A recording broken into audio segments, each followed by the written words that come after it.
You're waiting for the green signal from the students, is it? Yes, ma'am, we are starting. Yeah, so you can ask everyone to switch off, and if they're using two devices to have only one.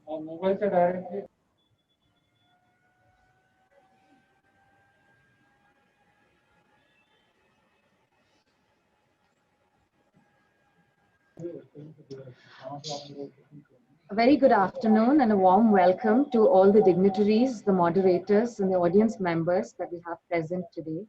Welcome to the virtual discussion cum public consultation on transformation of the criminal justice system in India, initiative by the Ministry of Home Affairs, Government of India, and conducted by Symbiosis Law School, Pune, Symbiosis International Deemed University. The Government of India aims to make fundamental changes to the Indian criminal law framework and the criminal justice system in order to make it more accessible, affordable, and citizen-centric. The Ministry of Home Affairs, Government of India, has therefore invited Symbiosis Law School, Pune, to engage in an active discourse that reviews the criminal laws of the country and brings forth the necessary recommendations by engaging the public to improve them. In furtherance of the same, on the guidance of Dr. S.B. Mujumdar, Chancellor of Symbiosis International Deemed University, the team of SLS Pune, headed by Director and Dean Dr. Shashikala Gurpur, have reviewed the literature and collected data from more than 120 stakeholders, including High Court judges, lawyers, NGOs, scholars, litigants, youth, etc., for understanding the gaps in the criminal justice system to make the system more citizen-centric and efficient. The SLS Pune team that has worked on this project consists of Dr. Atmaram Shelke, Senior Assistant Professor, Ms. Aditi Mane, Research Fellow, Dr. Ashish Deshpande, Assistant Professor, Ms. Chetrali Deshmukh, Journalist and Visiting Faculty, and Professor Shirish Kulkarni, Assistant Professor, supported by other members of the Symbiosis Law School Pune team. The participants of this event will include over 17 experts and stakeholders from National Legal Services Authority, retired High Court judges, former police officers, including anti-terrorist squad, eminent lawyers, criminologists, legal academicians from across India, researchers, media personnel, cyber forensic experts, psychiatrists, sociologists, and others. The discussion will be moderated by Director and Dean, Dr. Shashikala Gurpur, a former member of Law Commission of India. Based on suggestions received from the above eminent personalities and an online public polling, which will be conducted at the end of each panel, a consolidated list of recommendations will then be submitted to the Ministry of Home Affairs, New Delhi, on behalf of Symbiosis Law School, Pune. To deliver the welcome address and introduce the theme of today's consultation, I would like to invite Dr. Shashikala Gurpur, Director, Symbiosis Law School, Pune, Dean, Symbiosis International Deemed University. She is the recipient of several distinct honors, awards, and recognitions for her contributions in legal education, gender sensitization, and community outreach programs. In recognition of her contributions to the Indian Legal Academia, she was listed in the book 100 Legal Luminaries of India by LexisNexis, and has also been conferred with the prestigious annual Kittur Rani Chennamma Award by the Government of Karnataka in 2018 for her work towards the empowerment of women. Welcome, ma'am. Thank you. Good afternoon, our esteemed panelists, including the most distinguished members like Justice Madam Shalini Fansalkar, Advocate Ujjwal Nikam, the famous public prosecutor, our very senior lawyer, Mr. S.K. Jain, and we are expecting many more, our very esteemed police officer, Mr. Banu Pratap Barge, our very distinguished academic colleagues, journalists, advocates, psychiatrists, forensic experts, faculty, and students. A very warm welcome to each and every one of you. I'm very happy to welcome each and every one of you to this very, very special occasion, which is very close to our heart. Our earlier historical engagement with such public consultation has been way back in 2011, the last I can remember. After I came here in 2007, by 2010, when I had the opportunity at the Law Commission, we took the initiative of bringing together hundreds of judges from across Maharashtra and all the members of the Law Commission of India to deliberate on how to improve the justice delivery system. Prior to that, before I took over, a year prior to that, we had distinguished and now late advocate Ram Jethmalani, as well as our esteemed legal legend Dr. Madhav Menon, taking the lead to look at criminal justice system reforms in the light of Malimat Committee report. So this college hasn't done this venture for the first time. True to the public spirited origins of Symbiosis through our founder, Dr. S.B. Muzumdar sir, to alleviate the plight of international students in Pune way back in 1970s. And then our various engagement as a law school in terms of extending legal education to public through our community legal service, and a number of accolades and consistent top 5 position in the All India ranking through all-round excellence that we represent. We thought that when the Home Ministry wrote to us, it's only to engage rather than postpone the idea. So in January, we received this note from none other than Home Minister, Mr. Amit Shah. We wrote back saying, yes, we will engage in your desire to make the criminal justice system more people-friendly, more people-centric, expedient, quick, and look at some of the flaws in the justice system, and most of all, most participatory, where public engage or people engage in the legal system. I would not like to preempt the eminent speakers who are going to deck the panelist chair here or gallery here, but we thought that our tradition in Symbiosis Law School, which has been a prize-winning tradition of proposing community-based law reforms. Now, this very idea of community-based law reforms hasn't been a very old methodology of looking at law reforms. It is the reform approach which has come in the 90s by National Law School Bangalore and Asian Development Society, where I had the opportunity of guiding a team. And we became the national award-winning team among many others. That tradition again got discontinued. And in Symbiosis Law School, Pune, on Gram Panchayat reforms, especially in terms of ladies' participation, on community land allotment by the government, the Gauran land, and also on the issue of natural resources, we have had prize-winning community-based law reform proposals. Recently, we did on uniform civil code proposal, especially on adoption and surrogacy. So there also we won the national award. So we have had as a law school this tendency to go to the community, seek community opinion, and then what we call as learn, unlearn, and relearn approach. This way we prepare thousands of students. We have about 2,000 students in our law school motivated to take on the future by not leaving law reform work to the legislature alone, because a house of 500 plus deliberating on such a vast nation would be much more meaningful and participatory if youth participate in that, if everybody participates, and it will bring law closer to the people also, and it will make, as Home Minister desired, justice system to be more engaged with the people.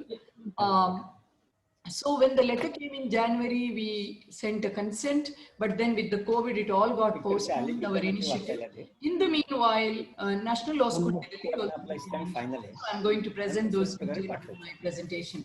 Next slide, please. I'm very happy to introduce to you our, which has Dr. Atmaram Shelke, who is a senior assistant professor, who is a very deep researcher as far as criminal justice system is concerned. Ms. Aditi Mane, who is a junior research fellow. Mr. Ashish Deshpande, he's Dr. Ashish Deshpande. Ms. Chaitrali Deshmukh, who is a journalist and visiting faculty and pursuing PhD with us. Professor Shirish Kulkarni, Ms. Apurva Singh, our JRF, and Ms. Aishwarya Mane, our JRF. These are the primary contributors, and in supporting and assistance at the technical level and in rolling out today's program, we have had the support of our Professor Rupal, our assistant professor Virendra, Ms. Priyanka Muzumdar, the assistant professor, and our advocate Sangramjit Chavan, who is also a visiting faculty and a part-time teacher here, and our ICT team of Mr. Jatale and Mr. Balesh Zorwekar.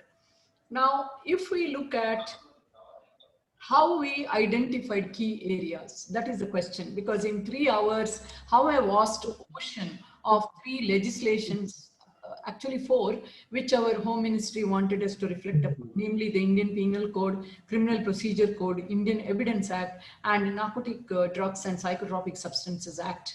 It's a very tall order for a 3 hour deliberation. So we truncated this by months and hours of work, hundreds of hours of work by this team at different levels. So we created the original questionnaire, which took about a month to run the pilot with someone and then improve it. And then after the questionnaire was sent out and brought back, the numbers were very less. Some of the stakeholders in the criminal justice system were not, for example, police officers were so busy with the COVID, they could not respond. Then someone like Banu Pratap Bargeswar came to our rescue, and some of the officials who are in the top ranks also helped us. And so most of our colleagues have been through the practice line. I myself have fought cases of women and things like that. So we have had such guidance. And in developing such questionnaire, we had to look at, some of the phenomena of this country. Because parallelly, three developments were happening. Home Ministry was writing to many law schools. So Gujarat Law School was doing a little bit. Our Mumbai National Law School was doing a little bit. And Delhi National Law School had created a committee to directly interact with the Home Ministry because of the convenience of proximity. So we studied their websites as well. However, when we identified our themes, we did not want to duplicate the work because we wanted to focus more on what is so unique to the location where we are. If we say it is Western India, then we have to concentrate more on Maharashtra because of what we call as convenience sampling and because of the locational advantage. So what we took as the basis was, please move the slide, National Crime Records Bureau. It published a report in 2019 under the aegis of the Home Ministry, which was published in newspapers in bits and pieces sometime in November 2019. And it was only 2 months after that we had received the minister's letter. So we saw that highest reported crimes in India in 2019 were more about property related. They were 4% on property related and 22% in terms of tangible property, and miscellaneous about 23%, liquor and narcotics related 24%, but offenses against human body was 27%. I was not going to take it on this kind of a statistical broad percentages. So we investigated deep and we found out that among the crimes against women rated the most. I mean, they were the highest in terms of bodily offenses, and we are still reeling under the shadow of Hathras and all these kinds of atrocities against women with multiple disadvantages.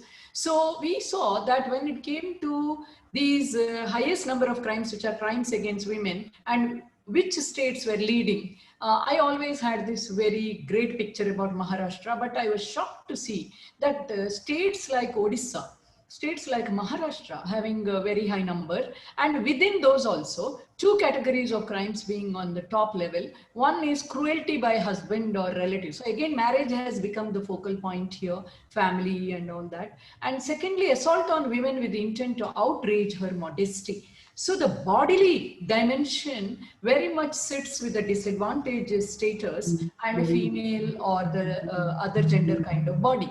So this was one point which was intriguing for us. Second, next slide, please. We also saw that if you look at disadvantaged section like SC/ST, we saw simple hurt being a very top kind of crime, and then there were other crimes also against them, and offenses against SC/ST women in terms of rape and outraging modesty was quite a big number. So that's an interesting slice in terms of reality of India's criminal justice system's pain areas. Let's go to the next slide, please. Even the state-wise ranking is quite interesting.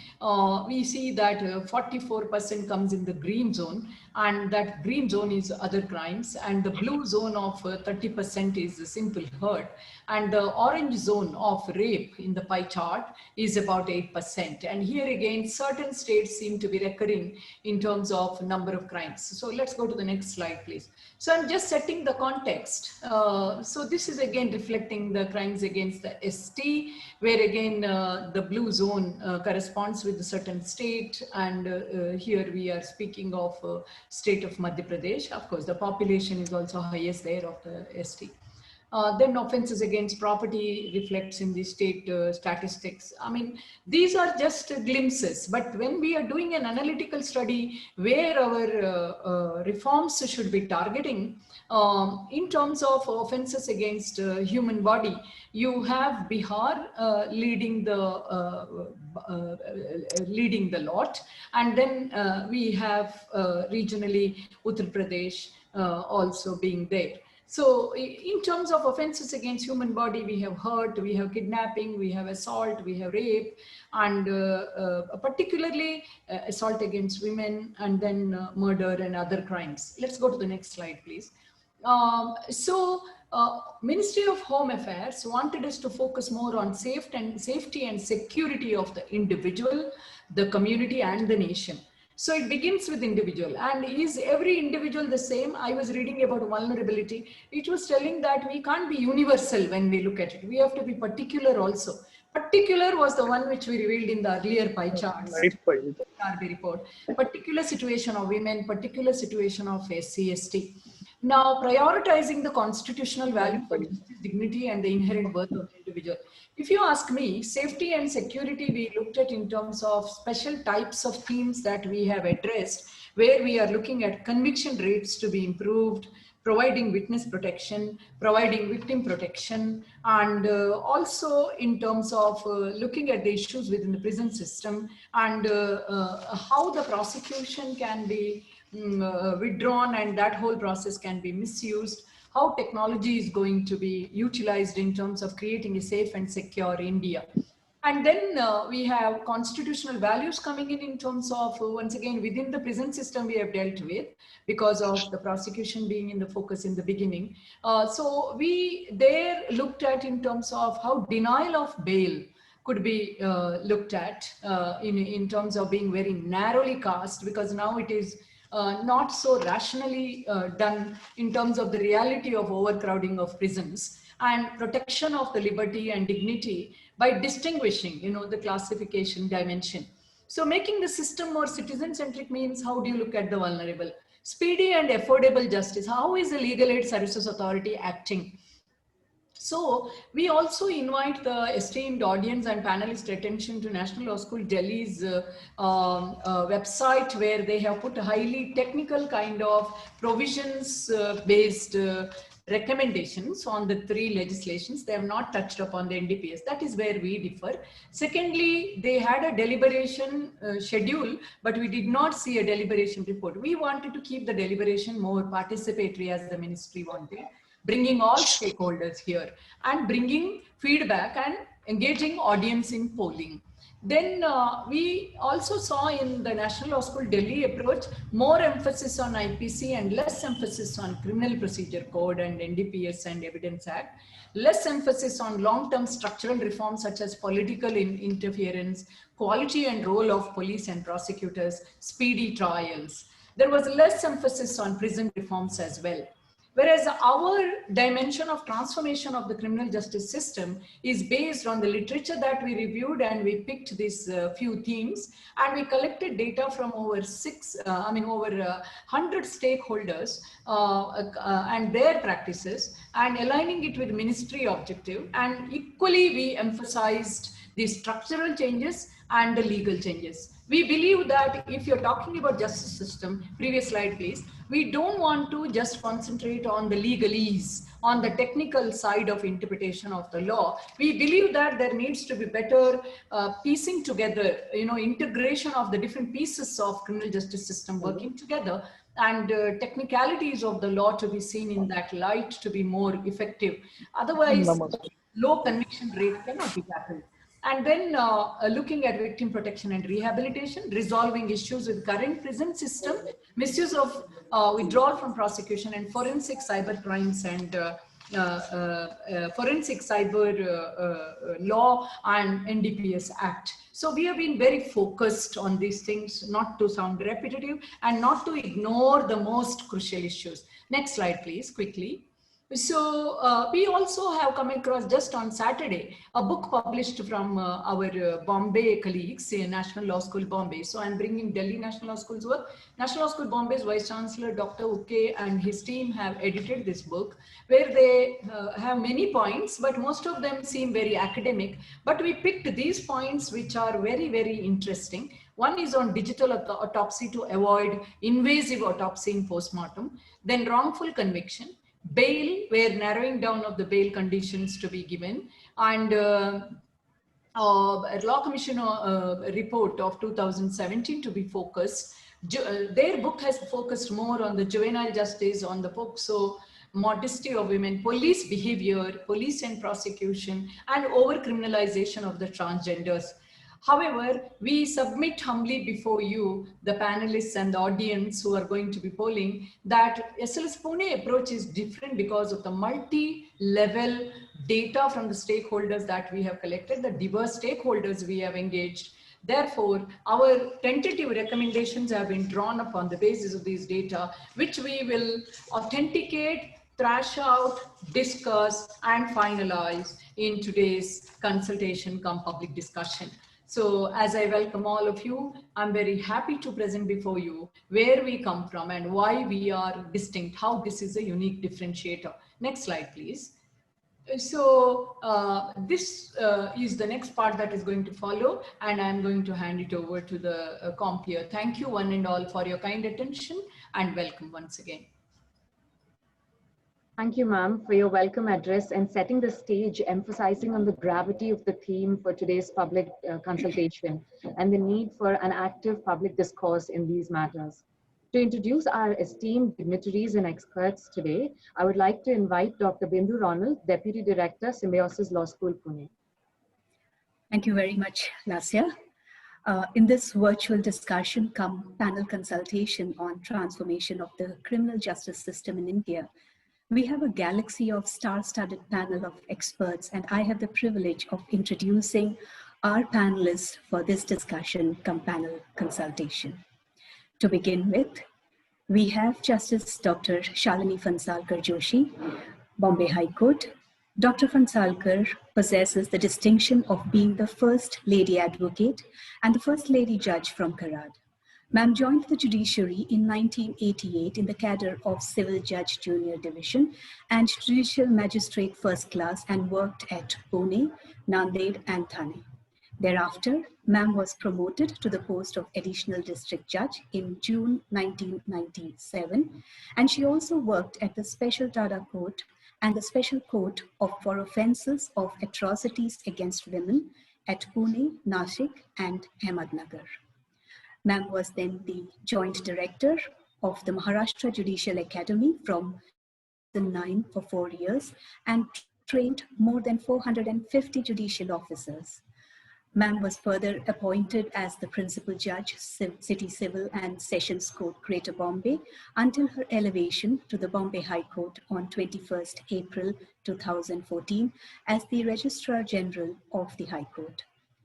Ma'am was elevated as an additional judge of the Bombay High Court on 1st January 2015 and permanent judge on 17th November 2016. Few of the very well-known and landmark cases presided over by Ma'am are the Kotewari gang rape case, the Spanish lady rape case known for recording the evidence of the victim through video conferencing from German consulate at Berlin, the Shakti Mills rape case, the first to deal with the newly amended section 365E of the IPC. Thank you, ma'am, for being with us today. We have with us Dr. Advocate S.K. Jain. Advocate S.K. Jain is a practicing advocate since 1972, starting his law firm in Pune with approximately 20 advocates and 3 trainee advocates Today, his law firm has 300 advocates with him as colleagues and trainees. He has been the president of the Niramay Trust, Pune, that works for the upliftment of slum-dwelling children, especially girls. So far, more than 1 lakh children have been given vaccination by the trust. He has also been a director of the Century Enka Limited, Century Textiles and Industries Limited. He is the chairman, Constitution Committee of the Jain International Trade Organization and patron member of Science and Technology Park of Savitribai Phule, Pune University. He was the honorary president of Kharki Education Society since 1979 to 2016, where he improved and strengthened the financial position of the trust. He's the president of the Pune Adhivakta Parishad, chairman of the advisory committee of Apang Kalyankari Sanstha, Vanavri Pune, and has represented various government bodies, local authorities such as Pune Cantonment Board, Kharki Cantonment Board, Dehu Road Cantonment Board, NDA as Special Counsel for Pune Municipal Corporation, and various social organizations in the District Court of Pune. We have next with us Advocate Ujjwal Nikam, Special Public Prosecutor. Advocate Ujjwal Nikam is famous for having worked on prominent murder and terrorism cases. In his entire tenure, Sir has secured 628 life imprisonments and 37 death penalties. Sir has worked on cases such as the Gulshan Kumar murder case and has secured life imprisonment for the convict. Sir has also worked on the Khailalji massacre and others, and had secured death penalties for 6 convicts and life imprisonment for 2 others. Sir is also known for working on the Shakti Mills gang rape case and has secured the death penalty for 3 repeat offenders, and the Mumbai acid attack case where he secured the death penalty for the convict. Sir is famous for working on 2 famous trials in 1993, the Bombay Blasts, and the Ajmal Kasab trial.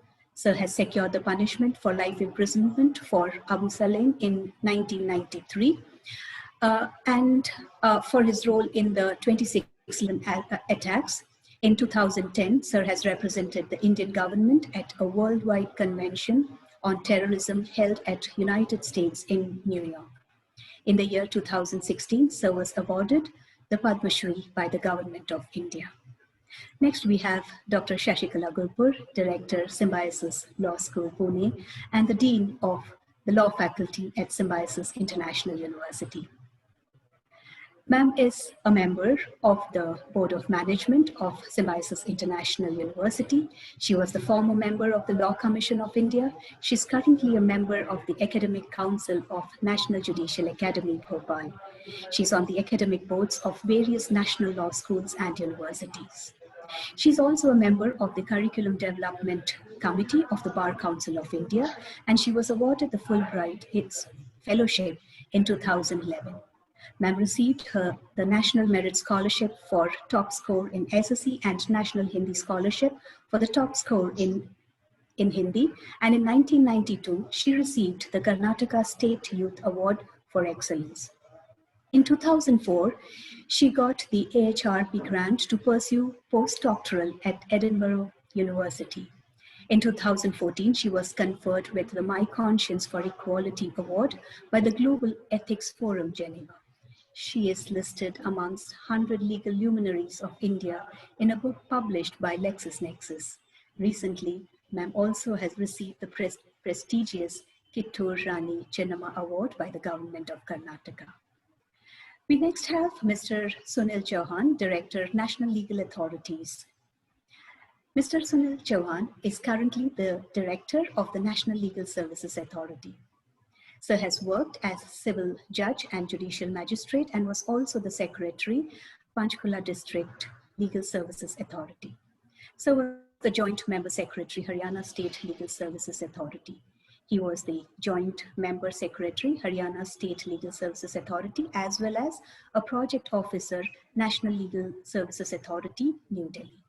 He has drafted the Legal Services Camp module, Legal Services campaign titled Connecting to Serve, the front office guidelines, the protocol ensuring access to justice for widows living in shelter homes, and he is also responsible for holding a lot of campaigns that enhance the achievement of broad vision of access to justice. On our panel today, we have Shri Alok Agarwal, Research and Policy Advisor, NALSA.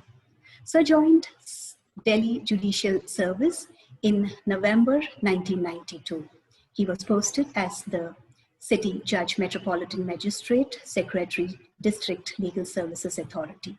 He was promoted to the Higher Judicial Service in January 2006.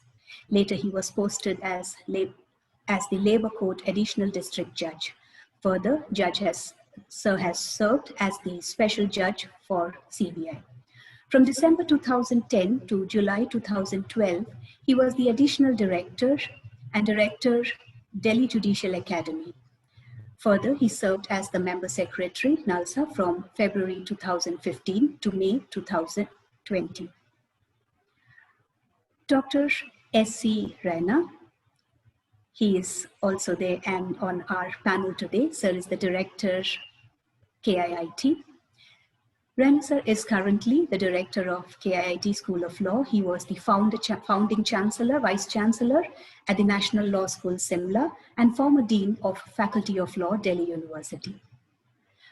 Professor Raina has a teaching experience of more than 35 years, and he was the expert of the 9th edition lecture series on criminal law organized by United World School of Law, Gandhinagar.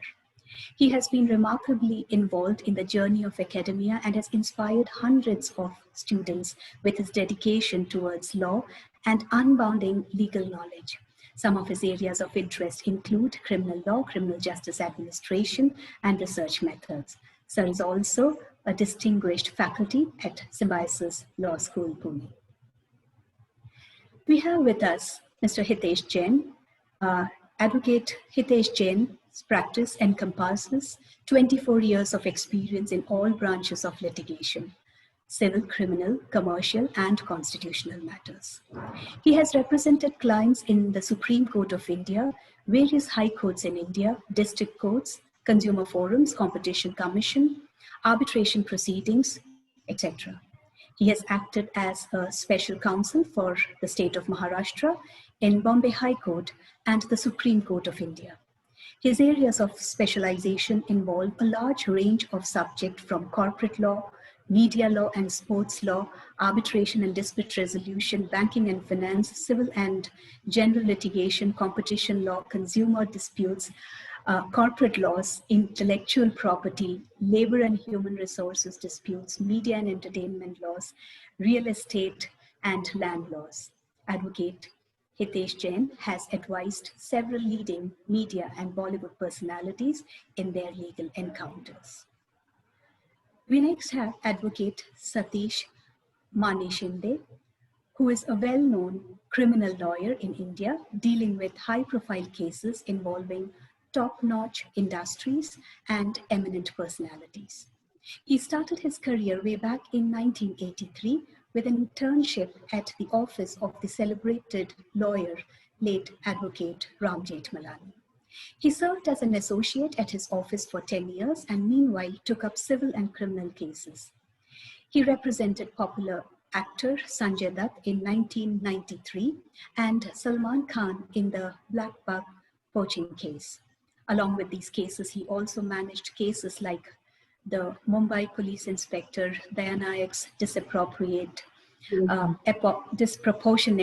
assets case, Bookie Shohab Mehta's match fixing case, and Rakhi Sawant's abetment of suicide case.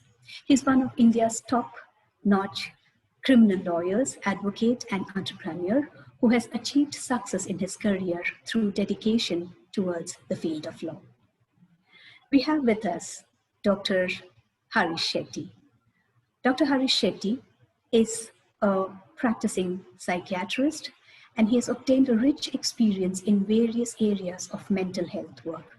This is evident from his appointment as a consultant at the Seva Sadan De-Addiction Center and the National Addiction Research Center in 1989. His petition with the Maharashtra Human Rights Commission to abolish the segregation practiced in schools, that is separating children by virtual marks and dumping those who scored less in a separate division in schools, was accepted, and the segregation was abolished.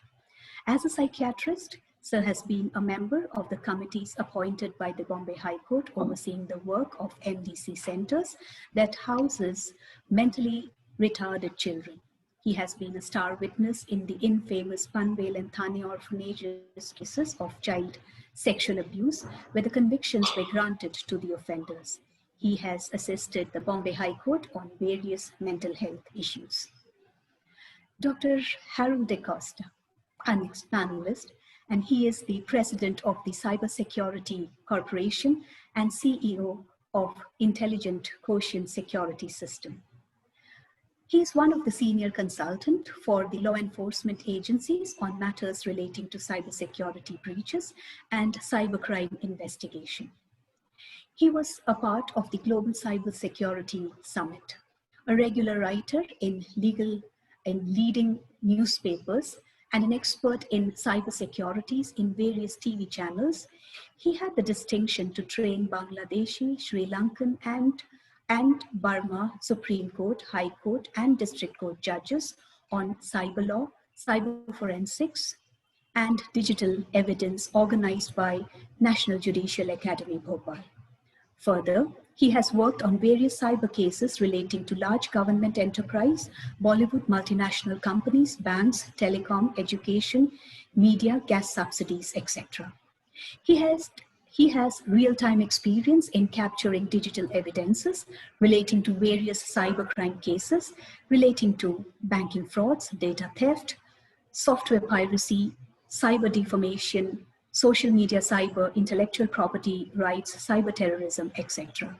He has worked for more than 4,500 cases of cybercrime from 7 countries and trained more than 35,000 cops and about 4,000 judicial officers in various facets of cyber forensics, cyber law, digital evidence, and cybercrime investigation. I have the privilege now to introduce Mr. Bhanupratap Barge, Retired Assistant Commissioner of Police, Crime Branch, Pune City. Mr. Barge joined the Maharashtra Police in 1985. Since 2005, he is posted in Pune. He is associated with many social organizations for better police public relations and anti-terrorist, anti-national activities. Some of his special awards are the President's Police Medal for Meritorious Service, DG's Insignia Award by DGP Maharashtra. He was the first Indian police who received the Survivors Club membership, an international award for action against terrorists. Till date, he has received more than 430 awards. He believes in doing anything with a keen interest and from the bottom of the heart and serving people as much as possible. We have with us, I'm sorry, I think I mentioned Sir's designation wrongly. He is the Assistant Commissioner of Police. We next have Advocate Sampath Bulusu, General Manager and Head, Legal and Corporate Affairs at Shell Hazira, LNG and Port Companies. He's an alumnus of Symbiosis Law School, Pune. He has worked as an advocate in the High Court of Andhra Pradesh. He has worked as an assistant manager legal at Larsen & Toubro. Advocate Bulusu has also been a part of the Gujarat Gas Company Limited and has also worked with Schlumberger and Transocean. Further, he has been associated with Symbiosis Law School, Pune as a guest faculty since 2008. We have with us Dr. D.P. Singh, Associate Professor under the School of Research Methodology, TIS. Professor D.P. Singh is presently working as an Associate Professor under the School of Research Methodology in Tata Institute of Social Sciences, Mumbai campus. His area of interest is qualitative research, political sociology, and education. He teaches research methodology, social theory and research, and qualitative research to integrated and direct PhD students, and has been associated with TIS for almost 35 years now. We have with us Mr. Nitin Kondavle Patil, an IRS. He's presently working as a Joint Commissioner of Income Tax, Mumbai. He was a gold medalist in Masters in Computer Science. He achieved third rank in Maharashtra Public Service Commission and was selected for Indian Revenue Service Commission in Union Public Service Commission. His expertise is in transfer pricing and international taxation. He's a member and advisor to many committees of Government of India and has played a key role in the pilot project of recently launched Faceless Assessment Scheme of the Revenue Department. We next have Dr. Arvind Tiwari, Dean, School of Law, Rights and Constitutional Governance, TIS. Sir is the Dean of the School of Law, Rights and Constitutional Governance, and he worked as a senior researcher with the National Human Rights Commission, New Delhi, in August 1995. Later, he also served as Dean, Office of Student Affairs at TIS. He has played a significant role in imparting human rights education to the various stakeholders, including criminal justice functionaries, such as police, prosecutors, judiciary, and prison officers through various training and capacity building programs. He has been extending professional services to several universities and other constitutional bodies of the central and state governments, etc. And more recently, he was elected as the President, Indian Society of Criminology, and Vice President of the Indian Society of Victimology. We also have today with us Advocate Latika Salgaonkar, legal academician and advocate. Advocate Latika Salgaonkar is a prominent lawyer in the Bombay High Court. She's a well-known social activist, and she has been very actively working with a Pune-based NGO, Nari Samta Manch. She has been very actively working for the cause of women and in issues relating to sexual harassment. She's also a visiting faculty at Symbiosis Law School, Pune, and she's also involved in various social initiatives taken by the college. Mr. Rohit Athavle, journalist, Maharashtra Times. Mr. Rohit Athavle is a well-known journalist and has been working as a correspondent cum copy editor in Maharashtra Times, Times of India Group. After completing his bachelor's in journalism and print engineering, he has further completed his master's in defense and strategic studies from Pune University. He has worked as a crime reporter for more than 10 years, and he has also been appointed as special SHO, assuming the role of police inspector. Besides law and order duties, he also supervises administration work of the police station. Thank you very much, all the panelists who are with us, and we look forward to hearing all of you. Over to you, Lasya. Thank you, ma'am, for introducing our esteemed panelists. Without further ado, we'll begin with the panel discussions today. We have 7 panels of 30 minutes each. The questions for public polling will be displayed in the course of the panel discussion. However, the polling link for the relevant questions will be activated at the end of the panel discussion, and the audience members are requested to register their opinions using the links provided in the chat box at the end of the panel discussion. The theme for our first panel today is improving the conviction rates by coordination between police officials and public prosecutors. To moderate this panel, we have with us today Dr. Shashikala Gurpo as the chief moderator and Dr. Atmaram Shelke as the co-moderator. I would now like to invite the moderators to commence the first panel discussion. Thank you, Ms. Lasya. Thank you, Dr. Bindu, for reading out the biodatas of our esteemed panelists. So in the first panel, as it was told, it is on the conviction rate improvement by better coordination between police officials and public prosecutors.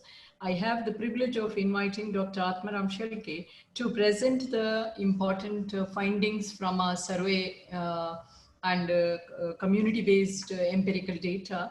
And we have our, I welcome our very, very esteemed panelists, Advocate Ujjwal Nikam sir, Advocate S.K. Jain, Advocate Hitesh Jain, I hope he has reported by now, Mr. Bhanu Pratap Barge, and Mr. Rohit Atavale. Before we invite the panelists to speak, we want to provide them some background, although they have also already given their responses to the questions or lengthy questionnaire. It would be set better in the light of the quick overview of the data that we have gathered in and rearranged in terms of consolidating tentative recommendations. So I invite my co-moderator, Dr. Atmaram Shelke, to come and give a brief presentation.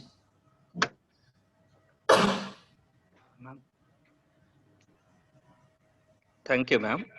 Good evening to all. Next slide, ma'am. So we have collected data from the 107 stakeholders, and the first theme was about improving the conviction rate by increasing coordination between police officials and prosecutors. Next slide. Now these are our recommendations, and these recommendations are based on partially from the data collected from the stakeholder and partially on the literature review. So first suggestion is need to change the criteria for the appointment of the prosecutor, which is part of section 24, 25 and 25 capital A of the Criminal Procedure Code. Now this suggestion has been supported by 95% of the stakeholders from whom we have collected the data. And they have stated other problems also, that there is lack of quality of prosecution. Maximum prosecutors are not talented as private lawyer. There is political interference also. There is lack of accountability, and it is leading to low conviction rate ultimately. And a few people have suggested that there shall be competitive examination and skills shall be tested as part of the competitive examination. And therefore, sub recommendation, that is 1.1, is to have a review of the prosecution's work, maybe after 1 year or 2 years. And for that purpose, independent bodies required to review the work. And suggestions from the judges and justice of the High Court shall be taken. So for that purpose, we have models like France model, German model, wherein there is independency of the prosecution, well laid down criteria, including skills are considered. And in India itself, we have Madhya Pradesh model, wherein review of the working of the prosecutor is happening. I request moderator to continue the discussion. Thank you. Thank you, Dr. Shelke. Now I request our esteemed panelist, Mr. Ujjwal Nikam, the celebrated public prosecutor, special public prosecutor, to come in and give his views as well as suggestions, sir. Over to you, sir. Thank you, madam, very much. Madam, let me tell you firstly that the role of the public prosecutor in the administration of justice is very important. But at the same time, he should not be a persecutor. And I have come across only two provisions in the law, wherein the public prosecutor has given an abundant discretion so far as law 21 of CRPC as well as 308 of CRPC. Now, these two absolute powers given to the public prosecutor clearly shows that a public prosecutor must act fairly, frankly, and without any hindrances. But my experience while conducting many cases, that there is some lack of coordination between the investigating agency and the public prosecutor. The moot question is why it so happened. One of the reasons which I can find that unlike in states, in US, the public prosecutor helps the investigating agency while investigating the crime. That is not happening in India. The investigating agency, that is the police machinery, and most of the times are without the proper legal consultation. They do their homework, they investigate the matter, and most of the times, once the crime is detected, once the criminal is apprehended, they remains happy. The senior cops never pay attention to the investigating material, investigation, as well as the writing material. And that is one of the reasons why there is a poor conviction rate. The other thing which I find, so far as the sexual assaults on women are concerned, see, I have the privilege to appear before Her Lordship, his Shalinji Sarkar, in Shaktiville gang rape case. Now, after the Nirbhaya's case, there is one amendment that after the attack or after the atrocity on a girl or woman, her statement is required to be recorded before the magistrate. Why? See, I don't understand, because earlier the victim has given the FIR and then she directly come to the court and she gives the evidence. But in between, if she has to give a statement before the magistrate, my experience that before the magistrate, most of the times she fumbles, she doesn't never disclose the whole story, and that will be an advantage to the other side, to the defense. I think government should read taking the statement before the magistrate, and thirdly, her evidence in the court. So I think there should be some shortcut that unnecessarily she should not be such incident again and again. There will be mental trauma, and there are the omission, contradiction, appeals in the evidence, and it gives an advantage to the defense. Thank you, Nikam sir. In the light of Nikam sir's deliberations, whether any other panel member would like to give an opinion, we have time for one or two interventions from this panel. We have the other panelists like Advocate S.K. Jain and Mr. Bhanupratap Barge and Mr. Rohit Atavale. Would you like to come in for a few minutes and speak, please?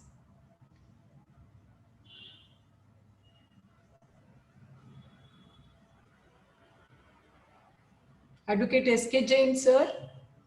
Sir, just by way of stimulating the discussion, I would like to highlight what Nikam sir told, how we need to support. Probably it brings out the need, which was there when I was practicing. It's more about supporting the survivor, the lady to speak out in the court, for example, the one who has been mentally traumatized by the experience that she has gone through. Even though there is in-camera proceeding, there needs to be a lot of out-of-court work which needs to be done to be stronger in evidence and to support the prosecution. Madam, if I may intervene. Hitesh, you are here. Oh, welcome. Yes, so please, yes. So while seconding the observations made by Mr. Nikam, one of the solutions that was envisaged to such issues, where there should be a structured mechanism for a dialogue between an investigation and a prosecution. There should be a review mechanism where you can assess and review the performance of the prosecutors and the investigators. There was a Justice Malimat committee had come up with a report in the year 2003. And in that report, Justice Malimat committee had made a recommendation that there must be a director of prosecution that should be established in every state, whose sole job will be to, what Mr. Nikam was suggesting regarding structuring, having a structured dialogue, ensuring a review mechanism, and ensuring a difference between the investigation and the law and order wing. So this is one suggestion which was taken up by the government in 2016 also, and the government was very serious about implementing this suggestion regarding about director of prosecution, and such suggestion was made. So I think this is one suggestion one must consider, because that is where you can see the structured mechanism coming in. My second point, what I want to make is to use the technology also. Because sorry, Mr. Hitesh. Sorry, Mr. Hitesh. Actually, I cannot help in it. every It's state. an important session. I have a class. Too bad, even I. This is important for me. Can someone please? Ms. Nandita Sharma, could you put your mic off, please? मुझे वो laptop in between, ठीक है, और मेरा phone कहीं और charge हो जाता है, बट मैं सुन नहीं सकती हूँ. Ms. Nandita Sharma.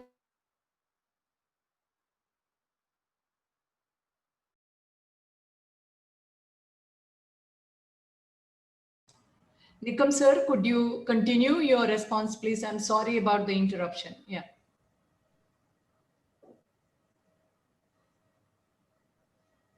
Hello. I think he will have to be unmuted. He is muted. So Ujjwal Nikam sir, could you unmute yourself, please?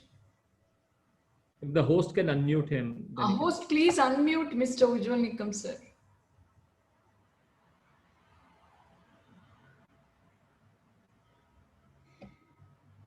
Somebody can call up sir and request him to unmute. Okay. Sir. Hello? Yeah. Am I audible now? Yes, sir. Yes. Yeah. What Mr. Hitesh has suggested that there should be a proper director of the prosecution, I do agree with his suggestion. But in Maharashtra and in all the states in India, now there is a separate director of the public prosecution in view of the amended provision of the CRPC. Even in the Maharashtra, the director of public prosecution is functioning. What is happening so far, the appointment of a public prosecutor in the sessions court, now there is a recent judgment of the Supreme Court that all of the public prosecution in the session court should be through the competitive examination, that is the true State Service Commission. So that problem can be resolved. The main problem is the coordination between the investigating agency and the office of the public prosecutor. That is the worrying of the problem. You see, normally the police officer investigate, detect the crime, but thereafter there is no rapport between the public prosecutor and the IO. As a result thereof, the accused gets the benefit. Right, sir. So at this point, I would invite Mr. Banu Pratap Barke, who is representing the investigation side here. At least he has been a long-term police officer. So would you like to respond to this, please? Yes, respected Padma Shri Nikam sir, Hitesh ji, just now they spoke about the prosecutor's role. But prosecutor's role comes after the investigation officer's documentation of the paper.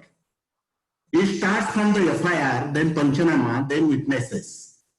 And apart from all these things, then producing the witnesses in the court, producing the Panchanama in the court, producing the FIRs in the court, and then the trial starts after gap of many years, you can say, many months, you can say. So this is basically the time being framed should be there, that after lodging the FIR, investigation officer should complete the investigation in stipulated time, and which is not possible for the police force because of the non-police work. Non-police work is nowadays there. That main work of the police is the investigation and law and order. Apart from this, now you know, everybody on the panel and everybody listeners over here, they are aware about what police are doing. So my main question is that to the non-police work, since the FIR, prosecutor should be a police officer or attached with the investigation.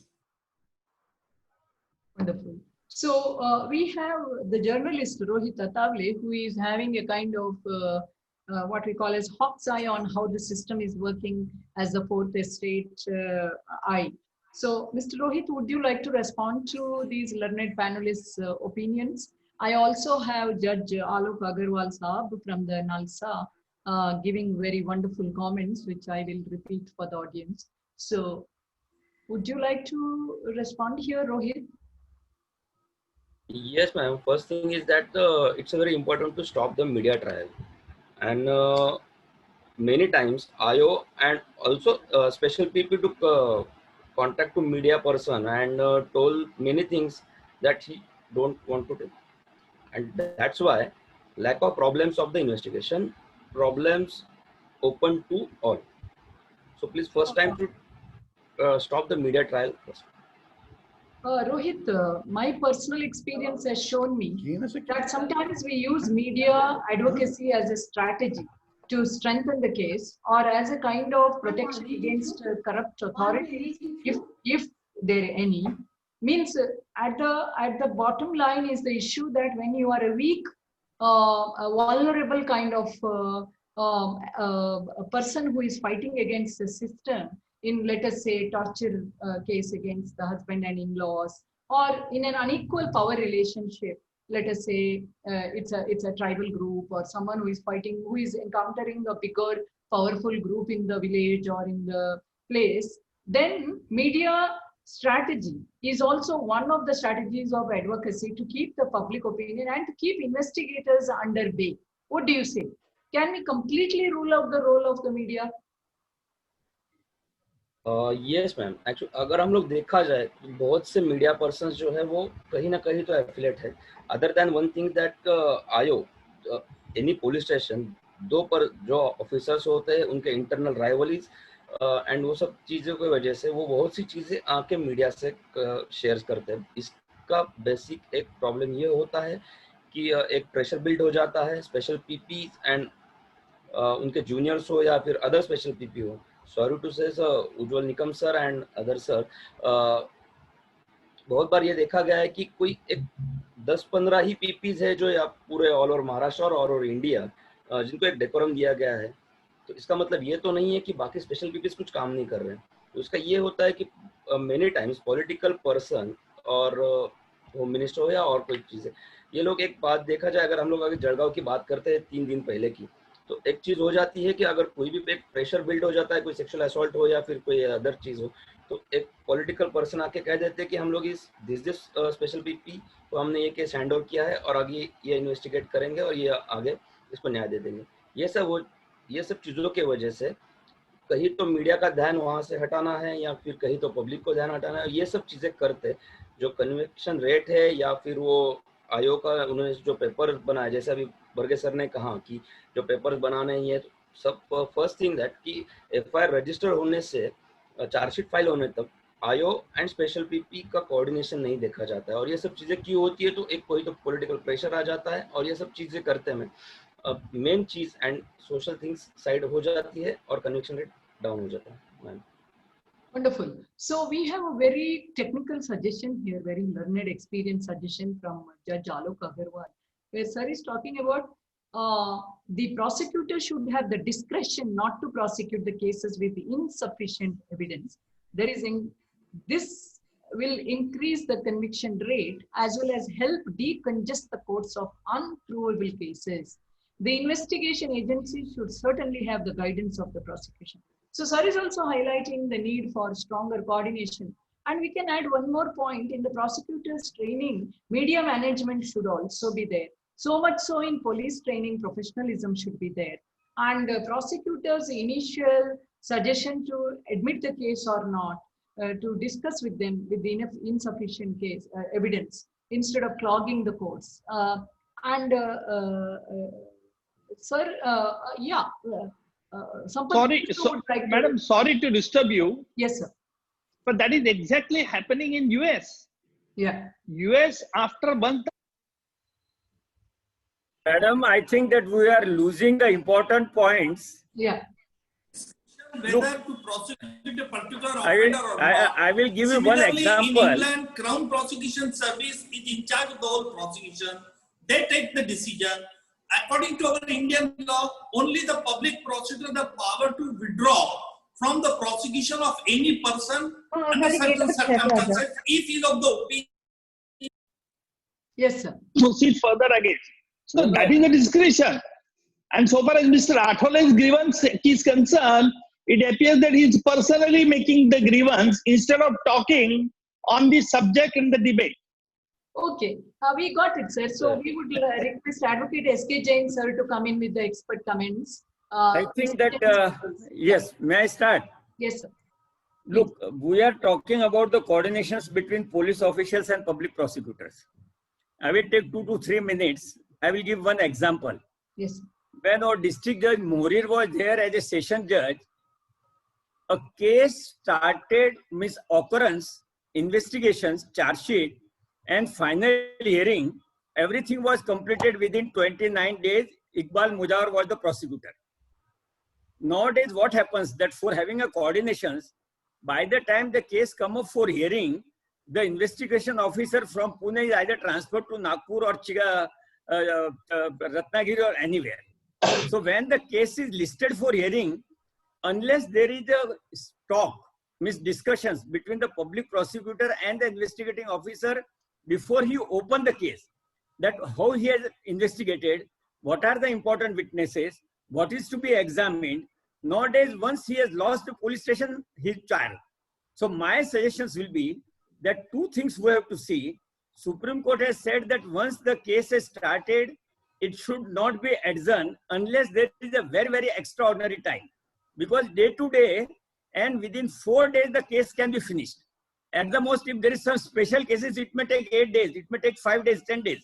But it should not be allowed to go for years together. Then the second questions will be that if the public prosecutor and the IO having a coordinations and discussions, that from what angle, then the presenting the witnesses, telling the witnesses what to speak, telling the prosecutor, because there are a lump sum 1,000 pages, 2,000 pages charge sheet, but the public prosecutor has no time to read everything. So he should be put the relevant part. So there should be a fixed time that during the posting of that inspector IO in that police station, the questions will be that how it can be possible. Suppose that it takes a year or 2 or 3 years by the time his transfer is due.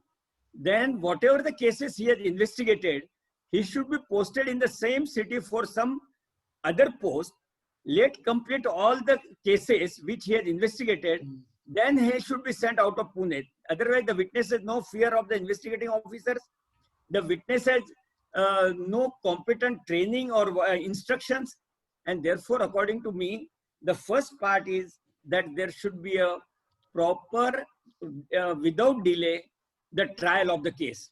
Unless that is there, nothing can be achieved. We may have a 10 seminar or 20 seminars, whatever the reasons it is there.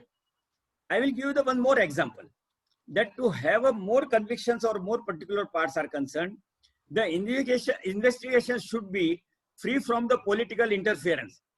Only because the political bosses wants, and therefore the IO or the police file the case or charge sheet, and it is bound to fail.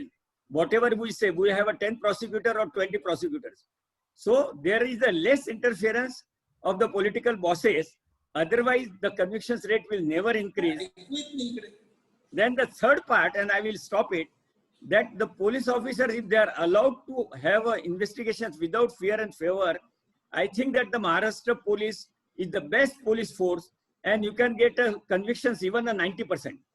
But only when you are simply saying that they are the best, they can't be the best.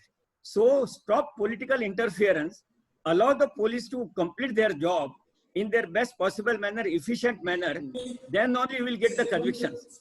But to please the political basis, if the charge sheets are filed either by the CBI or by the state police, certainly the same thing will be there, because as it has been said that before court, दूध का दूध और पानी का पानी होता है.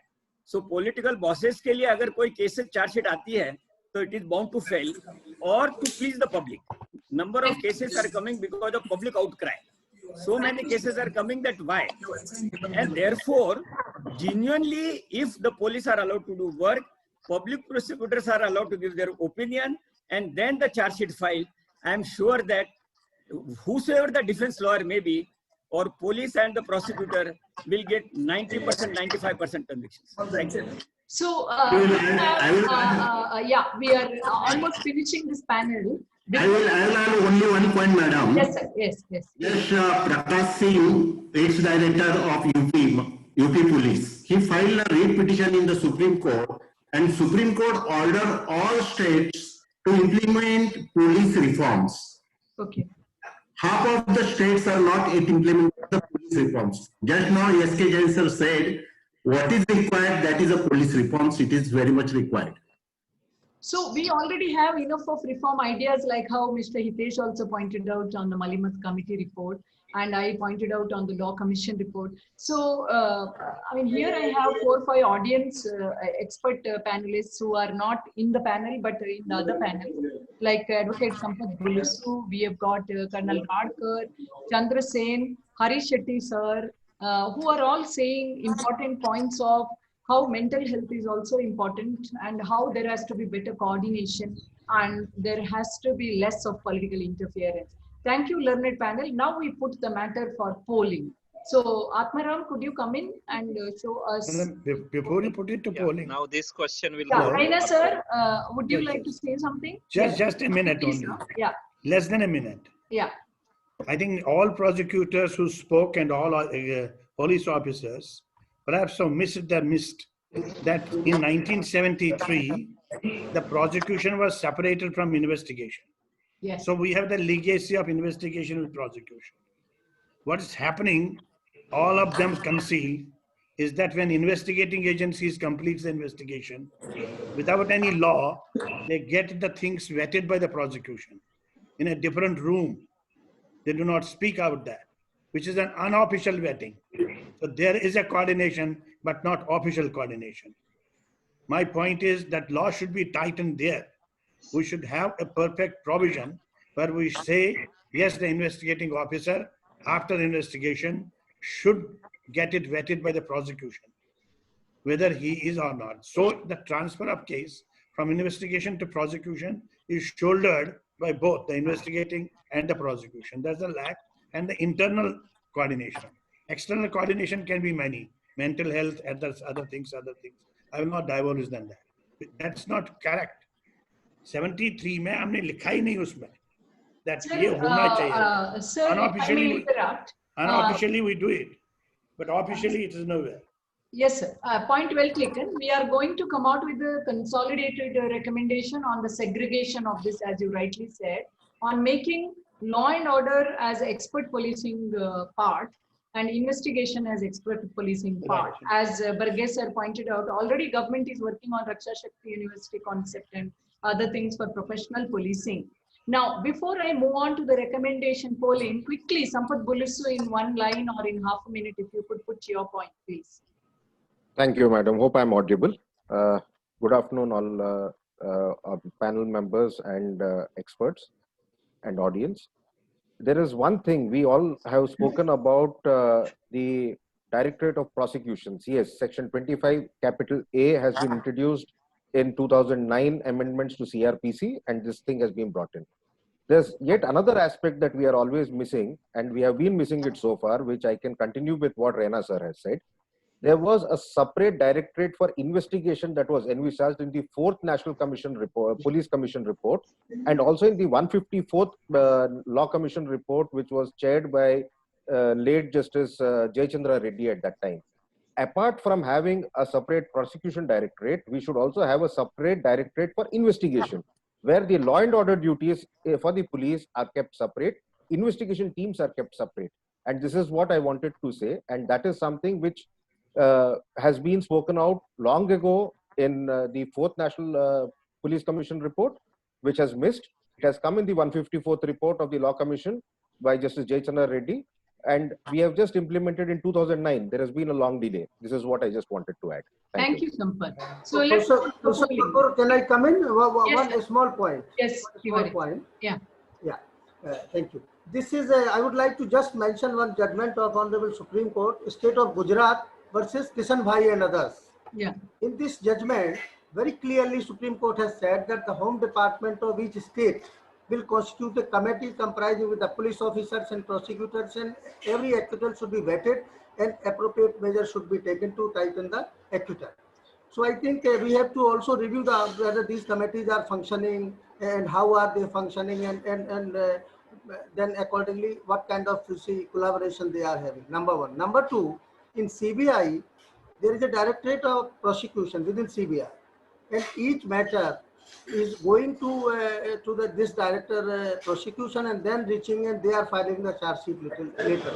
I think we should also devise some mechanism so that there should be some coordination with the prosecutors before submission of the charge sheet. Thank you. Point well taken, sir. Wonderful. So shall we move to the recommendation, Atmaram, quickly? Yes, ma'am. Next recommendation is about attracting more talented candidate in the prosecution. And in the problem statement, stakeholder has stated, the slide should move in that direction. Slide, please. Yeah. Good lawyers are not coming in the prosecution because of less payment and less privileges are provided. And this has been supported by 93 stakeholders. Sub point to this is the need to provide independence to prosecution and investigation. I think maximum people have spoken about that. And for that, we have France model, we have German model, we have Japan model, wherein both wings are separate. It is partially working under the judiciary. And according to official statement in Germany, there is zero political interference in the prosecution and in investigation. So, word to ma'am. Yeah, so we are moving to the polling here, or are we still going to dwell on the points?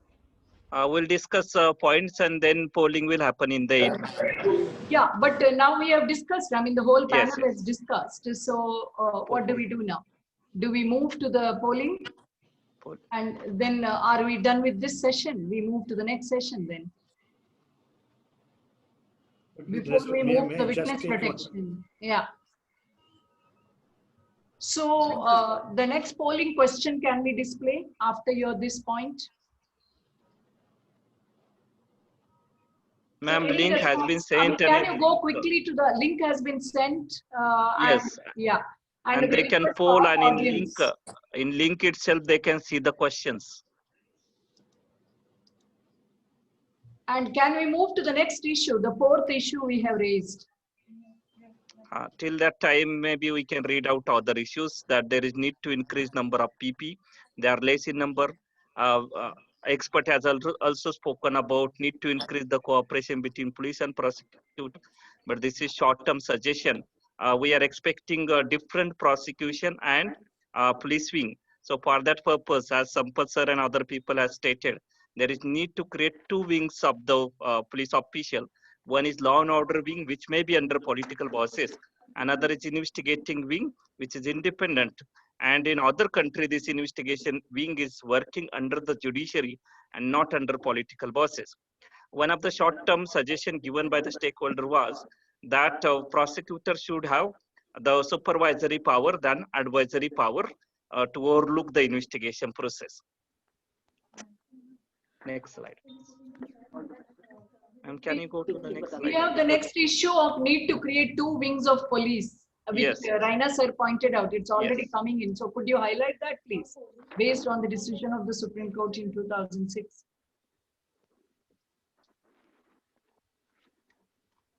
That we are coming into later, or are we pointing it out? Because the three questions are coming one after the other in terms of recommendation. Right? Yes. Yeah. So could you read those? See, dear audience, we have the questions now. I repeat, is there a need to increase the number of public prosecutors?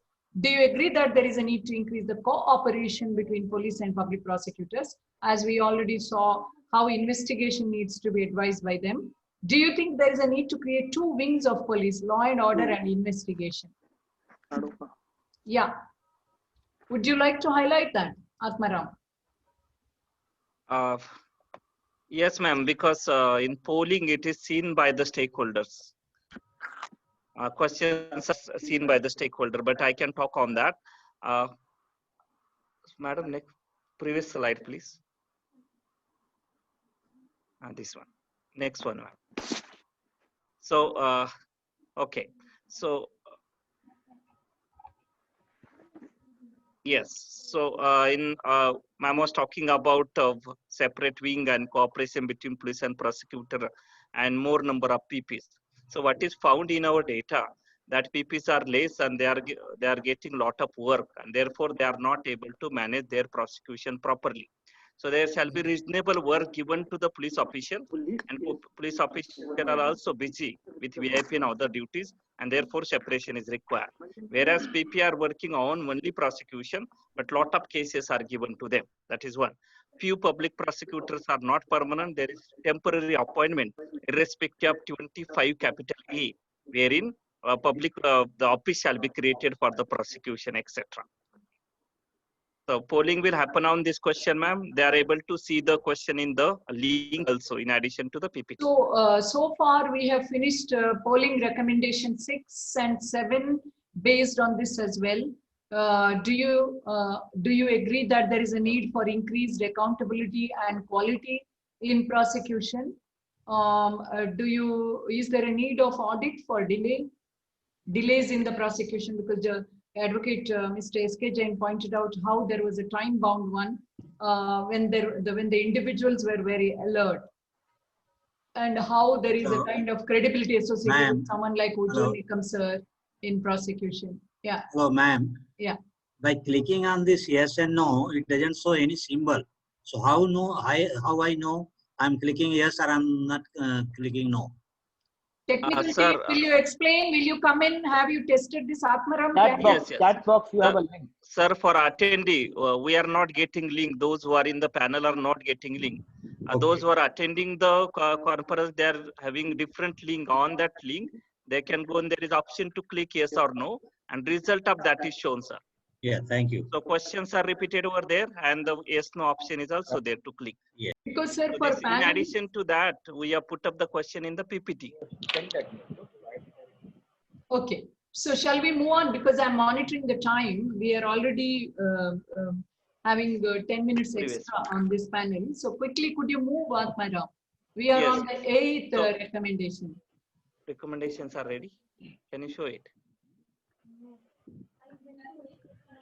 So we are on the 8th recommendation, and with that we bring to the close of this panel. If any panelist or any of the learned experts would like to respond, we have had some experts coming in the chat box, especially Alok Agarwal sir said that if separation is to be maintained, investigation should have assistance of a lawyer, I think. Lawyer and prosecutor should have discretion not to prosecute. That's a good point in order to reduce the delay and to make it more professional and a very rational way of spending the court time. Then we have said investigation agency should be co-opted with at least one member of law and order committee to some sort of country. This is Colonel Radkar, very interesting. He was on the court martial of the military, so I'm sure he knows this evidentiary side. Thank you, sir. There are 3 types of prosecutors: cadre prosecutors, who are also called service PPs, and second is tenure-based prosecutors, and third special. Wonderful, Sampath Bulusu, good point, well taken. I was also wondering why there is a diversity in the way this office functions, because in Karnataka I had seen it in a different way. In Maharashtra it is in a very different way. Definitely, I mean, this also needs to be standardized. I wouldn't say uniform, but some kind of standardization needs to be there. Dr. Harish Shetty, would you like to respond quickly on any of the points as a mental health expert? Done, ma'am, done. Thank you. So this brings us to the end of this panel discussion, and I'm sure that in the polling, our more than 200 audience would have given their preferences, and I hope we have done a good job as what we call as experts body in terms of elucidating the issues to some of our young students as well. What the minister wanted was what we call as interested participation by the public. I'm sure to some degree we have achieved it, hopefully. Now there is somebody who is raising one more. Yeah, this is polling result, ma'am. Yeah. Yes. So percentage is increasing because people are polling from that side. But maximum people said yes to first question. Yeah. Go to next question, please, because we have next question, please. Yeah, 100% people said yes to question 2. That is attracting more talented candidate in prosecution.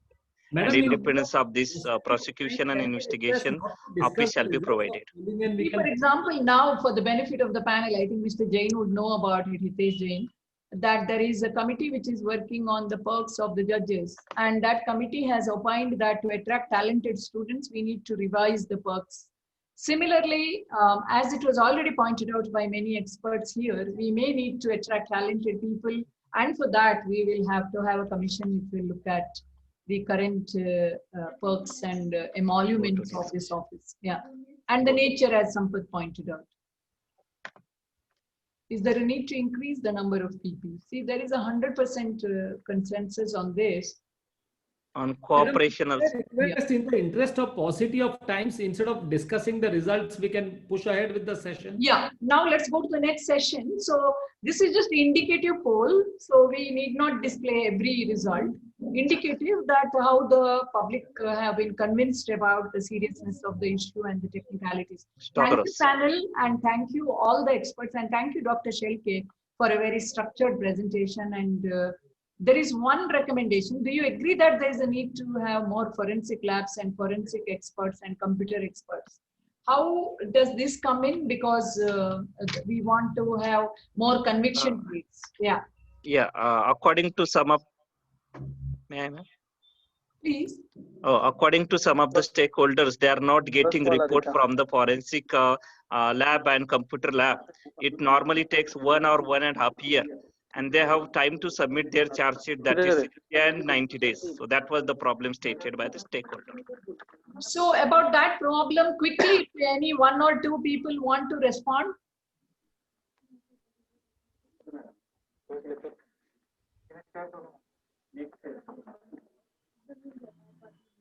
So we have many more recommendations from 8 onwards on comprehensive training, time-bound trial, need to improve courts and court infrastructure. It is the given that all of us know that there needs to be more investment on justice system, which is one of the fundamental human rights. And time-bound trial, for example. So this has been already highlighted, panelists, in a very symbolic way. Do we need to get into a digital system, paperless system? Although phase-wise digitization of the courts is happening, maybe seeing the day of paperless has been exacerbated by COVID crisis. Should the courts rely on scientific tests more, like narco-analysis, more objective tests than the subjective, adversarial kind of approach in a human presence kind of thing? This also, I think, this question has been answered in the COVID crisis in a way that it could be openly thought of. Otherwise, India wouldn't have thought of these questions. So I think we don't have so much time to go to all the questions, but the gist is received by our audience as well as panelists. Thank you, one and all. Let's move on to the next panel. Our plan was to give 3 minutes bio break. So could we take a 3-minute break? It's not healthy to sit in front of the machine all the time. We invited you, and since 2:30, you're there. So could we take a 3-minute bio break and begin the next session after 3 minutes, which will be 4:40. Is that okay? Yeah. Thank you.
कहाँ दिल्ली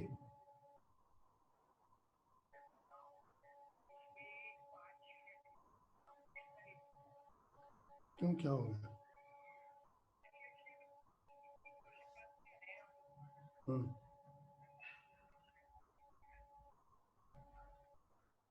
अच्छा तुम कहाँ हो क्यों गुड़गांव क्यों क्या हो गया hello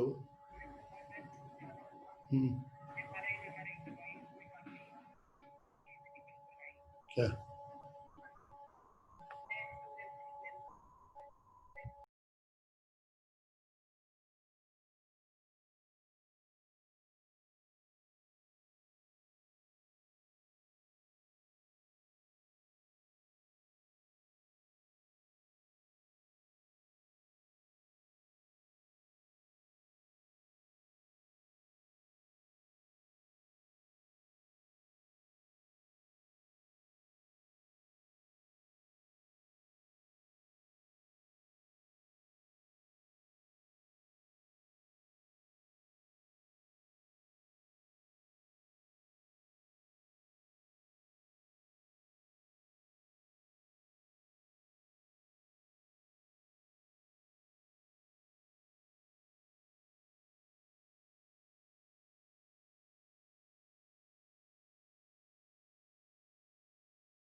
Good evening. We are back after the break. So the next session is going to be on witness protection, which is the second issue we have picked up. I hope all the panelists are with us. Is there anyone yet to return?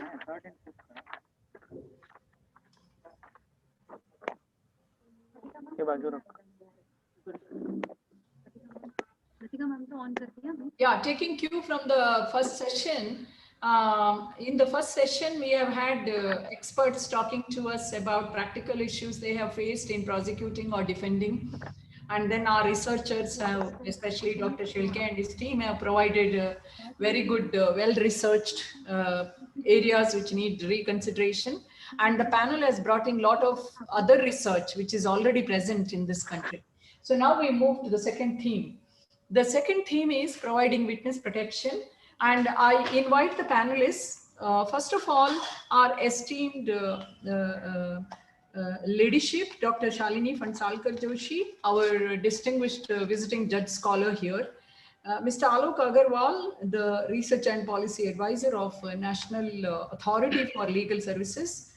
And then we have Advocate Latika Salgaonkar, legal academician and an advocate. Dr. Harish Shetty, the psychiatrist. Advocate Hitesh Jain, once again, our alumna as well as a very distinguished lawyer practicing in Mumbai High Court, and Mr. Banu Pratap Barge from the investigating officers. I mean, he's the retired ATS chief, ATS officer actually, who was in Pune as ACP. Now with that, I'm very happy to invite my co-moderator, Professor Shirish Kulkarni, to quickly present the recommendation proposals. Yeah. Thank you very much, ma'am. As been already highlighted, just wanted to mention that the witnesses are the eyes and ears of the justice. So in considering the same, we went on to carry on whether the law is there. So we found that the witness protection scheme, though we talk it as a scheme, but being from the point of view of law, we came across whether in the light of the questionnaire which we got from the stakeholders, we realized there are some problems that the hardship is faced to the witness, lack of respect is given to the witnesses by the law enforcement agency. At the same time, there is a detailed stretch examinations and cross examinations, waiting time in the court, no special place to sit, so there is no such dignity to the witness. And that's the reason we, from the data collected, we found that 56.6% of the stakeholders believe that we need to bring this recommendation. So after analyzing the data, we found that there has been a uniformity that there is a need of a dignified treatment to be given to the witness protection, as well as availability of special waiting rooms in the court premises, respectful behavior towards witness, free traveling, government-owned means of travel, which is missing if we compare to the foreign models, including the Australian model, which is very best. So in terms, this particular thing has been highlighted and there's an urgent need. So on this, we would like to invite suggestions of the experts. They can throw light on that so we can give for a better recommendations to the concerned government. Over to the panelists.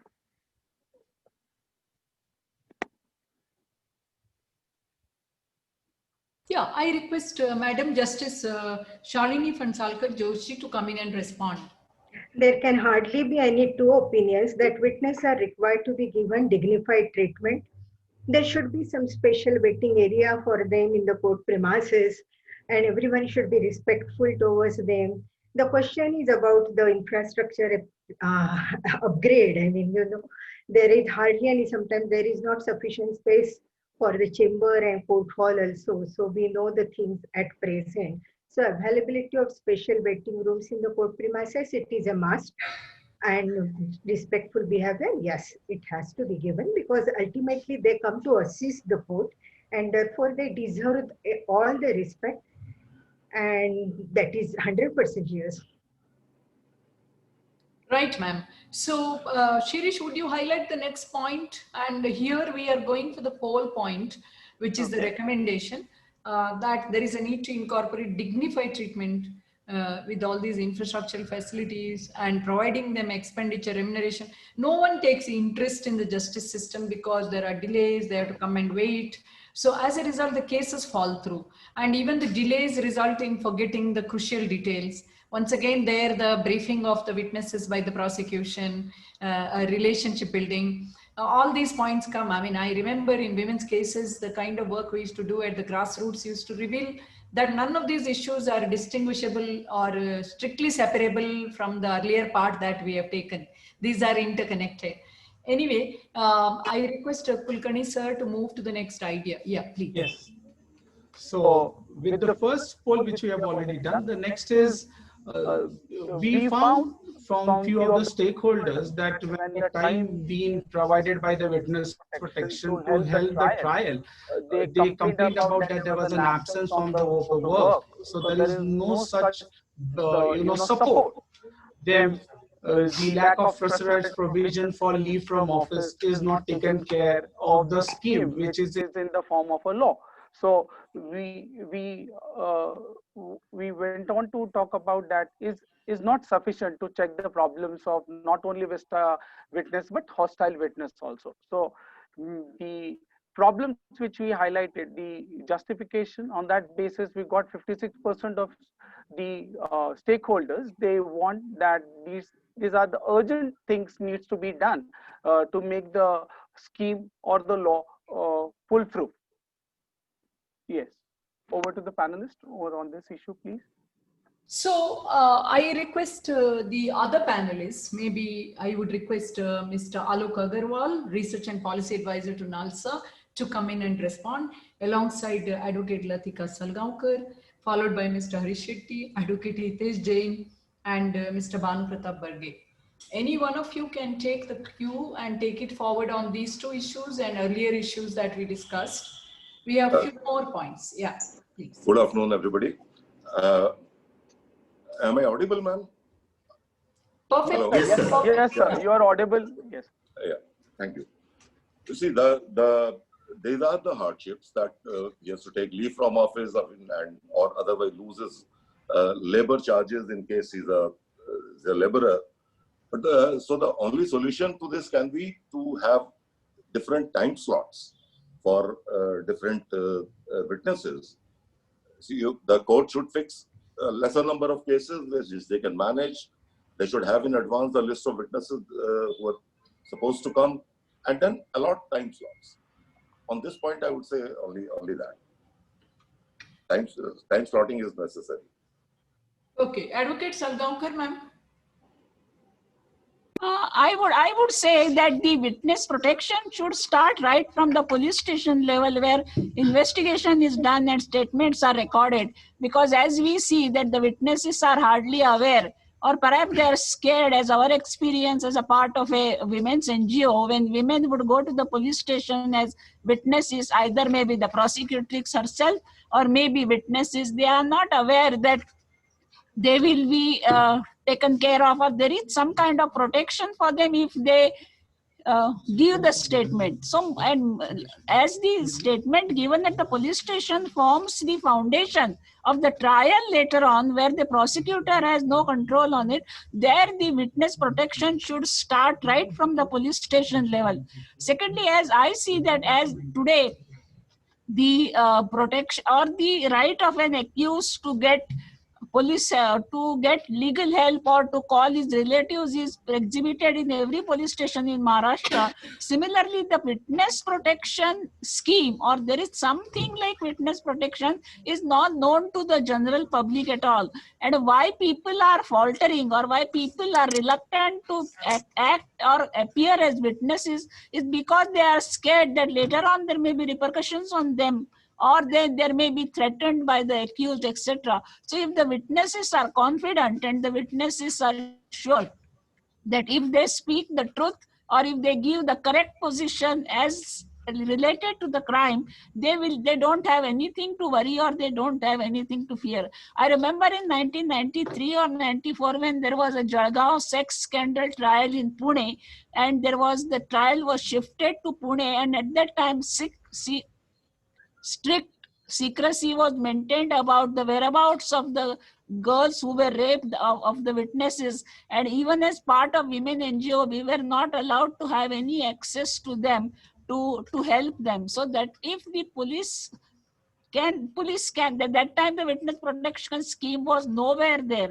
But even then the Pune police had acted very well and the witnesses were protected to the ultimate. So I feel that the witness protection scheme, public in general should have a complete idea, or at least a basic idea, that witnesses will be protected if they come out with the truth. Okay. I would be very interested in knowing the views of Dr. Harish Shetty. Any of the cases that have come across where witnesses have additional trauma or harm experienced in the process? Absolutely. Ma'am, what is very important, hi everybody, good to be here and I'm learning a lot. What is very important is protection is not physical protection. It is emotional protection also. What happens to the witness across time? Initially, if he is a true witness, there are false witnesses also. There are false witnesses which are brought by the police also. If they are true witnesses, they are very enthusiastic initially probably, and then there are changes happening in the witness. One, he gets bored at the length of the case. Number two, he also gets very scared because the relatives, the accused, really go to the witness and say, please save my son, he was innocent, he's done nothing except for one offense. And they go and meet the witnesses in the family. And there's a lot of dynamics happening in the family of the witness where the wife says, Abhi tum kyun isme padta hai, jane do usko. And then a lot of pressure and coercion happens indirectly by the police. And I've seen that happening. And there, if you say that hostile witnesses should be punished very, very badly, I don't agree with that at all. Now, at the end of the case, as the case comes up, some witnesses have existential dilemmas in their mind. Atta काय झालं आता 10 वर्ष झालंय आता सोडून द्या तर काय आता एवढं लांब खेचायचं the guile in our Indian psyche is very poor and remaining firm across time cognitively is not easy. So here, what is very important is a witness emotional protection is important. If the court and the judicial system and the law enforcement system has an emotional arbitrator who keeps in touch with the witness across time to maintain his poise, etc. So it appears very funny to some, but I think it's important to bring in that aspect so that the witness remains where he is, he's supported and is protected by threats from the others. And the law enforcement agencies also take a strong recourse to any threat to the witness immediately, not after 10 years. So there has to be a system which which provides emotional protection to the witness and not only physical protection. If you provide emotional protection, he physically also becomes much stronger. And that could be done by NGOs, it could be done by so many others, but it has to be systematized. Harsh punishment to a witness when he becomes hostile is not advisable because the background of he becoming hostile is not the same for all witnesses. Dr. Shetty, your response along with the Advocate Latika's response brings to my mind one experience of mine which I was told. In 1998 in Ireland, when bank robbery happened in the broad daylight, when students were queuing up for the ATM, and then it happened in fraction of a second, and the police took everybody's name, and when they came back to their individual dwelling places, the police called them and asked, did you feel traumatized? Did you feel something strange? And next day again they called and they asked, did you get any nightmare? So as ma'am rightly pointed out and you pointed out, the trauma of witnessing a crime is taken very seriously in these countries, whereas we take it for granted here. So if our system has to be very conscious to this, then all these points have to be taken into consideration and the police have to be very proactive. So I'm curious to know from Mr. Barge as well as Advocate Hitesh Jain, their views about this witness protection dimension. See that first of all, there are witnesses means different type of witnesses are there. Mainly eyewitness and then punch witnesses. Just now Mr. Shetty said that if you go through some cases like in cases registered under the ITPA Act, repeated panchas you will come to know that the repeated panchas are there. In all cases, in each cases some same panchas are there. Mainly eyewitnesses are more important in these serious cases.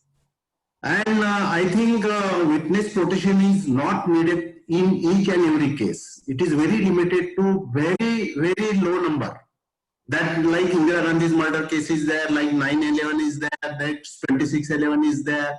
In that type of cases, if eyewitnesses are there and they need protection, then only that protection is given.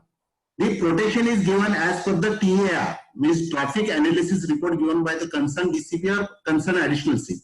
And then only this protection is provided. And main lacuna in this case, this act is that this protection is provided only for 3 months, not more than 3 months.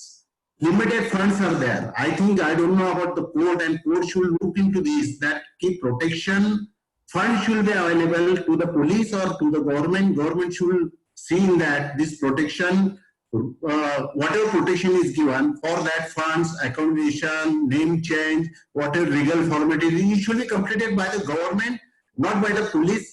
Only police can recommend that these witnesses should be A category, B category or C category. Wonderful. So anyone else would like to comment, or can Shirish proceed further with the recommendations, please? Ma'am, here I would like to say something. Yeah, one of the problem is lack of specified provision for leave from office. I mean, they have to take the leave. So like in jury trial, you know, juries are considered to be on official duty when they go there and attend the case. So here also independent witnesses like Pansar, I mean some other persons, if they show the court summons, then they should be permitted to take the, I mean, it should not be considered as a leave. That can be also one way of, you know, making themselves available. Because nowadays, you know, on one date only they will have to come. That is no guarantee, considering the number of cases on the daily board, considering the availability of PP, defense counsel. So at times they may have to come again and again. So lack of specified provision for leave is really an issue for some. And we don't work on holidays like Saturday, Sunday. So they have to take the leave and come. So if we like jury trial, when the juries come and they are considered to be an official duty and it is not considered at least as a leave, similarly, we can also make some similar such provision. So we'll make a recommendation. Professor Gurpur, one small point. Yeah. There is a phenomena, as we all know, stock witness. And perjury provision should be strengthened, because you see, this is happening because of two problems. One, the police public rapport is not good, and several times the punch witnesses are being made, I mean forcefully they are being made, or witnesses in other cases. So what I would like to suggest, that we should develop some kind of mechanism so that you see this stock witness phenomena could be curtailed, as well as also the perjury procedure can also be initiated against those who are giving the false witness, and the attitude of the police to reach out to the people so that people are encouraged to volunteer and become the witness. Thank you. Wonderful. Yeah, these are. May I make one submission? Madam, can I make one submission here? About this after protection scheme is concerned, about this witness protection scheme is concerned, not much awareness has been created. Like for example, the point which Mr. Burge made, that the scheme only provides for protection only for 3 months. Second, you have to maintain the confidentiality, but there are no penal provision as to if there is a breach of confidentiality, how do you deal with such provision? Third is about the TAR, the threat analysis report. They themselves are prepared by the persons who are interested. Now, suppose if the person themselves are compromised and there is no independent body who is going to prepare the threat analysis report, and it is only going to be limited to the celebrity cases, then it is going to be a problem. Now, as far as the witness protection scheme is concerned, it basically was a scheme that was formulated by the Union government, and the Supreme Court, by exercise of its power under Article 141 and 142 of the Constitution, declared it as a law. So what will be important is that we have to create awareness. It is not limited to specific case. It is available to every cases. So I think we have to make the situation about the awareness. And second, a specific suggestion that the protection which is afforded only for 3 months, that has to be afforded for at least a year or two, because the trials are not completed in 3 months. Usually the trials are completed in 2 to 3 years. Ma'am, can I comment on one submission? Yeah. NALSA can really work in creating awareness, because that is very important, as Jain has rightly said. Hardly few people know about it. So NALSA can create legal awareness, and yes, it should be for some more time, because within 3 months it is just not possible to conclude the trial. Yes, ma'am. Now Thank you, madam. we have Madam, can I? missionaries in Nalsa. Agarwal sir, please. Yeah. Yeah. Ma'am, first thing is that, I mean, of course, it is rightly pointed out that it can't be only for 3 months. In fact, the threats can be for preventing deposition, and the threat can be as revenge also. So in some cases, it may have to continue for life. So that is the one thing. Secondly, as it was said earlier, that the witness protection should start from the police station. I would say that first thing to ensure is that the police records the statements correctly. Today, if the police introduces a false witness and the witness comes in the court and deposes correctly, then he is termed hostile. So that should not be the case. Thirdly, when in very serious cases, the scheme also talks of relocations and concealing the identity and everything. My respectful submission here is that apart from thinking about over it from the criminal justice system point of view, we should also think about it from the point of view of human rights of the witness. Yes. Totally, I mean, somebody losing his identity completely, not being able to do what he wanted to do, not totally cut off from family members. I don't know, maybe, and only because he was a chance witness. He just happened to be there. So there has to be some solution to this, that there should be no threat also, and he should be able to, probably what I am hinting at is, it may sound odd here, but maybe, can a witness have a right to silence? Right to? Silence. Silence. Okay, wonderful. I don't want to give evidence. Yeah. So quickly, Shirish, can you move to the next point? Because we have a few more points there under this subheading. Who is moving the slide? Hello? Yeah. Ma'am, the other point which we wanted to talk about is in relation to the problems that the disclose of identity, which sir has already mentioned. So the family provisions regarding the change of identity of the witness are incomplete. Overburdened police forces are not enough to implement the provisions of the scheme, and accordingly video conference is not at all used often to record testimony of witnesses in certain heinous offences apart from sexual offences. Availability of infrastructure for top security facility for witnesses is missing. If you go through the problems, the justification is the recommendations. The stakeholders are saying 92.5% of the stakeholders believe that we need to incorporate in this scheme to make the witness protection effective.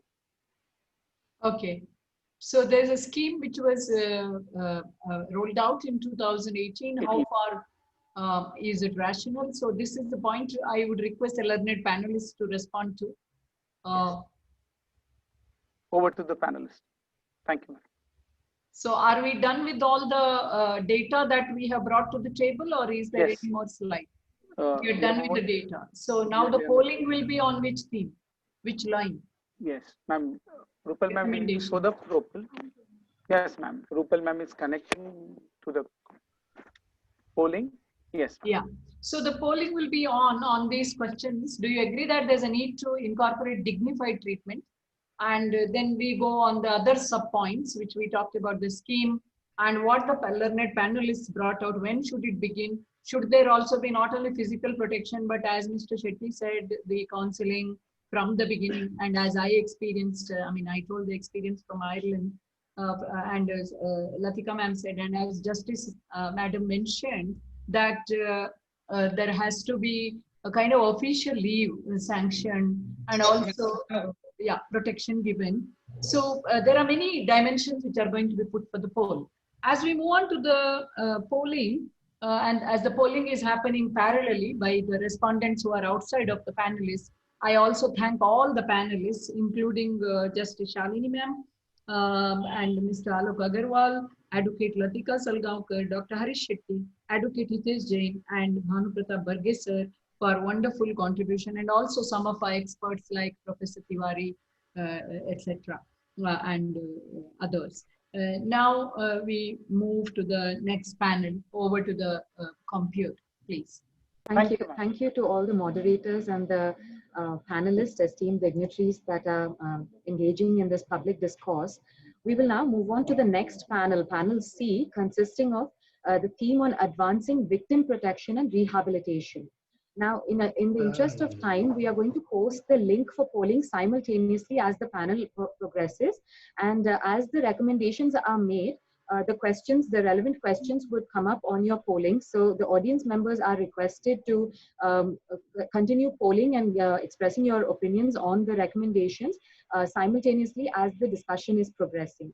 So to moderate this session, I would like to invite once again Dr. Shashikala Gurpur ma'am and Ms. Chaitrali Deshmukh as the co-moderator. Yeah, thank you, Ms. Lasya. Now, taking the clue from the previous presentation, there is one more response, which is Sampath Bulusus, who says that witness protection should not end once the trial is conducted. It should continue beyond. I mean, we keep reading about such precarious situations. Now, we have the important theme of advancing victim protection. From witness, we are moving to victim. So prosecution, witness, victim. So for this, I invite Ms. Chaitrali Deshmukh, who is my co-moderator. She's a journalist, she's a visiting faculty with us, and she is also our PhD scholar who is researching on the special issue of children. I invite my esteemed panelists, which includes our judge scholar, Justice Shalini ma'am, Dr. S.C. Raina, the former Vice Chancellor of Himachal Pradesh National Law School and current Dean of Kids Law School in Bhubaneswar, Advocate S.K. Jain sir, Mr. Sunil Chauhan, the Director of NALSA, Dr. Harish Shetty once again, and Advocate Latika Salgaonkar. I request Ms. Chaitrali to present the proposed recommendations, our justification, and what our field data among more than 100 stakeholders as a community-based survey showed. Over to you, Ms. Chaitrali. Thank you, ma'am. Ma'am, the criminal justice system is often seen as a zero-sum game. Someone loses, someone wins. The accused seek acquittal and the state, which represent the victim, seeks conviction. Unfortunately, in this process, the victim is oftentimes treated as afterthought. The next recommendation based upon the data collected from the stakeholders are VIS should be introduced in India. VIS, that is Victim Impact Statement, should be introduced in India into consideration the social, economic, psychological and psychological aspect. 70% of people responded that VIS should introduce in India.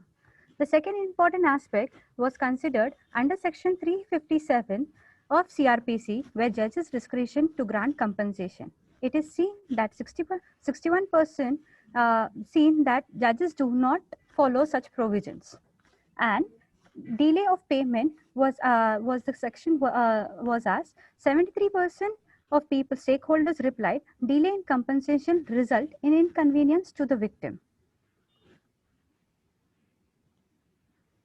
Okay. Thank you, ma'am. Over to you, ma'am.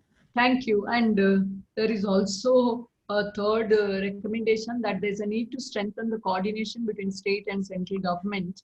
That mainly they say that this fund is resulting in disparity, there is ineffective approach, etc.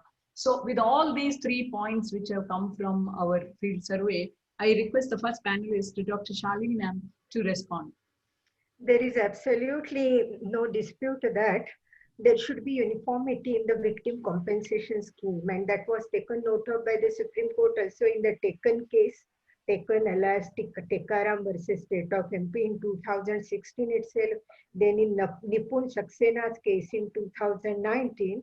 Such scheme was formed, took notice of absence of an integrative system and directed NALSA to constitute a committee to prepare model rules for victim compensation as regards sexual offences.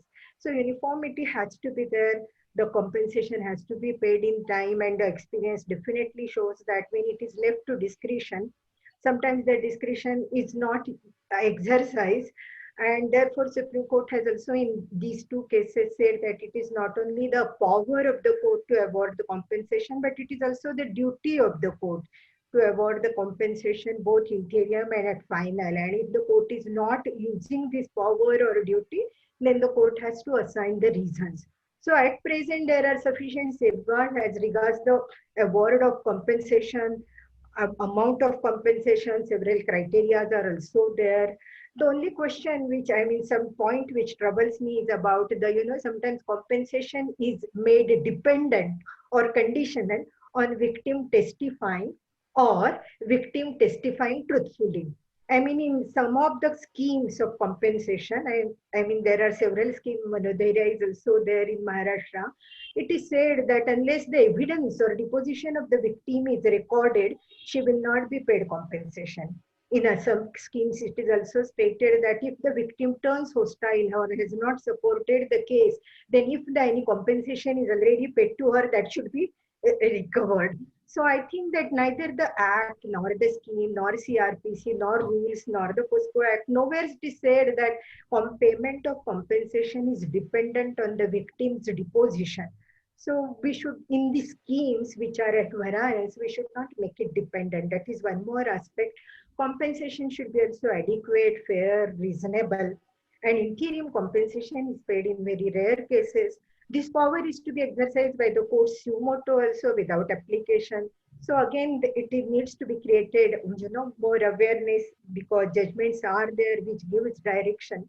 But despite that, if the power is not used, then we have to create awareness and training on sensitization on this aspect. That is what, I mean, not only the victim, but the public prosecutors, her private counsel, his or her private counsel, everyone should, invite the attention of the court to this very laudable provision of payment of compensation. That is what I feel. Thank you, ma'am. And here there is two dimensions. One is the protection and the other is rehabilitation. And where does the compensation come in? Does it come in terms of a third, in the three-pronged approach? And how is the actual execution of the compensation happening?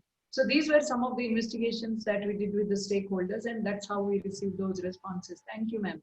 I will request Mr. Raina, Dr. Raina sir, who has been a long-term researcher and a scholar in multiple fields, especially criminal law, IP, etc. So, sir, we would like to know your views in this context. Thank you, madam. May I say that there is some, the first slide you showed is with respect to protection. A small question before I answer this one. As to who will protect the witness. The problem is that I think the stakeholders have not seen the American model, where a separate agency has been created. The police of India is not trusted, not worth trusted. See what's happening in UP. Even if a witness is given to them, is she or he protected? Anyway, with respect to compensation, we had a scheme of 357, which was perhaps a scheme of give and take. And that scheme has been taken over in 2008/2009 by adding 357 capital A. Though that's not perfect still, because the discretion has been given to the magistrate to award compensation in most of the cases or in all cases, but the magistracy is still not ready to do so as it is in case of probation. As in case of probation, 360 CRPC says that such people who have 2 years or less offense committed punishment should be given probation. And in case they do not give, 361 says that the magistrate should record the reasons. With respect to 357A, the magistracy is still not ready to give compensation. That's why the discretion even given to them is not being applied.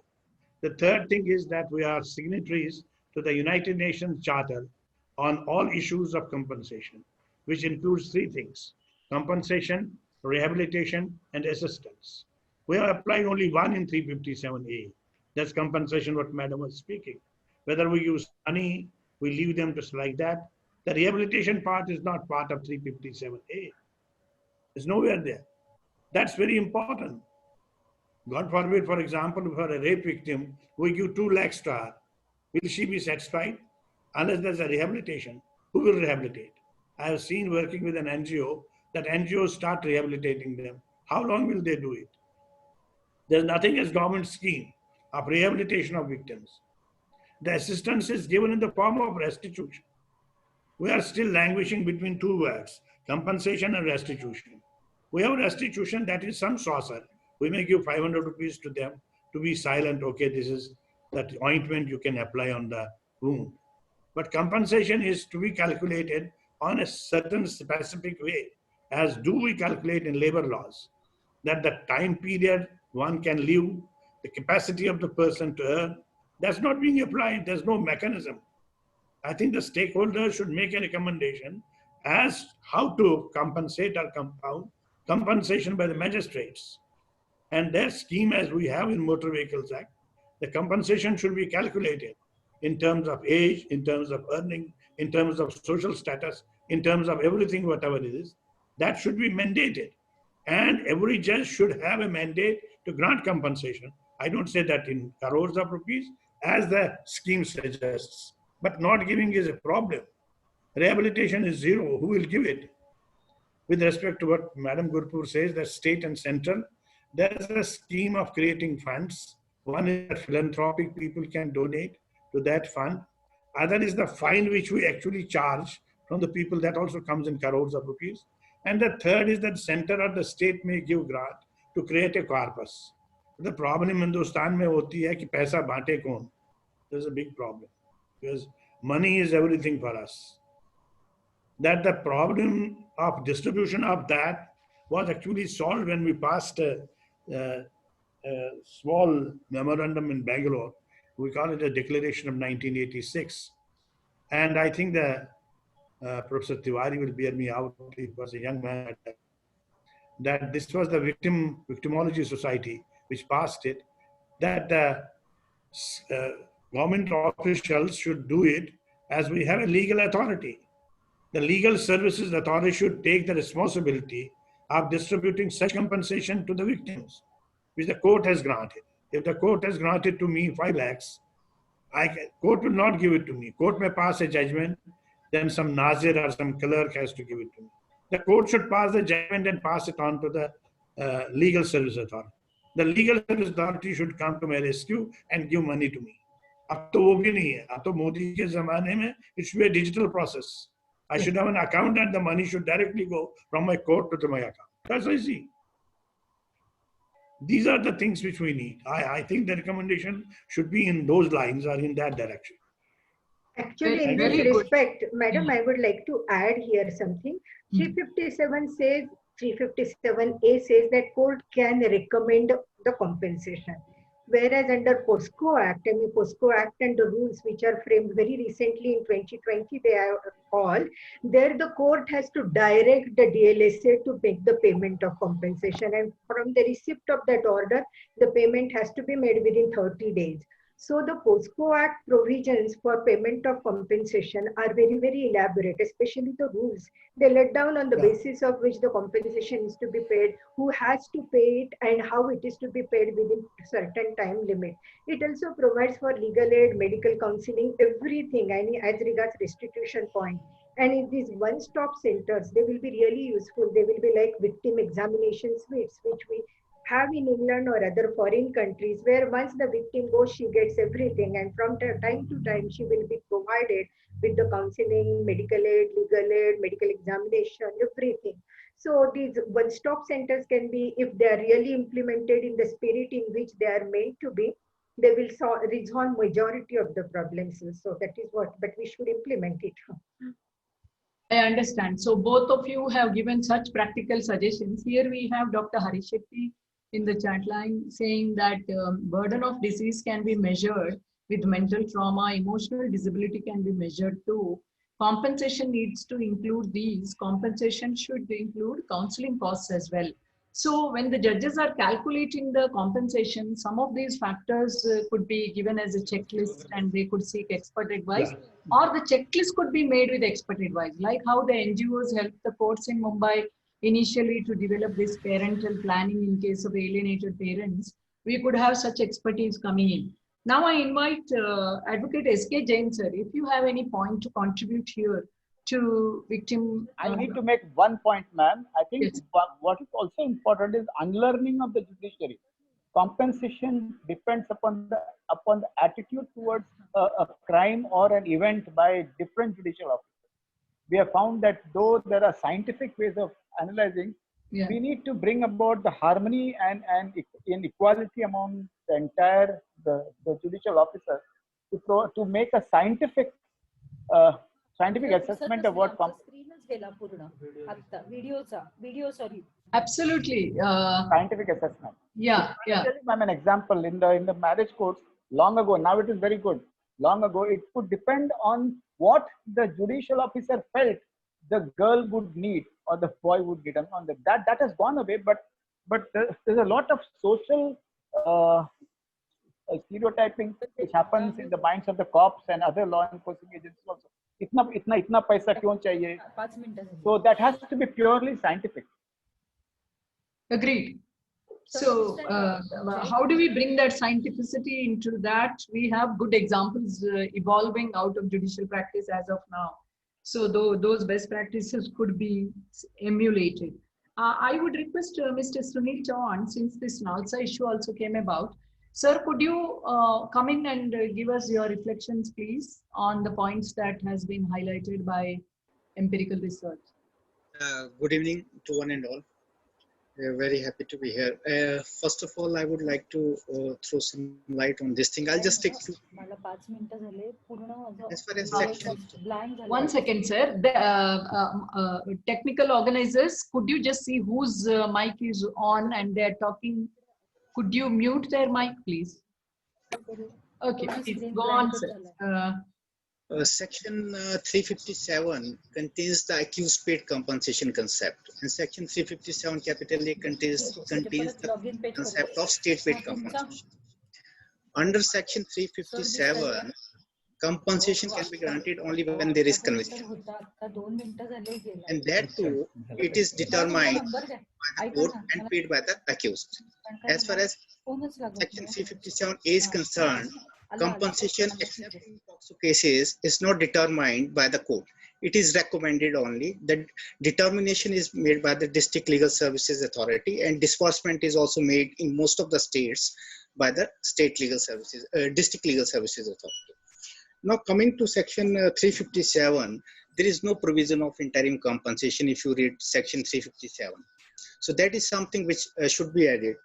And if you see section 357 subsection 3, it says that if the fine does not form part of the sentence, then the court can grant compensation.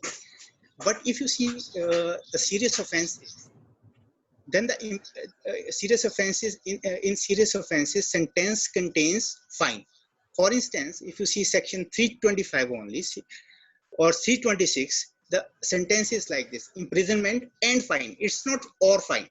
The court does not have the option to deduct confine the sentence to the imprisonment only.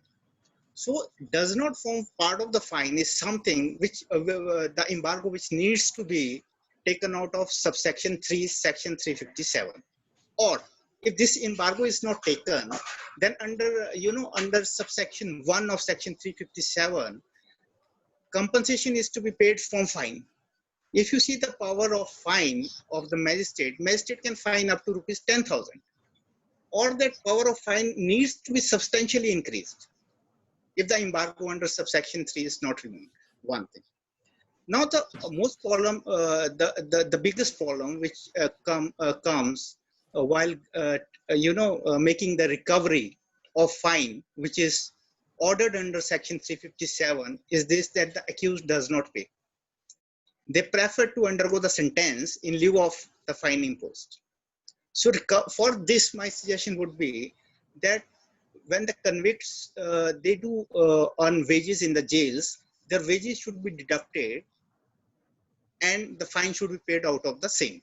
So this may be also added in section 357, one thing. Now coming to section 357A, there are 4 scenarios which are covered by section 357A. 1, in case of conviction also compensation can be granted. In case of acquittal also, third scenario when the accused is discharged, and the fourth scenario when even the offender is not traced out. In the first three scenarios, that is conviction, acquittal, and the offense is not when the accused is discharged, the reference, the recommendation should come from the court. One thing. And in the last one, application should be moved before the DLSA. Meaning thereby that section 357A does not contain a provision where the suo motu cognizance can be taken as far as the compensation is concerned by the DLSA. So this is something which must be added in section 357A, that in case of interim compensation, at least suo motu compensation, suo motu notice should be taken by District Legal Services Authority. Now coming to the interim compensation, although subsection 6 do contain the word interim relief, but there is a lot of vagueness in the same, because you know that somehow relates to the medical relief or something like that. So very specific provision of interim compensation should be inducted, should be introduced in section 357A also. Now coming to the handling of funds. In most of the states, in some of the states, what we have observed, that the compensation is determined by the District Legal Services Authority, but it is paid by the executive. So once again, the matter goes to the executive for disbursement of the compensation. So it causes a delay of several months. And in most of the states, the practice is this, that the funds are kept at the disposal of State Legal Services Authority and District Legal Services Authority. And in such a scenario, what we have seen, of determination of the amount, the disbursement is made through check. So this is something, who will handle the funds? If this can be clarified under section 357A, then it will, avoid the delay in disbursement of the funds. Now coming to the sources of funds. What we have seen that there is often a gap between the amount awarded and the amount disbursed. If you see the, entire India.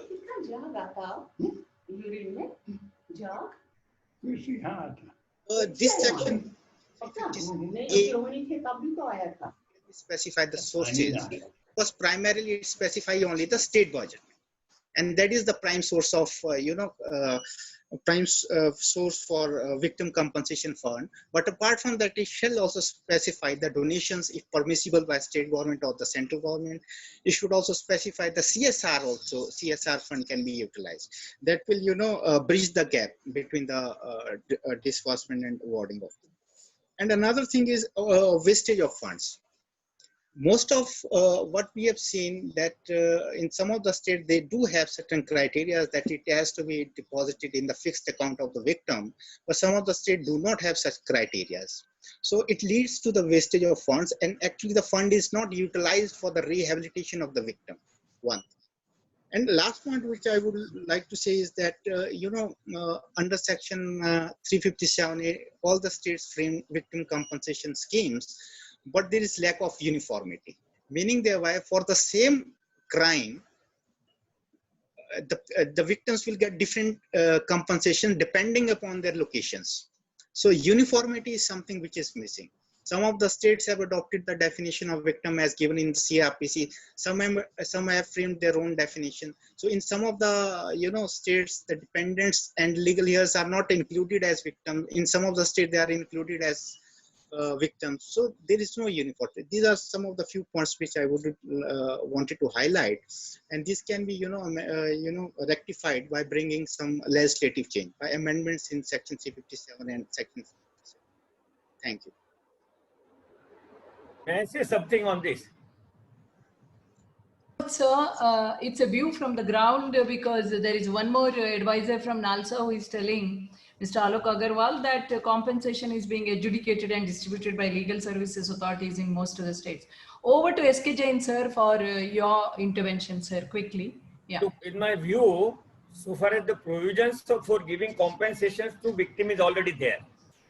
I want to add one more thing, that when at the beginning of the trial, in the case of before the magistrate court, while framing the charge before the sessions court also, when the prosecutor opens the case, if he feels that it's a good case where there is a requirement of compensation to be given to the victim, along with the framing of the charge, he can request the court that this is a fit case prima facie that victim has to be compensated.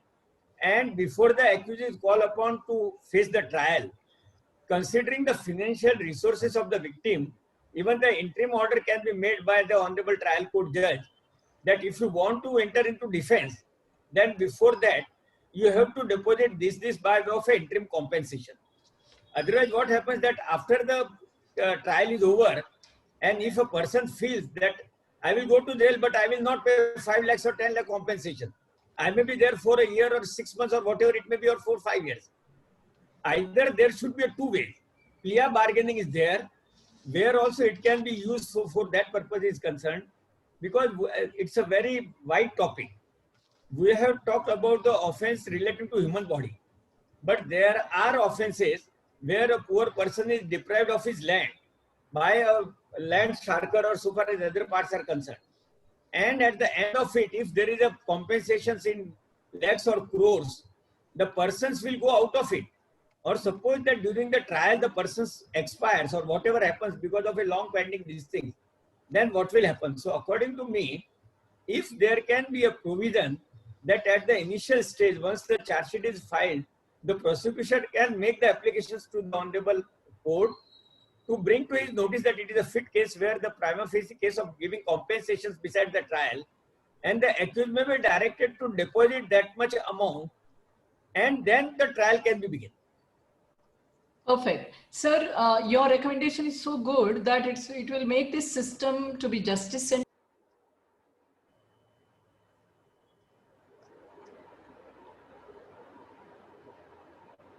Sir, I think your recommendation will play a huge role in making the system justice-centric and victim-centric. And your point on not just emphasizing offenses against body, but also those which deprive life and livelihood also is well taken. We will take note of that. I request Professor Kulkarni to go further and suggest. Madam, can I come in with a very brief intervention? Please. Yeah.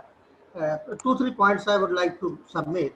One is like calculation of the compensation. Like if you'll see a case, very landmark case, Vikas Yadav case of Delhi High Court, it has given a lot of criteria and parameter how to calculate the victim compensation. So I think that can also be considered while calculating the compensation by the courts. Second is, there may be also a good provision, because if you'll see the Protection of Human Rights Act 1993 and as amended twice, there is a provision for the human rights courts under section 30.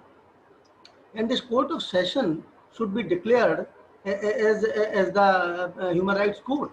Now, if a procedure is being made, like as Professor Madhav Menon committee has also suggested, that we need 3-4 kind of procedures, not only one criminal procedure code, so that these courts, if they can take off, and then they can also be a big relief for the victims of violation of human rights, because they are the most sufferers, because there is no demarcation presently between the criminal law and the victims of human rights violation, which can be taken up by these courts. Third point is this, that UN Declaration on Victims of a basic principle of justice for victims of crime and abuse of power says 4 components. One, access to justice and fair treatment to the victims. Another, the restitution. So restitution is generally available in the civil as a civil remedy. But like in few cases where economic offenses are there, the chit fund and you see a lot of economic crimes which are committed and the money is siphoned off from the poor people. Like in Sahara case, Supreme Court has also said that the money has to be deposited by Mr. Sahara, then only he can be released on bail. So there is a need that this restitution also, because restitution is one of the aspects beside compensation, to be instituted in deserving criminal cases, so that can also be granted by the court. Third is 357C. If you will see this section, treatment of victims. This section is not, because one-stop centers are being run by the health department, and there is no proper coordination between this.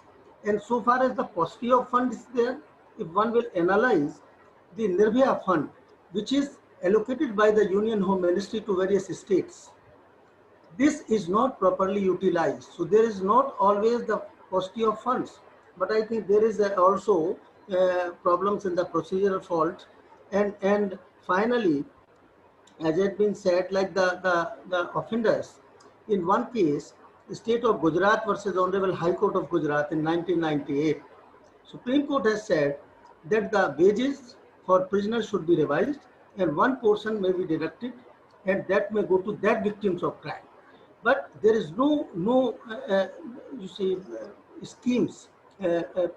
States have devised various kind of schemes to disperse this fund, but the schemes are not so disseminated to the people, as well as also the victims also don't know that there is any kind of provision. So there is need that we can also, and when I spoke to several jail officers, they said a lot of money has been accumulated in this fund.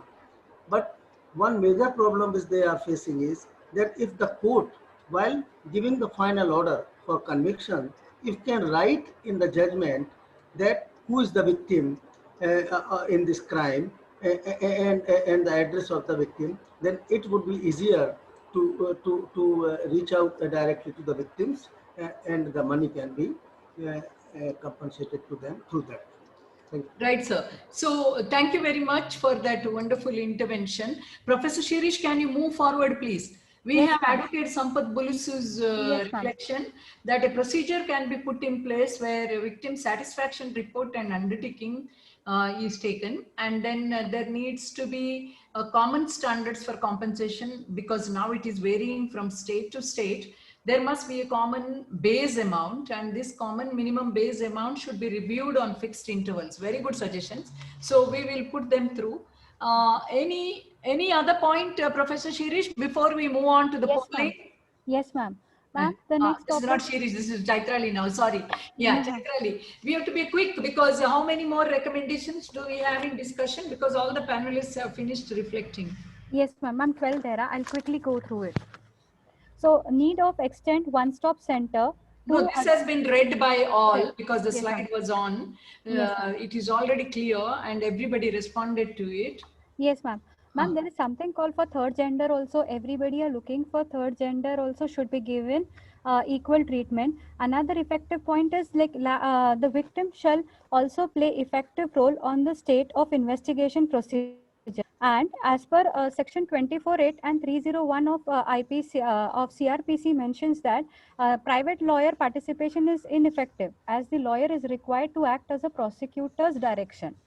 And so this act, many people recommended it that victim want to engage a lawyer can also engage a lawyer, but in this the lawyer play only a role of just looking into the case. The second Here I would like to intervene, huh, Chaitrali and Madam. Dr. Shali ma'am, these two are the most important and we have touched the soft nerve here of the system. And Chaitrali is presenting that slide, the second point also. So please intervene, ma'am. Yes. So as regards section 24(8) now, which is introduced by way of amendment in 2009, I mean, you know, it is said, I mean, this slight, there is a distinction between section 24(8) and 301 of CRPC. 24(8), what it says, that private counsel can, I mean, permit the advocate engaged by victim to participate in proceeding and to assist the prosecution.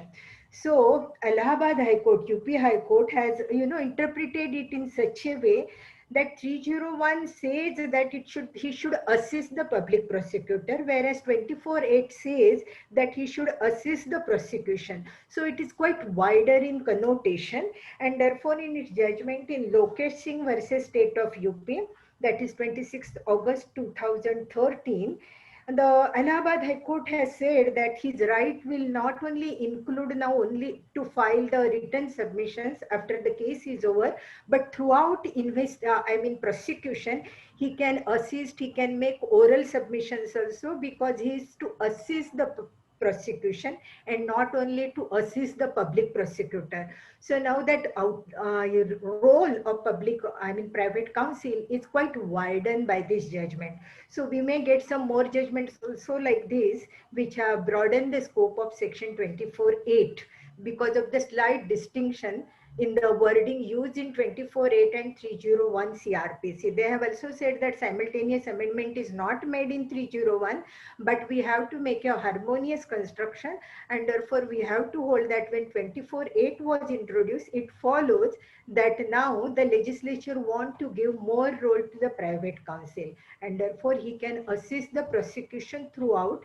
So not only written but oral submissions also he can, a larger role is given to him now, and that is really important because of this judgment of Allahabad High Court, and there must be several such judgments also. So that I would like to know, I mean really comment this way that now the role is increase of private lawyers. Great, ma'am. So this we will take cognizance Yes. of this judgment. We will add it to the Yes. and your recommendations.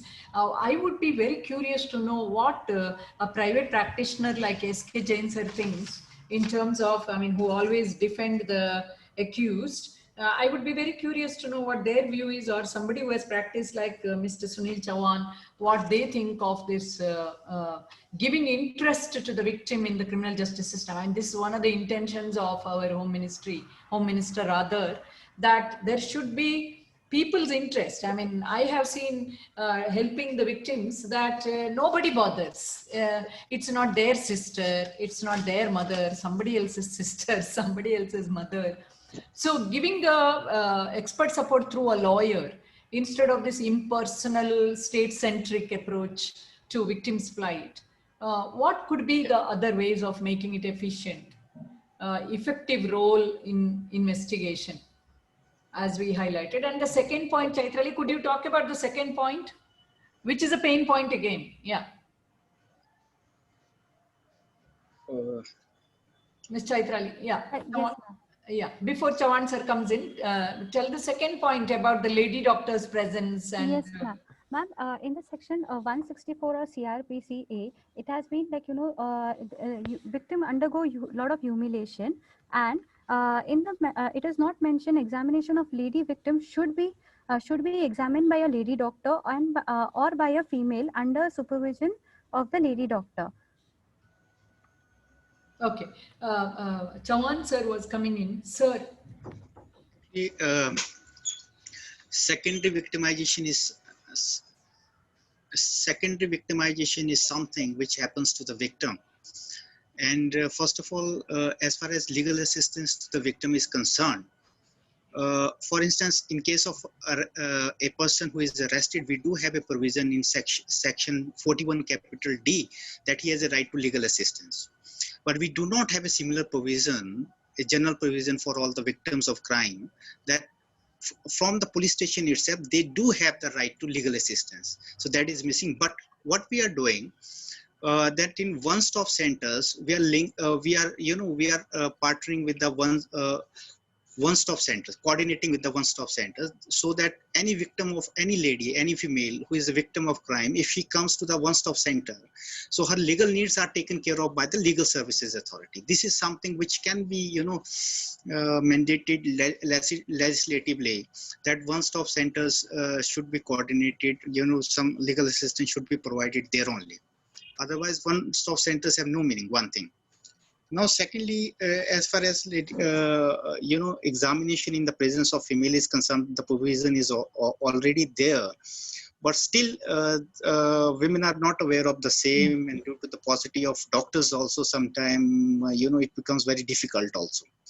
So this is something which need to be tackled at the administrative level by the governments. If we introduce some legislative change also, we need to, instead of legislative change, we need to frame some workable solution for the same. Perfect, sir. So should we be process oriented and result oriented, or individual oriented is the question, which is one of the core values here when we do this deliberation. So Advocate Sampath was pointing out that there should be I told you already, victim satisfaction report, and this center should be there. And then he also says victim assistance booklet should be kept in all police stations and courts. Maybe this is where law schools could come in. Thank you, sir. Quickly, Chaitrali, let's wind up this because we Yes, are ma'am. already running ahead of time. Yes, ma'am. Ma'am, Yeah. there is a need to a need for public spirit participation where victim, if she do not want to approach to the police station to file FIR, she, Next on behalf slide. of a NGO can take place. Unlike in the POSCO Act, there is a provision.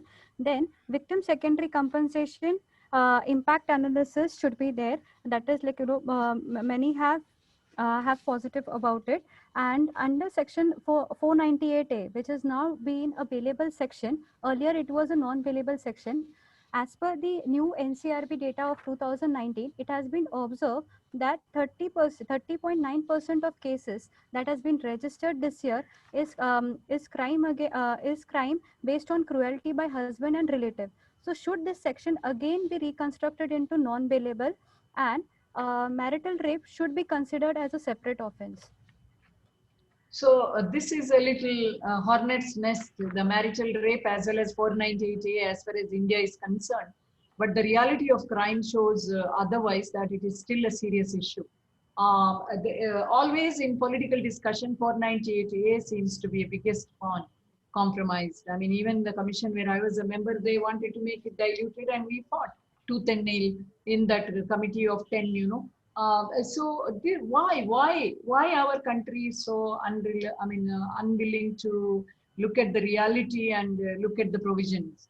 I would request Advocate Latika or Justice Shalini to reflect on this, please.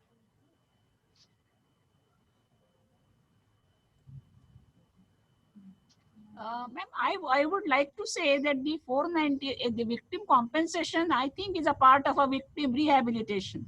Yeah. And but the point is that always every accused who is convicted definitely goes into an appeal. And so long as the appeals are pending, the possibility of recovery of the compensation is not there.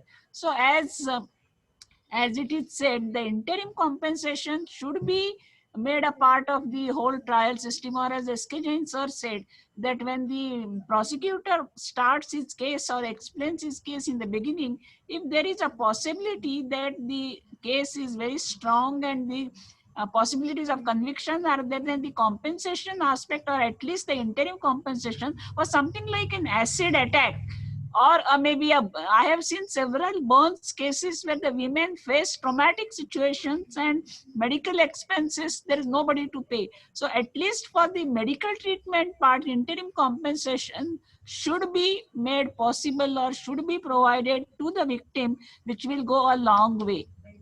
Thank you, ma'am. It should include even psychiatric counseling and things like that. Yes, definitely. Psychiatric, maybe in the rape case, or the calculation of compensation in a mental trauma is very difficult. How to calculate? How will you calculate the damage to the psyche or damage to the whole psychological position of the woman is very difficult. But at least some compensation in the form of it is medical. not difficult, ma'am. Sorry to intervene. It's not difficult. There are measurements now, and this can be calculated. It's advanced much more now. Yeah, yeah.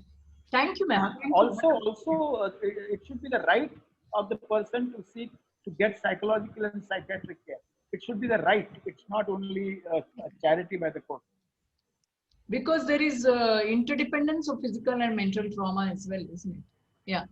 So coming back to polling, we are going ahead with the polling on the themes that we discussed. I think we should wind up here. Thank you, one and all the panelists, as far as this theme of victim compensation was concerned. It has been a very, very elevated, mature discussion. Any word from Justice Shalini ma'am as the final word?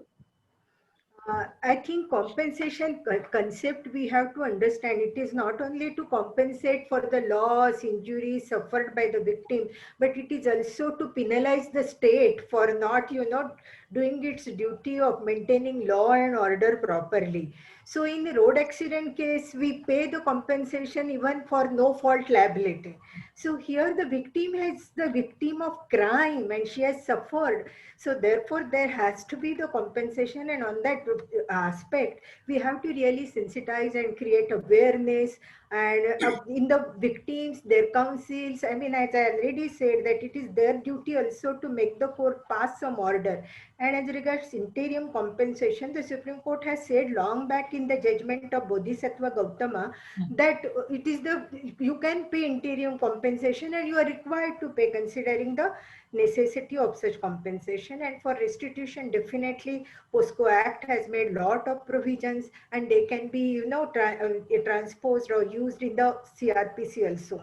Those rules can be incorporated in CRPC also as regards restitution. So whatever we are doing at present for the victims of sexual offences, the same things if we do for the victims of other offences, maybe domestic violence, cruelty or body offences or economic offences, that will really serve the object of this entire provision as such. Thank you, ma'am. Dr. Shetty has also suggested that dehumanization is the illness that cops suffer, and there needs to be continuous sensitization of police and lawyers, especially in case of burn cases and rape victims. There is a need for mental health care. Now, this is marking the end of this panel on victim compensation. It's the third panel, and thank you, Professor Chaitrali, for that very organized presentation. We move to the next one, but before that, I would invite the compeer to declare if we are having any privilege of any break or anything like that to break the monotony. So over to Lasya, please. Thank you, ma'am. And thank you very much to all the panelists for such an excellent discourse on this topic. We will now be, before going on to the next theme, we will be taking a break for 5 minutes. So I request all the panelists to regroup again by 5:55. Thank you very much. Thank you.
Ashish, I'll have to leave.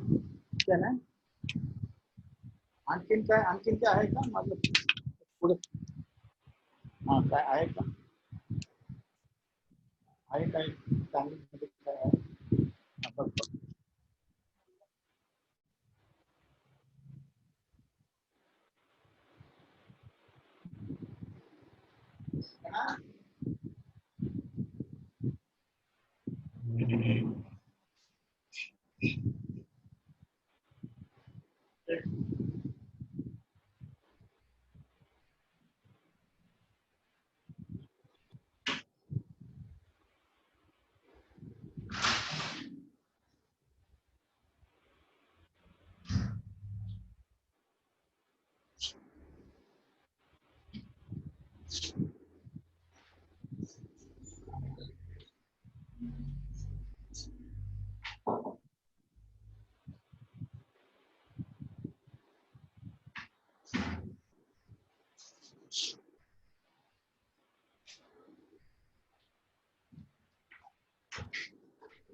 इथे करेल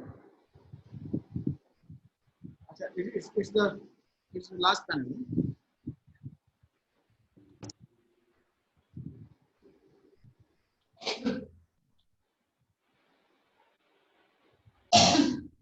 अच्छा तर आम्ही असं करा ना मला फोनवर द्या लिंक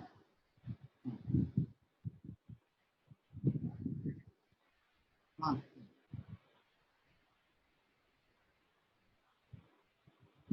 हां because I'll be on the road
Yes, let's start.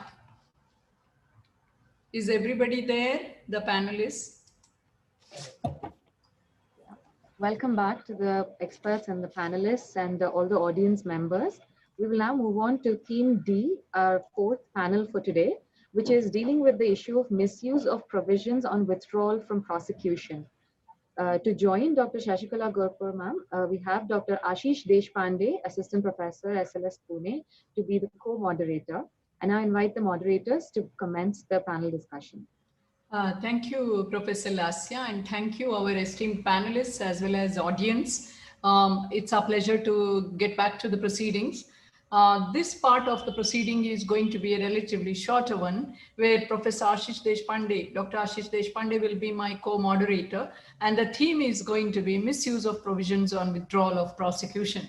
So over to Professor Ashish Deshpande to present the data from our survey, and then I call upon our esteemed panelists, including Advocate S.K. Jain sir, Mr. Nitin Kundavle Patil, and Advocate Hitesh Jain ji, Dr. D.P. Singh, and Advocate Sampath Pulissu. So, Professor Ashish, to begin. Good evening, one and all. In this discussion, we have only 3 recommendations. But before that, those recommendations, few seconds, I just want to share the roots of prosecution. If we look at the Code of Criminal Procedure, the prosecution, the part of prosecution is very much close to the offices of the courts. That is part and parcel of the offices of the court. That is number 1. But if we open newspaper, daily basis, we will come to know a few cases that the government has assured that few cases will be withdrawn. We will withdraw these cases, that cases, giving favor to a particular caste or a particular community or any particular region. So this is one of the very, very burning issues so far as the administration of justice is concerned. Because if we look at section 321 of the Code of Criminal Procedure, we will come to know that this is the exclusive prerogative of the public prosecutor or assistant public prosecutor in the case to initiate withdrawal. But practically speaking, politically, that particular section is abused. We don't want to take names of the particular states, but each and every state, somewhere, somehow, assurances are given, that sweet kind of what we can say, statements are being made that we will withdraw the cases and to make particular community or particular people happy. So for that reason, we had scrutinized that particular issue, and we have 3 basic recommendations. Number 1 is the exclusive power of the withdrawal of cases to be given to the specific courts. That is number 1. The another one is there should be role of victims so far as withdrawal of prosecution is concerned. If we look at the damage, if we look at the loss, the real persons, the real what we can say sector in the society, which is what we can say in the negative side, we will come to know that the victims are not being considered. So there should be role given to the victim also. And another one is that is very much crucial, that there should be clear-cut criteria so far as the what kind of cases to be withdrawn and what kind of cases should not be withdrawn at any cost so far as section 321 is concerned. So data is in front of us. So that is something about withdrawal of prosecution. Thank you.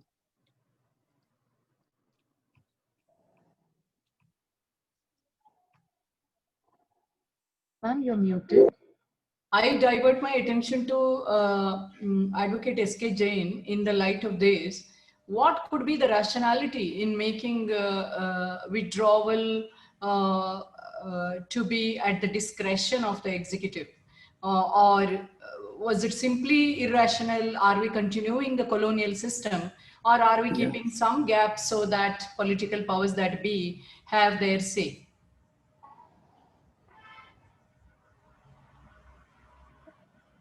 May I have Advocate S.K. Jain sir speak?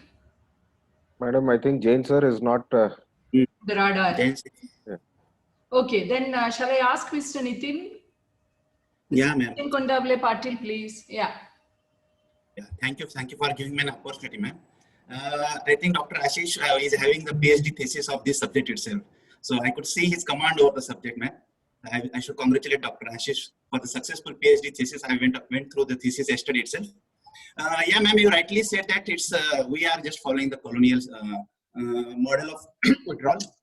So I firmly believe that the best practices are always to be followed, whether that to be of Germany, France. I would like to add one more country to this. Austria also has a very good model of prosecution, withdrawal of prosecution. So we should always follow that model of withdrawal of prosecution. Yes, with this, the start by Dr. Ashish was of the somewhat of political nature. I wish to commence with the saying that right to protest is implicit in the right to free speech and assemble. So, if the political activity will be rendered impossible, we will see role in prevention of withdrawal of the political assemblies. So we have to take that care, that also into consideration. Further, the withdrawal of cases prosecution, I must quote here the two particular divisional benches of Allahabad High Court decisions, one in the case of Agnihotri and second in the case of Ram Naresh Yadav, wherein the court has specifically laid down 4 questions in the first case and 3 questions in the second case. Well, going back to the 2010 National Litigation Policy, I think in the chapter 9 or chapter 10 itself, this particular withdrawal of prosecution directly or indirectly has been mentioned by the in that particular chapter for the review of the cases. So yes, this is a very debatable issue. It was in the news in 2018, wherein I think the states like UP and Haryana have taken tremendous vast decisions of withdrawing of nearly 20 to 20,000 cases. I think in the case of riots of Muzaffarabad, where the chief minister itself was one of the accused. And there were the headings in those years that Yogi rescue Yogi itself. So this is a very debatable issue, I think.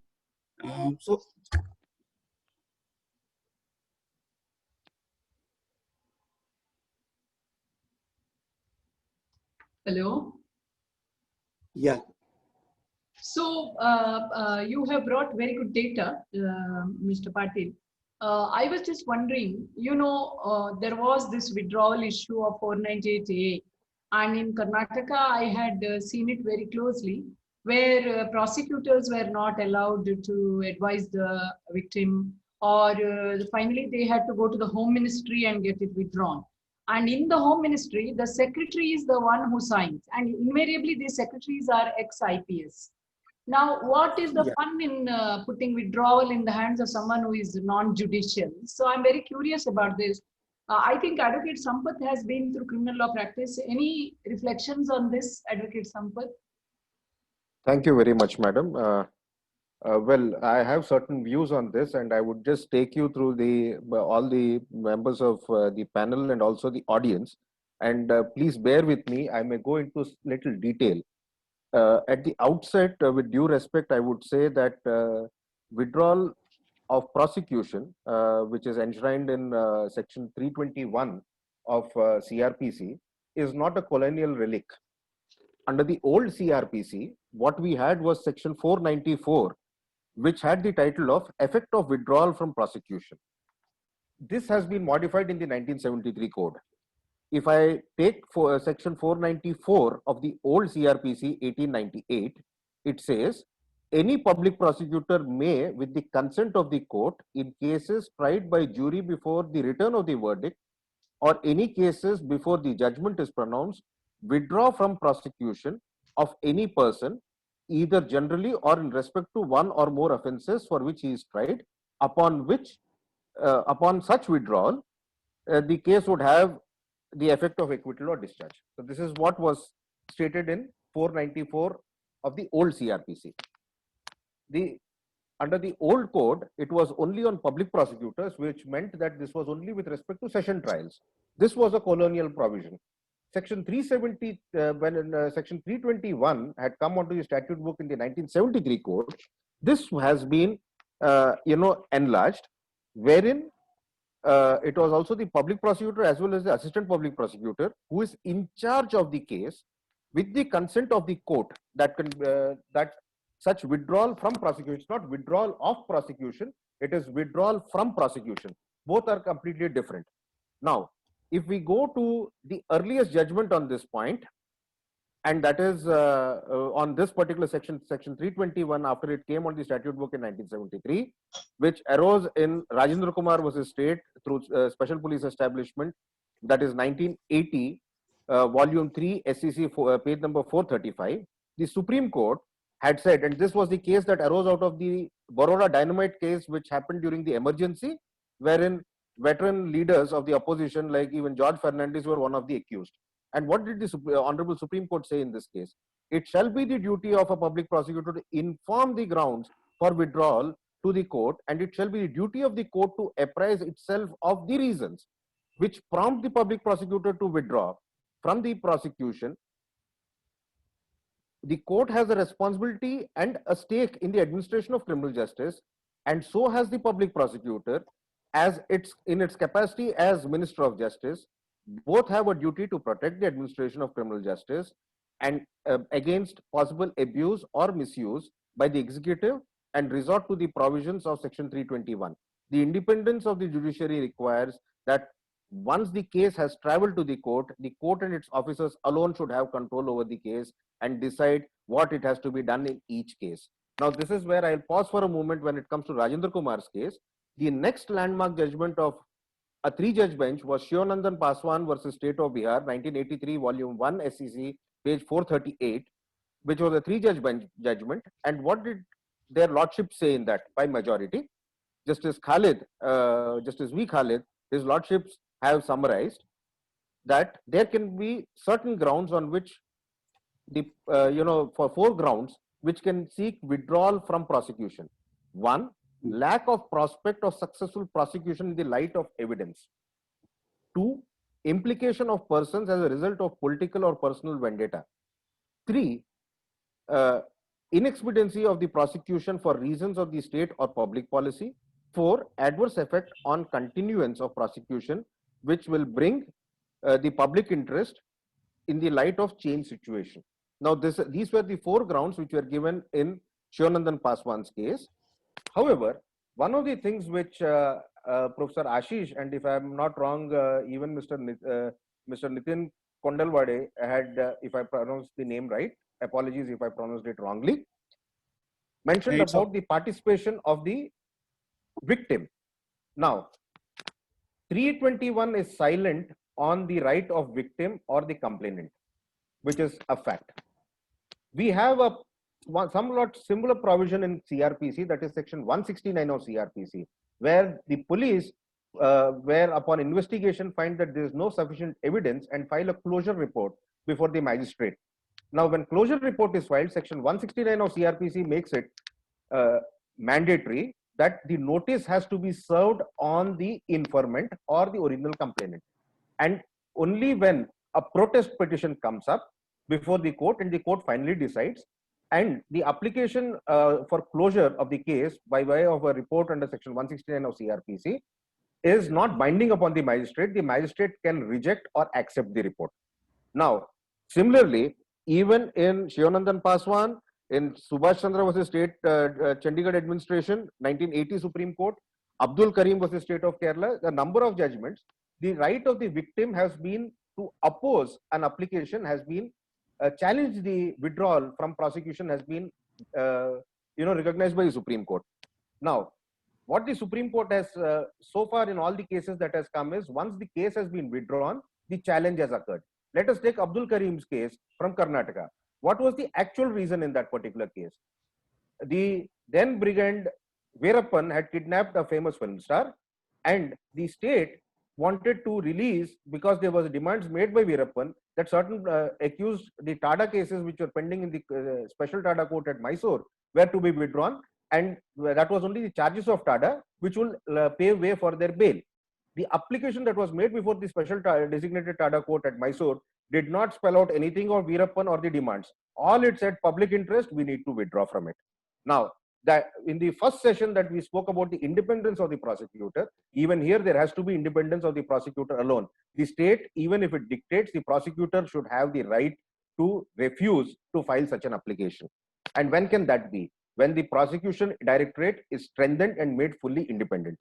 Now, coming back to the part of the victim's role, what I would like to say is, the victim, since 321 is silent about it, now here victim or complainant, we'll encounter certain practical problems. What are those practical problems? Take a case of rioting and political vandalism. Who is the complainant in those cases? It's necessarily the sub-inspector or the inspector of the police station, or the sub-divisional police officer who is the rank of the deputy superintendent of police, who would be the complainant in those cases. So if a notice goes to them and the state wants the PP to withdraw the case, and PP is also acting on it, justice would not be served. Therefore, 321 has to be amended in such a fashion wherein a notice should go to the victim. There should also be a public notice that should be published in the newspapers, wherein people who would act out of public interest may come and oppose, and only then withdrawal from prosecution should be made. This is the first step which I would suggest as a change for Section 321 of CRPC. Thank you very much. Absolutely. This is what feminist groups argued in 498A, and some states had adopted. But they had a boomeranging effect because they were again going from frying pan to the fire when you had this police officers coming in. Again, these need to be reviewed properly so that the power is once shifted but again taken out, you know. So let's go to... Madam, there's one more thing which I would just, sorry to interrupt you. Yeah. The other factor happens to be Section 320 of CRPC, just one provision before 321, talks about compoundable offenses. Now, this particular table which has been there are two categories. One where the cases can be compounded without permission of court and with permission of court. If this table has remained static from quite long. If suppose compounding of offenses is nothing but a compromise in the case where the parties would definitely come in. So what happens is that A, it would discourage trials where the witnesses turn hostile because there has been a settlement that has happened, the case could not be compounded, making the trials farce. So 320, the table can be enhanced, we can have more of entries. Second thing is, what I meant to say was that would also do away with 321 being misused. I can give you an example of, in one such case where the victim was not made a party and, victim did not know that the case was withdrawn, got to know about it later, challenged the matter before the High Court. The revision was pending for 3 years. In the meantime, the accused himself died. So the case should abate it. So if the victim's participation comes at the first instance, we can definitely have a faster relief when it comes to 321, whether 321 could be negated or it could be allowed. Yes, thank you. Agreed. Thank you. Thank you for that valuable information. Now let's ask Dr. D.P. Singh, who is a sociologist and researcher. He's an expert researcher. Sir, we would like to know about your views in this context. Okay, madam. Actually, I'm not from the background of this your legal this one, but what my personal experience and all these are there, and something like previously you said about the role of politician. No, I think the role of politician is very clear. The moment they come in the picture, they spoil the whole case. You have seen this recently, 2-3 cases: Balia case, Hathras case, Bombay case. And from last, this media also now has become very active. They give the judgment itself. So even I think that in the withdrawal, lot of people there play their own role. No, money has to be spent, and the money goes. That is what to me understood that this is what called withdrawal. When people get fed up, they say, "यार अगली जिंदगी में कुछ ये जिंदगी तो बर्बाद हो गई, अगली जिंदगी तो बच्चों की बचे." Then they withdraw the case. So what is the real truth? It never comes out. Okay, so that what I see from that like we don't know whether there is any law or not. Like a politician can scold anyone, but we cannot scold politician. I think there is something like that. No, MLA and also you cannot criticize their role. So I think somewhere in the law, everyone should be accountable. You are not above the anyone. Don't tell someone very bad language or anything like you have seen yesterday what, in MP, one CM said something to a lady. Nothing will happen. Just it is a political game or what is called 2020 fixing. So I think that, some kind of, when the case is runs for a longer time, there just should have a power to say that whether now you cannot be right. They have spent their time. And finally you settle it. 1 lakh मेरे को दे दो, 1 lakh वकील को दे दो, हो गया बराबर. Okay, man. Right, sir. Thank you. I gave my and, personal. I told in the beginning itself. I don't know that what is 21 and this law. Right. Right. Yeah. Okay. We understand. So here there is Dr. Shetty coming in saying that can we have a scientific protocol to decide when a case can be withdrawn? A kind of assessment sheet and also an assessment sheet or checklist to make the withdrawal more sacrosanct and justice oriented and victim participation in the withdrawal. Thank you, Doctor. And Dr. Ashish, is there any other point that we need to add, because we wanted this to be a shorter session? Is there any panelists that we have left out? I'm not sure if Mr. Hitesh Jain is still on the panel or has he left? Sorry about that. I didn't hear anything. Okay, we have our very esteemed Defense Counsel, Satish Manshinde, sir. Welcome, sir. We missed you in the first session. We know how busy. No, madam, I'm sorry. I was engaged in some other proceedings. Yes, sir, we could understand. I could not join you. And since, this is a virtual time these days, yeah, there was a hearing going on in the High Court. So right. I was involved in the High Court proceedings. Right.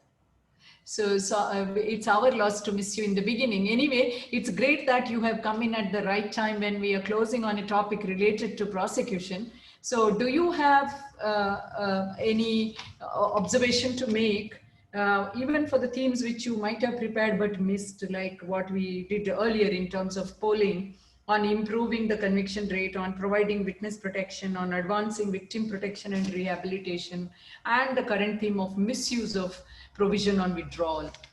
Any deliberation from your part? Well, I can only express my practical experience that I've had in dealing with criminal law for the last 37 years. My experience on the whole is very dismal, in the sense that right from the inception, attempts are made by various individuals and entities to subvert the prosecution, because the truth rarely comes before the court. One of the reasons for all this is because the people are totally disinterested in the administration of justice. Yes. More so because witnesses who have ocular evidence to depose before the court through the police, most of them are not contacted properly by the prosecution. And therefore, we lose the best evidence. And by the time the evidence is recorded, it's a delayed, recording of the evidence. So you miss out the best portion of the evidence and the best memory of the witness. Secondly, I'm sure all of you have debated on this number of times, and even today, that there is total corruption in the police department at various levels. I won't say it is 100%, but it's on the rampant increase now. Therefore, there has to be a specialized investigating agency to investigate offences, and it should not be left to the constabulary and law and order enforcing agencies. There must be a specialized agency to investigate these cases, like we have the CBI, we have the CID, we have the Detection of Crime Branch, Anti-Corruption Bureau, and all these.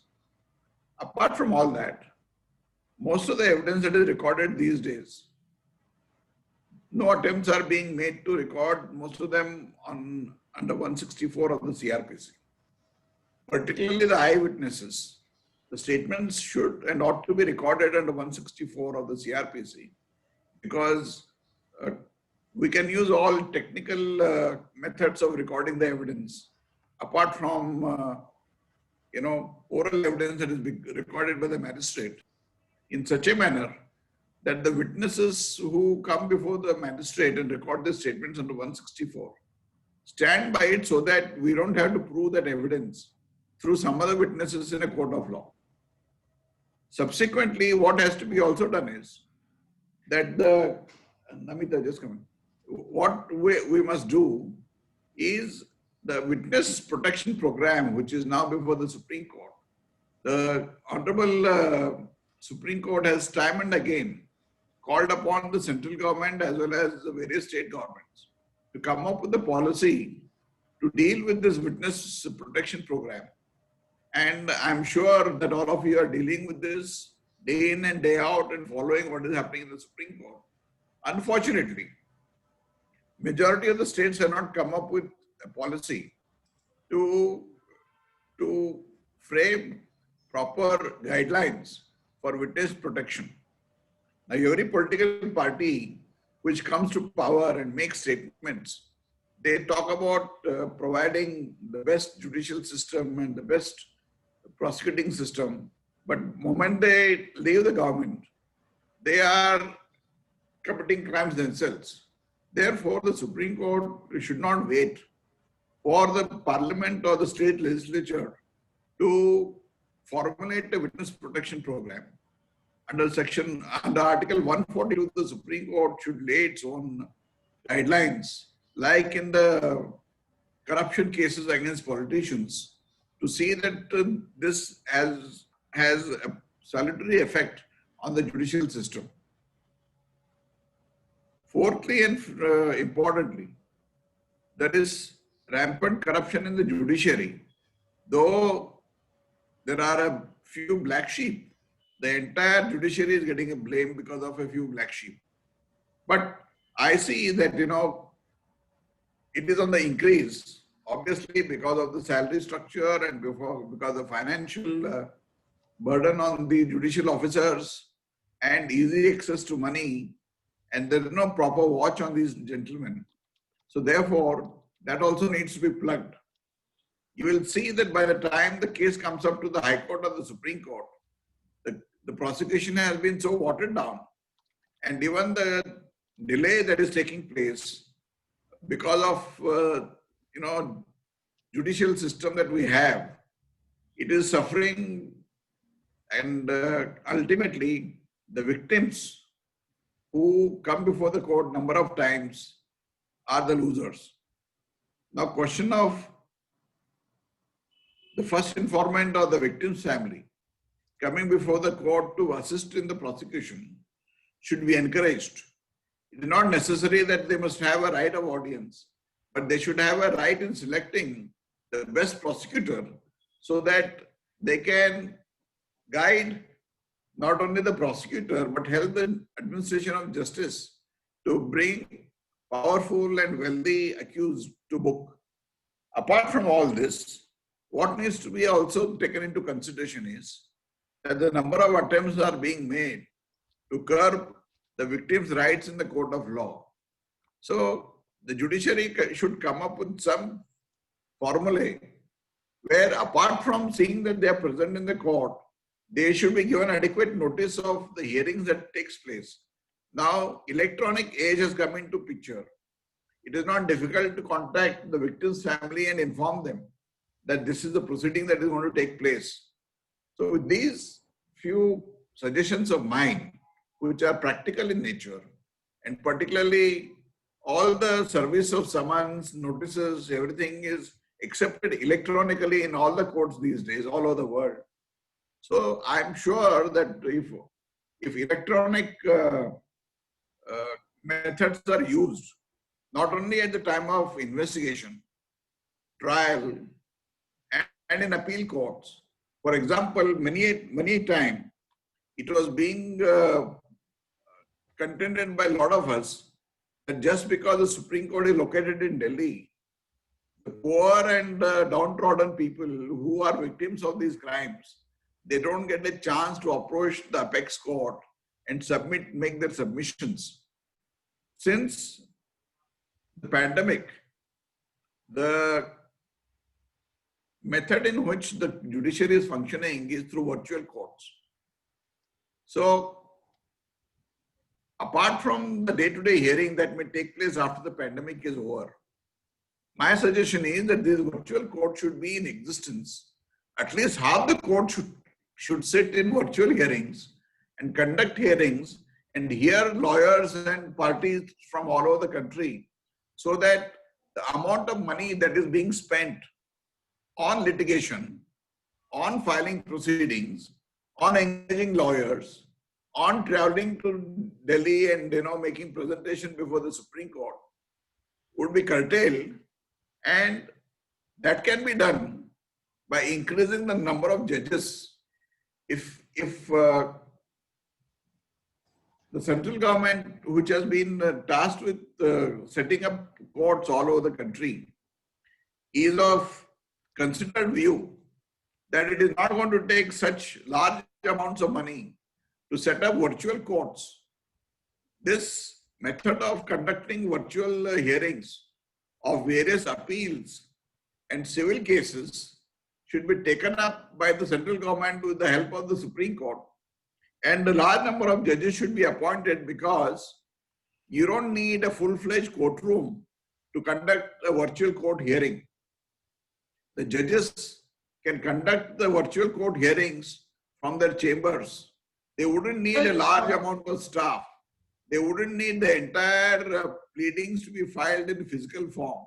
It can be found in electronic form, and therefore it will ease the burden not only on the judiciary but on the central government, which is tasked with providing funds for these courts to be set up all over the country. If Right, the sir. Supreme Court Yeah. takes up this issue, that apart from conducting personal hearings that it is likely to conduct after the pandemic is over, it should also set up a large number of courts to conduct virtual hearings, so that people from all walks of life will have access to justice. So these are the few suggestions, particularly in view of the pandemic. All the courts are functioning. All the courts are conducting virtual hearings. In fact, remand proceedings, even on the first occasion, in a large number of cases in Mumbai, are taking place on virtual hearings. So the person is produced virtually even for the first time. The remand proceedings are taken up by the magistrate on the virtual courtroom. After the proceedings are over, if he is remanded to police custody, he is sent to police custody. If he is sent to judicial custody, forthwith he is sent to the jail authorities, and therefore the criminal law sets in motion. Similarly, appeals.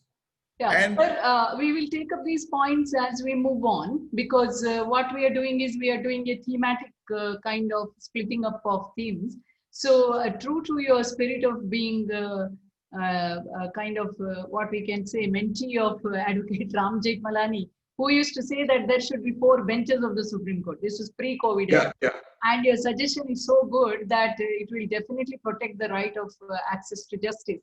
We need to wind up with this theme, sir, and then we are moving on to a couple of other themes where we will request you to again continue the yes, thank you. Yeah, thank you very much, sir. Very, very valuable insights have come from you as a long-term and Though my senior suggested 4 Supreme Court benches all over, with the virtual court hearings, you can have more benches all over the country. Yeah, like one of my professors suggested there should be a writ power in the local courts. It comes to that effect. Supreme Court comes to the doorstep or to the office of the lawyer or to the residence of the... It may not necessarily be physical hearing, it could be virtual hearing. That's right. Virtually it will travel everywhere. Yes, sir. Thank you. So thank you, Professor Ashish, for contributing so richly. We move to the next theme, which is the core theme for us in terms of human rights protection, which is issues with current prison system.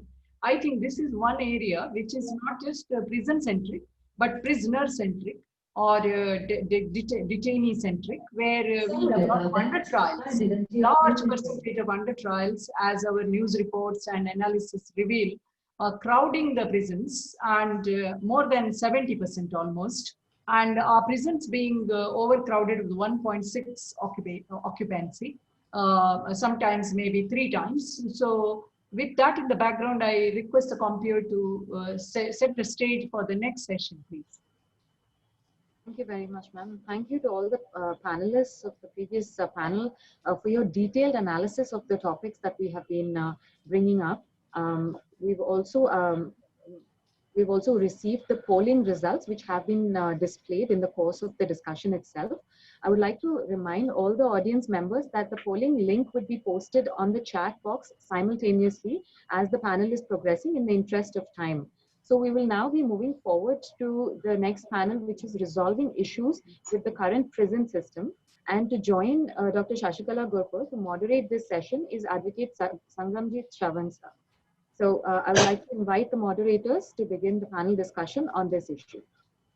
Thank you, Professor Lasya, and welcome Advocate Sangramjit, my moderator here. We are looking at resolving issues with the current prison system, where we would like to, as I mentioned earlier, we would like to look at the the convicts as well as under trials. And I would like to invite the attention of all of you to what was mentioned in Professor Ukay's book, the Law Commission's 268th report of 2017, which talks about narrowing or modifying the approach under 436A on the denial of bail.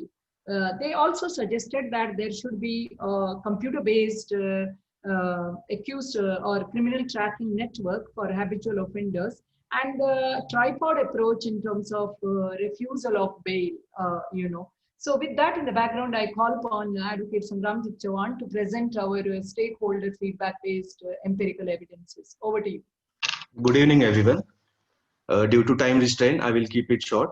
The existence of the orderly society in India mainly depends upon a sound and efficient functioning of criminal justice system. In order to bring peace and harmony in the society, criminal justice system plays an important role, and maximum sense of security is being provided in the society. Prison plays a very important and vital role in the criminal justice system. Hence, proper administration and governance of the prisons in India is very essential in order to put an end to the increasing crime in the country. Now, after a detailed survey, we found out the main problems faced by the prisoners in India are firstly, overcrowding of the prisons by prisoners. These prisoners mainly include the first-time offenders and the hardened criminals. Now, the main and important reason is to separate hardened criminals from the first-time offenders, as it mainly develops, if they're kept together, it develops a sense of criminal mind, and hence it could be harmful to the society when these first-time offenders are being bailed out or being acquitted again and they're back free to the society. So rehabilitation and reformative measures play an important and vital role and is very important and very useful in order to proper governing of this entire prison system. Now, secondly, there are a large number of under trial prisoners which are languishing in the prison for a very long time, and offenses committed by them are very petty. Like they have the punishment for them is like for 2 to 3 years, but due to non-availability of sureties, they are being languishing in the prison. So this is the main and important concern. Trial district lower courts are already overburdened, making it impossible for them to expedite disposal of trial. Lack of awareness among accused relating to the rights is a main and important concern. Difficulty in furnishing surety due to poverty, lack of legal knowledge is also an important issue addressed over here. So after the recommendations which are being stated over here, after a detailed survey which has been made by our esteemed judges, lawyers, panel members, taking into consideration each and every aspect of the persons in the legal field. There is a need to establish court in the jail for the bail and other matters, or in short, fast-track courts, which are necessary to be established near the court. So it would be easy, and also it would reduce the pressure over the police machineries in order to bring the hardened criminals or the first-time offenders to the court of law, because mainly time lapses in that, and due to main hearing also of the cases, the accused is not being brought to the court. Hence, there is a delay in procedure in the trial of the cases. Second, it's need to reduce the conditions of the bail. This is again very important thing. Poor people may be released on full bonds. Judiciary should act very proactively on this issue. Need to create awareness of rights, including right to bail, is also an important factor. Need to better implementation and provisions for free legal aid, has been discussed earlier in the prior sessions, is also an important thing. Now, moving on to the second issue, LGBT is also a very important and a new factor coming into consideration. Now, in Indian prisons, we don't have specific provisions for them. So it's very necessary in order to bring them and to construct a proper system. A special board should be established. Need to develop infrastructure, including video conferencing, is also a very important factor. Mental health issues is a very prior and important concern which need to be discussed in a priority basis, because inability to meet family members develop a sense of frustration among the prisoners, resulting in different issues. Also, now we should move on to the next slide regarding the modern manual 2016. The main problems here are lack of manual on rehabilitation. The ideas don't speak on this purpose. Inadequacy of prison staff is also an important factor, and again, the mental issues. So the recommendations which have been stated here is manual experts in rehabilitation shall be appointed. Mainly medical help should be taken. Appointing of certain psychiatrists should be there. Sessions should be conducted regarding the hardened criminals in order to develop a sense of criminal mind should be developed and should not be developed in a larger sense, because When these prisoners are released back to the society, it may create a harmful effect on the society. Facilities of the children, whenever there is nobody to take care of the children, must also be taken into consideration. So I rest on to the other panel members to discuss the further ideas. Yeah. Thank you. So thank you, Advocate Sangramji. Sangram is also having his LLM thesis on prisoners' rights guided by Dr. Rupal. I invite our expert panelists to respond to the issues that we have raised. We have captured them very quickly, although there is elaborate kind of responses which have come. I have the privilege of having a criminologist like Professor Arvind Tiwari here. So, sir, would you like to come in and give your expert opinion on this?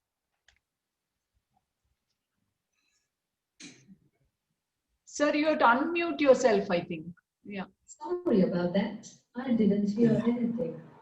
Am I audible now? Yes, sir. Please. Okay. Yeah. Sorry. Now, this is, as Professor Gurpur has also said, this is a very important but neglected theme in the whole criminal justice system. Now, as has been shown by our faculty colleague, that what is the situation in the prisons. Now, majority of the prisoners are under trial prisoners. Let me tell you, prisons are in the least priority of the government, public, as well as within the criminal justice system. Now, who are in the prisons? Therefore, there is no priority for that. 93% around, more than 90% offenders in our country, those who are in the jail, either under trial or the convicted, are the people, those who are not the hardened criminals. Because recidivism rate in our country is around 7%. So it is very less in the world. Now, who are not behind the bars? The mafias, the economic offenders, the organized offenders, development-induced offenders, and all those kind of white-collar criminals, because our legal system is such that they are taking advantage of that. Therefore, they do not, or they hardly come in the clutches of the law. Now, I'll come to the problems, as has been highlighted by in the presentation. What I would like to submit, that section 53 of IPC should be amended, and the provision for two things should be done. Three things. One, community service. Andhra Pradesh Community Service Offenders Act 2013 is also there, which is being implemented in Andhra Pradesh for petty offenses. So those who have committed like pickpocketers and petty offenders, those who have nothing to do in the prison, then unnecessarily they are being sent and their rights are being deprived. So there is a need that the community service should be included as part of one of the sentences, and one act is already there which can be studied. Second is regarding the provision. Provision of Offenders Act 1958 plus provision in the CRPC is not optimally used by the judiciary, unfortunately. This is also another dimension where the people, those who can be let off after the conviction under the supervision of probation officers, can be go to the community and cannot be sent to the jail. So we can little bit decongest the prisons. Also regarding community service, there is a judgment of state through PS Lodhi Colony versus Sanjeev Nanda, which is the BMW case, very famous case, BMW case in Supreme Court of India. In that case also, 2 years community service was ordered by the Supreme Court of India to Sanjeev Nanda. So there is a need first to reconsider the classification and also the type of sentences to be provided. Restitution also, I would like to say, like in economic offenses, organized offenses, white collar offenses, because victim, this is also covering the victim aspect, that victim will not be happy only if one economic offender put behind the bars. The money which is siphoned away by the offender, and even if he is hanged, what the victim is getting. So there is a need that the restitution provision in such kind of offenses in which the offenders are amassing a lot of money, that can also be made as part of the sentence. Now, thank you, sir. I will come, just a minute, 2 minutes more. Yeah. I'll come specific area wise, like under trial, as has been said about the bail 436 and 436A. Then also for the convicted prisoners like open prison.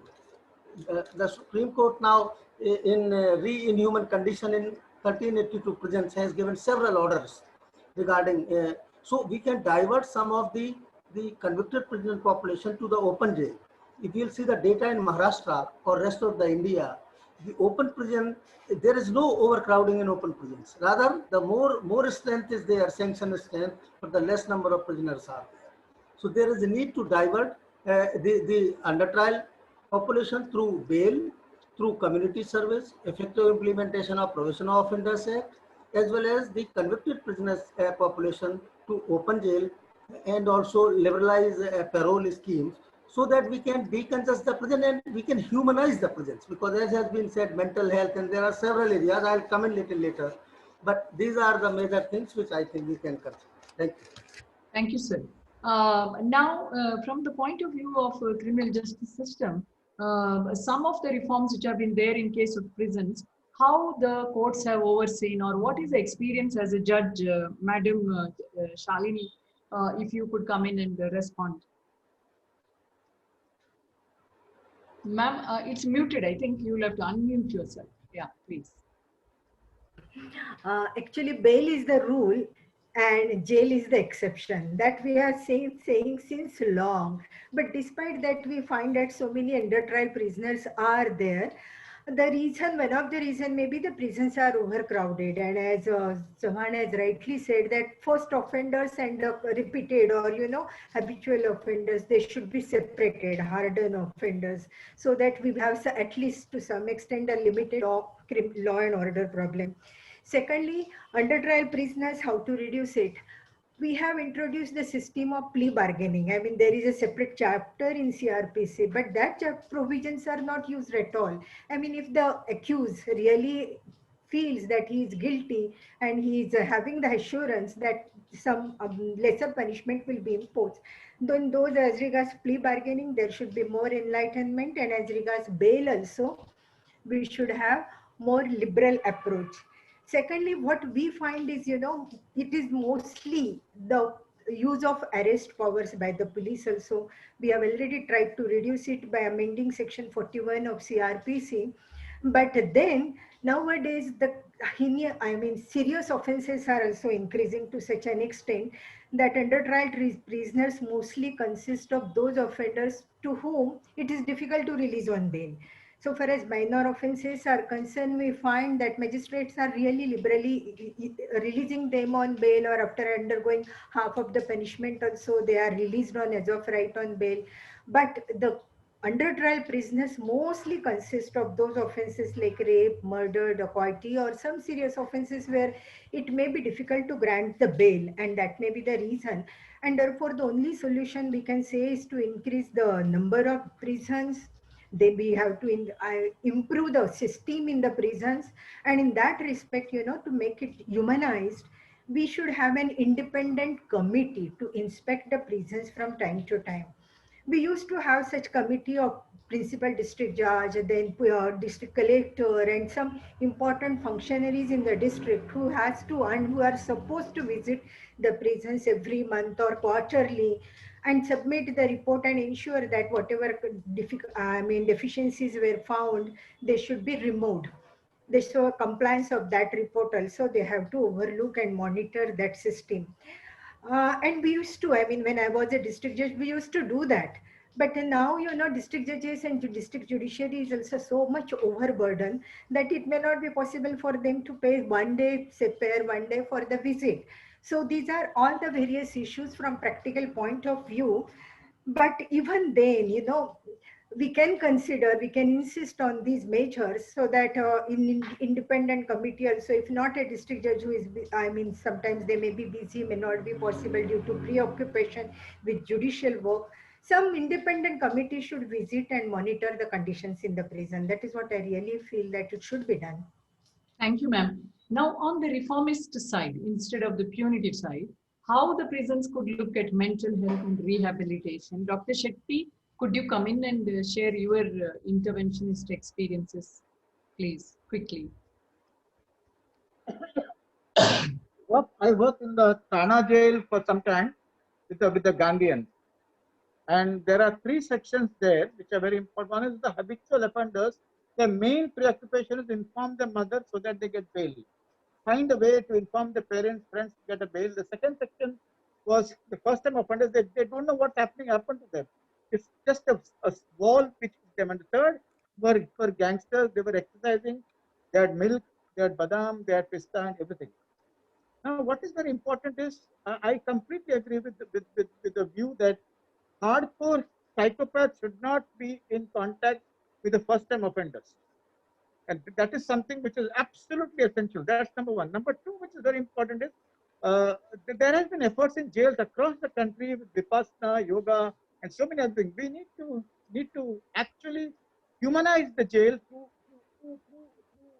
methods by which there could be some iota of reform happening to them when they are out.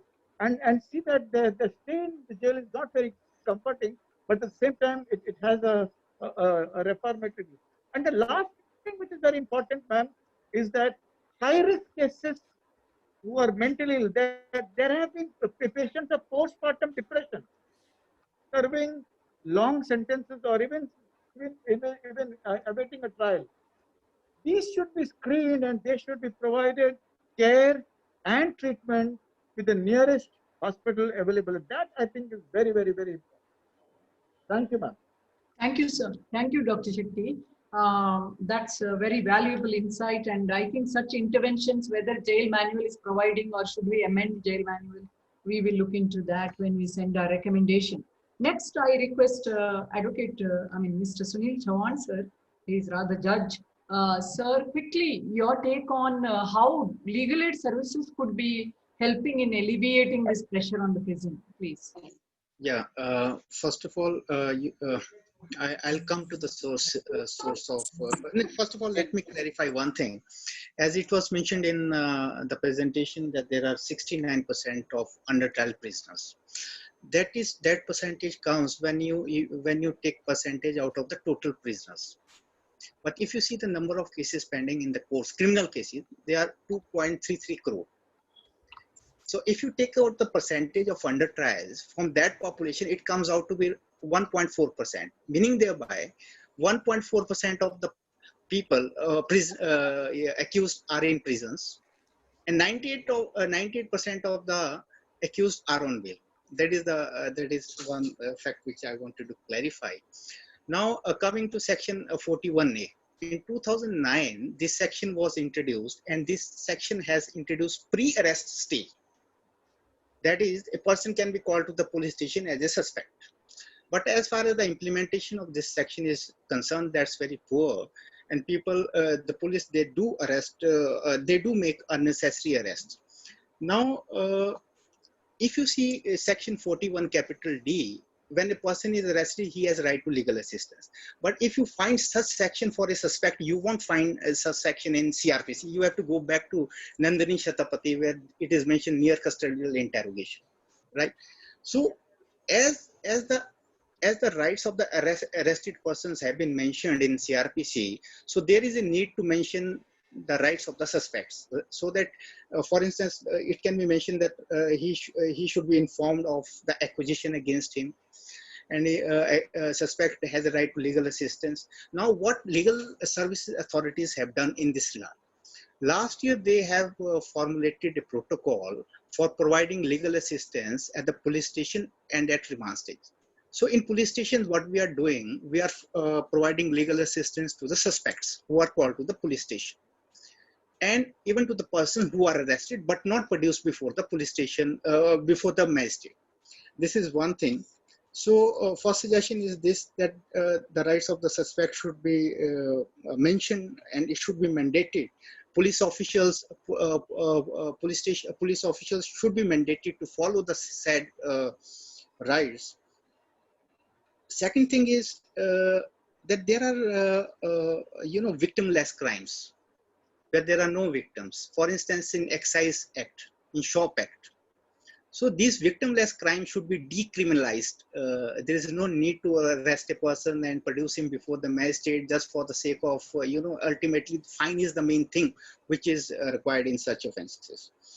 Third is that in offenses punishable up to 2 years, arrest should be clearly banned. And for offenses from 3 to 5 years, the arrest should be made with the permission of the magistrate. Otherwise, the unnecessary arrest will not stop. Third is the fourth point, which I would like to make, is a condition of local surety. Many courts, they do pass the orders for furnishing of local surety. If a person belongs to Delhi and he goes to Tamil Nadu for some work, and he's driving a car and meets and some accident occurs, how he will procure a local surety? Motiram versus state of Madhya Pradesh, that was passed in that judgment was passed in 1978, but some sort of other workable solution is to be should be introduced in the legislative mandate itself as far as local surety is concerned, because this is also one of the reasons that many persons, despite of getting bails, they are in the jails. Third is in someone's case, someone's case pertain to the less offenses of less gravity. So when notice of acquisition is framed, there is no accused cannot be discharged as is done in the warrant case. So normally, why this has been done for the reason so that the trial does not take much time. Only the gist of the evidence is recorded. But practically what happens, that warrant cases and summon cases, the trial goes in the same way. Long evidences, depositions are recorded. So right. So, yeah, if you could quickly wind up the next few points that you may have, because just one point. In the summon cases, I think that discharge provision should be introduced, and in case of a strong filtration process that has already been discussed earlier, alternate punishment also has been discussed. Thank you very much. Thank you, sir. Advocate Sampath, would you like to make a quick point here? Any point which is not covered by any of the panelists and our data?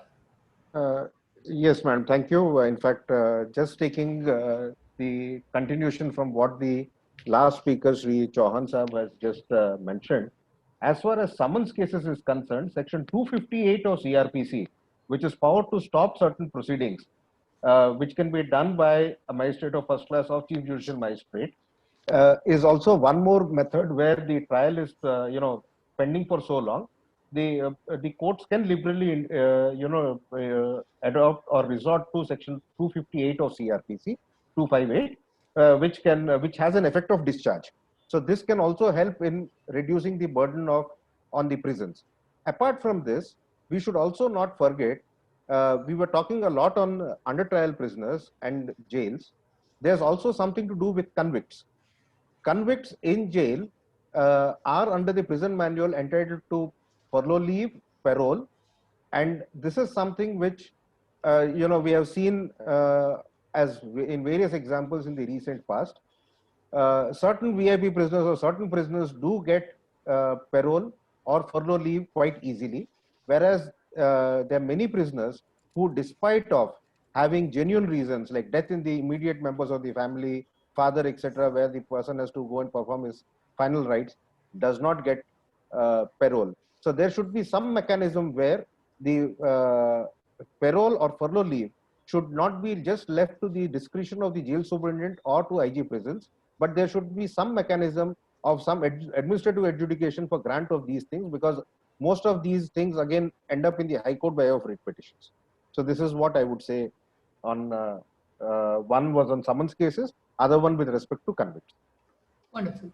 So, so we have captured some of the unique amendments or recommendations which could go. I thank all the learned panelists for their wonderful wisdom and experience, and Dr. Shetty has again put it out how we could humanize the jail by segregating the chronic psychopaths with first-time criminals, which has a long implication.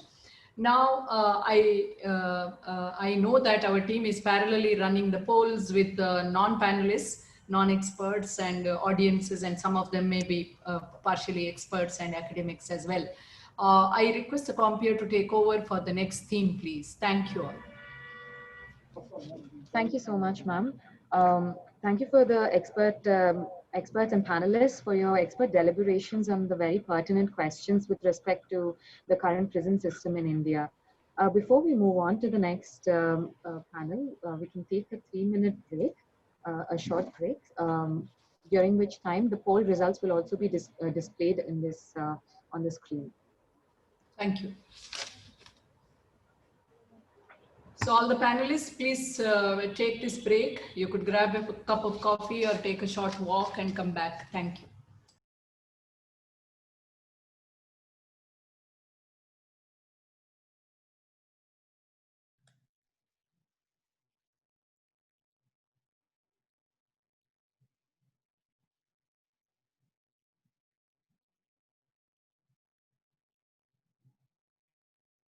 Excuse me, madam.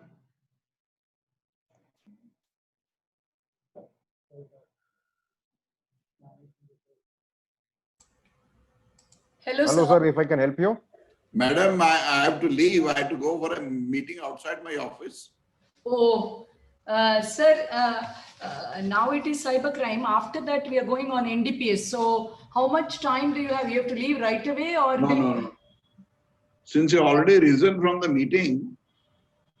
No, we didn't rise. We gave a small break because, sir, they have been sitting.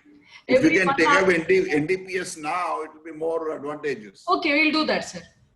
We'll do that. Lasya. Not having coffee. And Dr. Rupal. Yes, ma'am. Could we, I was thinking of rearranging it anyway because I know that sir had come correctly on his slot, busy person. So we will rearrange the NDPS. Sure. Yeah. Thank you. Sir, just 2 more minutes and we'll be there. Yeah. Okay. Yeah.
Are we back?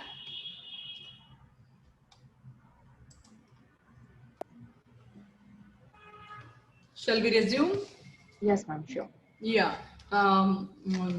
Yeah, please. So welcome back to all the panelists and moderators. Now we will be going into discussion of the theme G, which is a discussion on the Narcotic Drugs and Psychotropic Substances Act of 1985. And to moderate this session, we have Dr. Shashikala Gurpa ma'am. And again, I will be calling upon Professor Shirish Kulkarni to join Shashikala Gurpa ma'am in moderating this session. So I would now invite the moderators to begin and commence the panel discussion. Thank you. Thank you, Professor Lasya. This legislation has received a lot of public attention, and we are very fortunate to have the lawyer who is in the center of such attention as well, Advocate Satish Manshinde sir. And we have our Honorable former Justice, Madam Shalini Phansalkar, among others, and we have the healer, Dr. Harish Shetty. Aside from that, criminologist, Dr. Arvind Tiwari, Dr. S.C. Raina sir, and Banu Pratap Barge sir. So I request my co-moderator to present our data, which we have collected from the stakeholders. Yes, ma'am. Yeah. Thank you very much, ma'am. On behalf of Aditi, ma'am, she has legitimately provided everything systematically on her behalf. Because of some reason, she cannot come online. Therefore, I'm doing. Thank you, ma'am.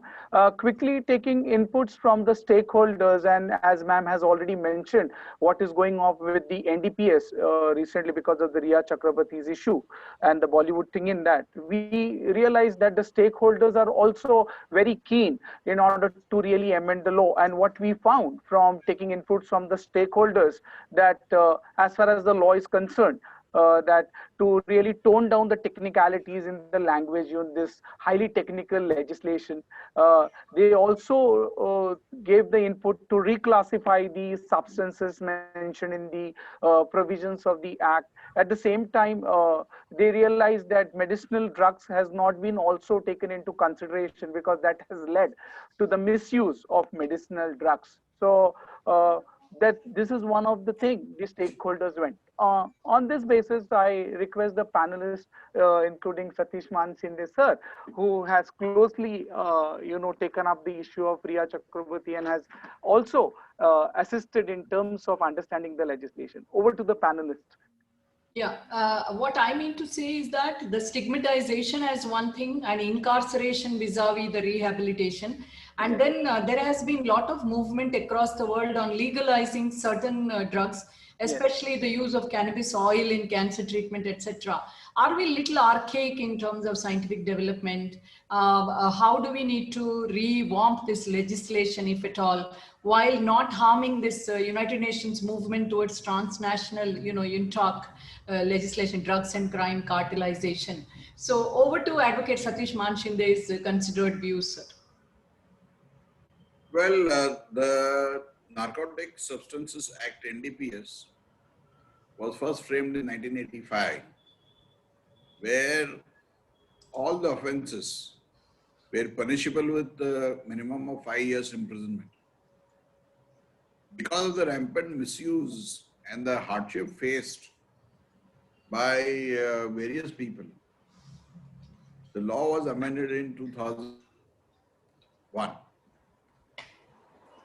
Prior to that, the United Nations, which had taken up the issue of narcotic substances being rampantly trafficked illegally all over the world, had a convention in 1988 where India was a prime mover because narcotic substances were coming into India from all across the world, particularly its neighboring borders, because of the porous border that we have.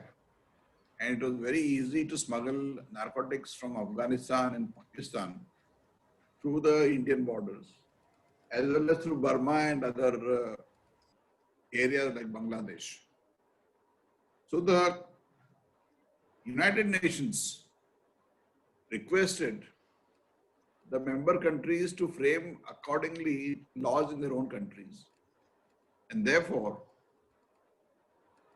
India amended the Narcotic Substances Act in 1989 to include illicit trafficking and all other forms of either storing selling, distribution, cultivation, providing shelter,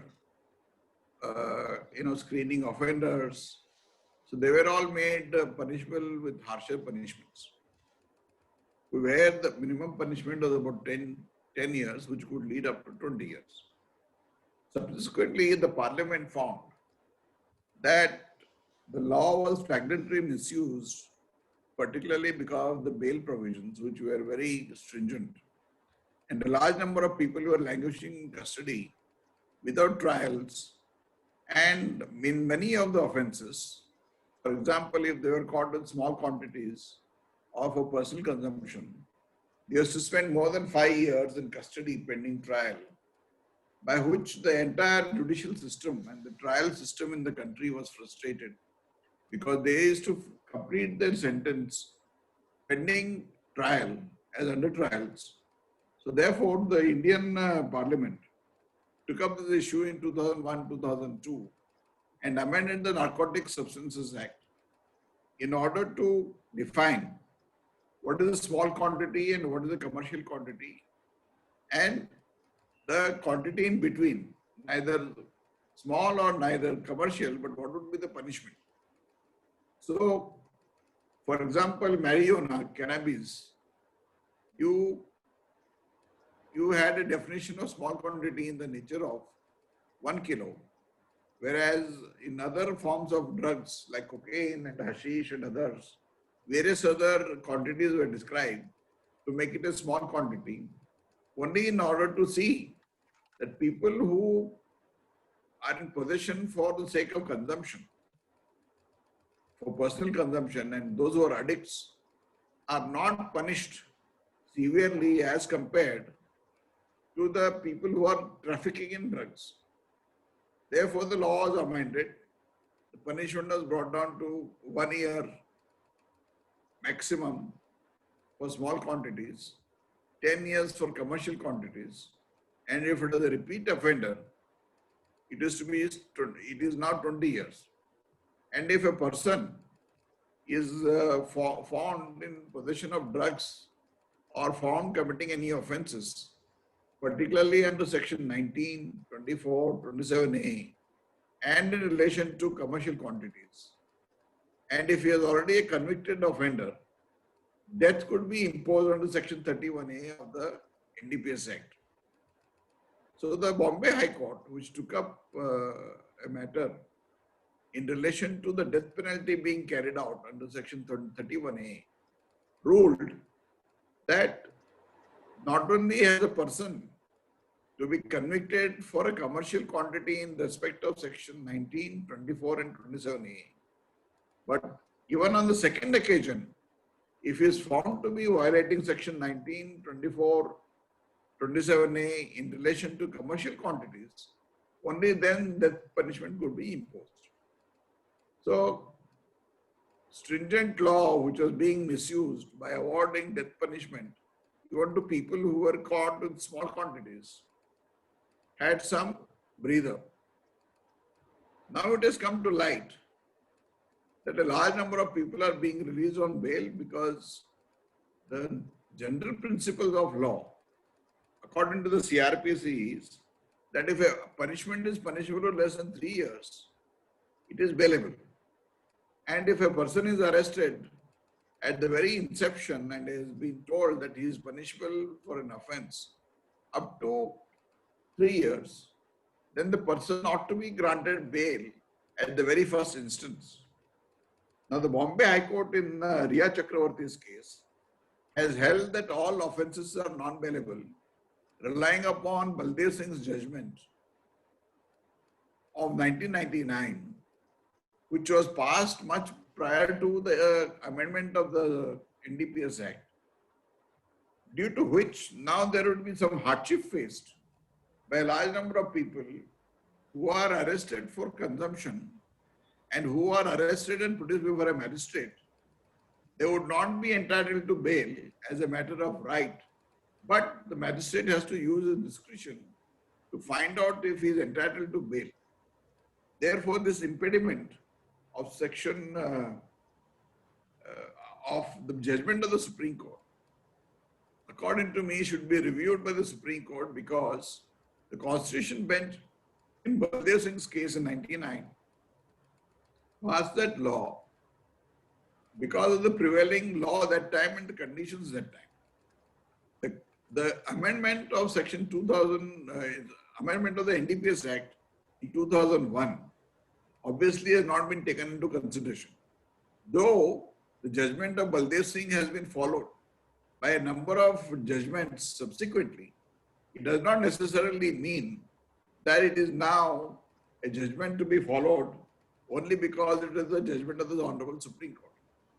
So I feel that under Section 24, 19, 27A and other offences connected with commercial quantity, the embargo under Section 37A, 37 of the NDPS Act on ground of bail could be brought into play.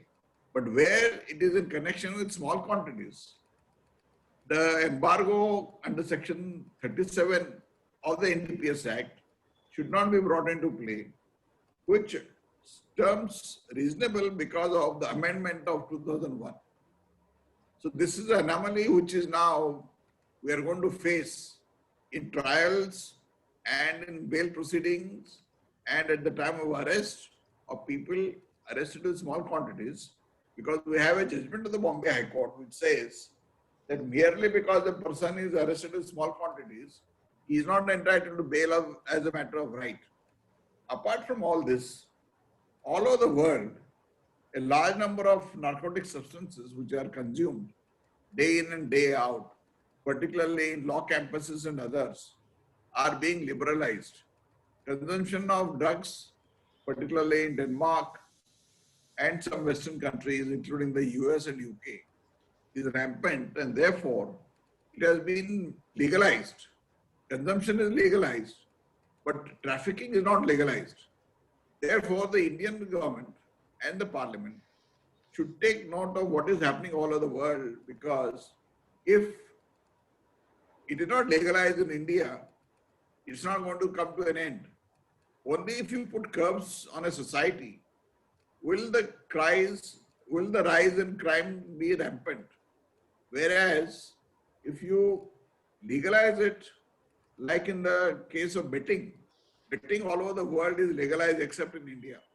Similarly, if consumption in small quantities, possession in small quantities, for the sake of personal consumption by addicts is found, it should be legalized.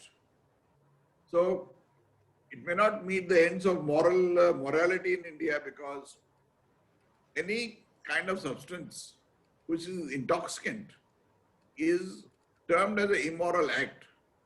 So therefore the stigma that is being attached with consumption of drugs, consumption of alcohol or narcotic substances should, be formally accepted in our country because it is rampant. It is not to be accepted because it is rampant, but all over the world it is being accepted. If we are following all other norms all over the world, why not on the drug-related offences?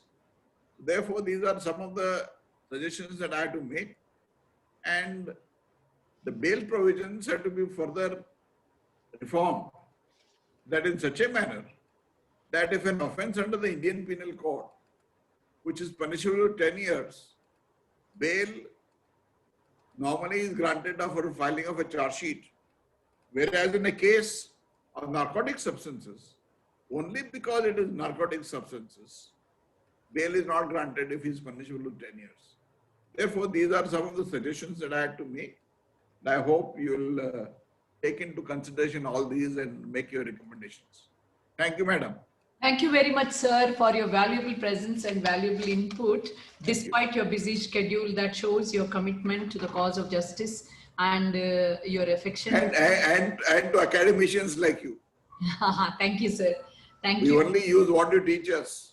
In fact, all of us are, grateful because of teachers like you who have nurtured us. Thank you, sir. Thank you. It's a great honor to have you with us, and be with us whenever time permits. You're welcome to interact with the students at your own. I'll see you in the college soon. Yeah, sure. Whenever it is open. Yeah, your goodwill is a great protection for us. Thank you, sir.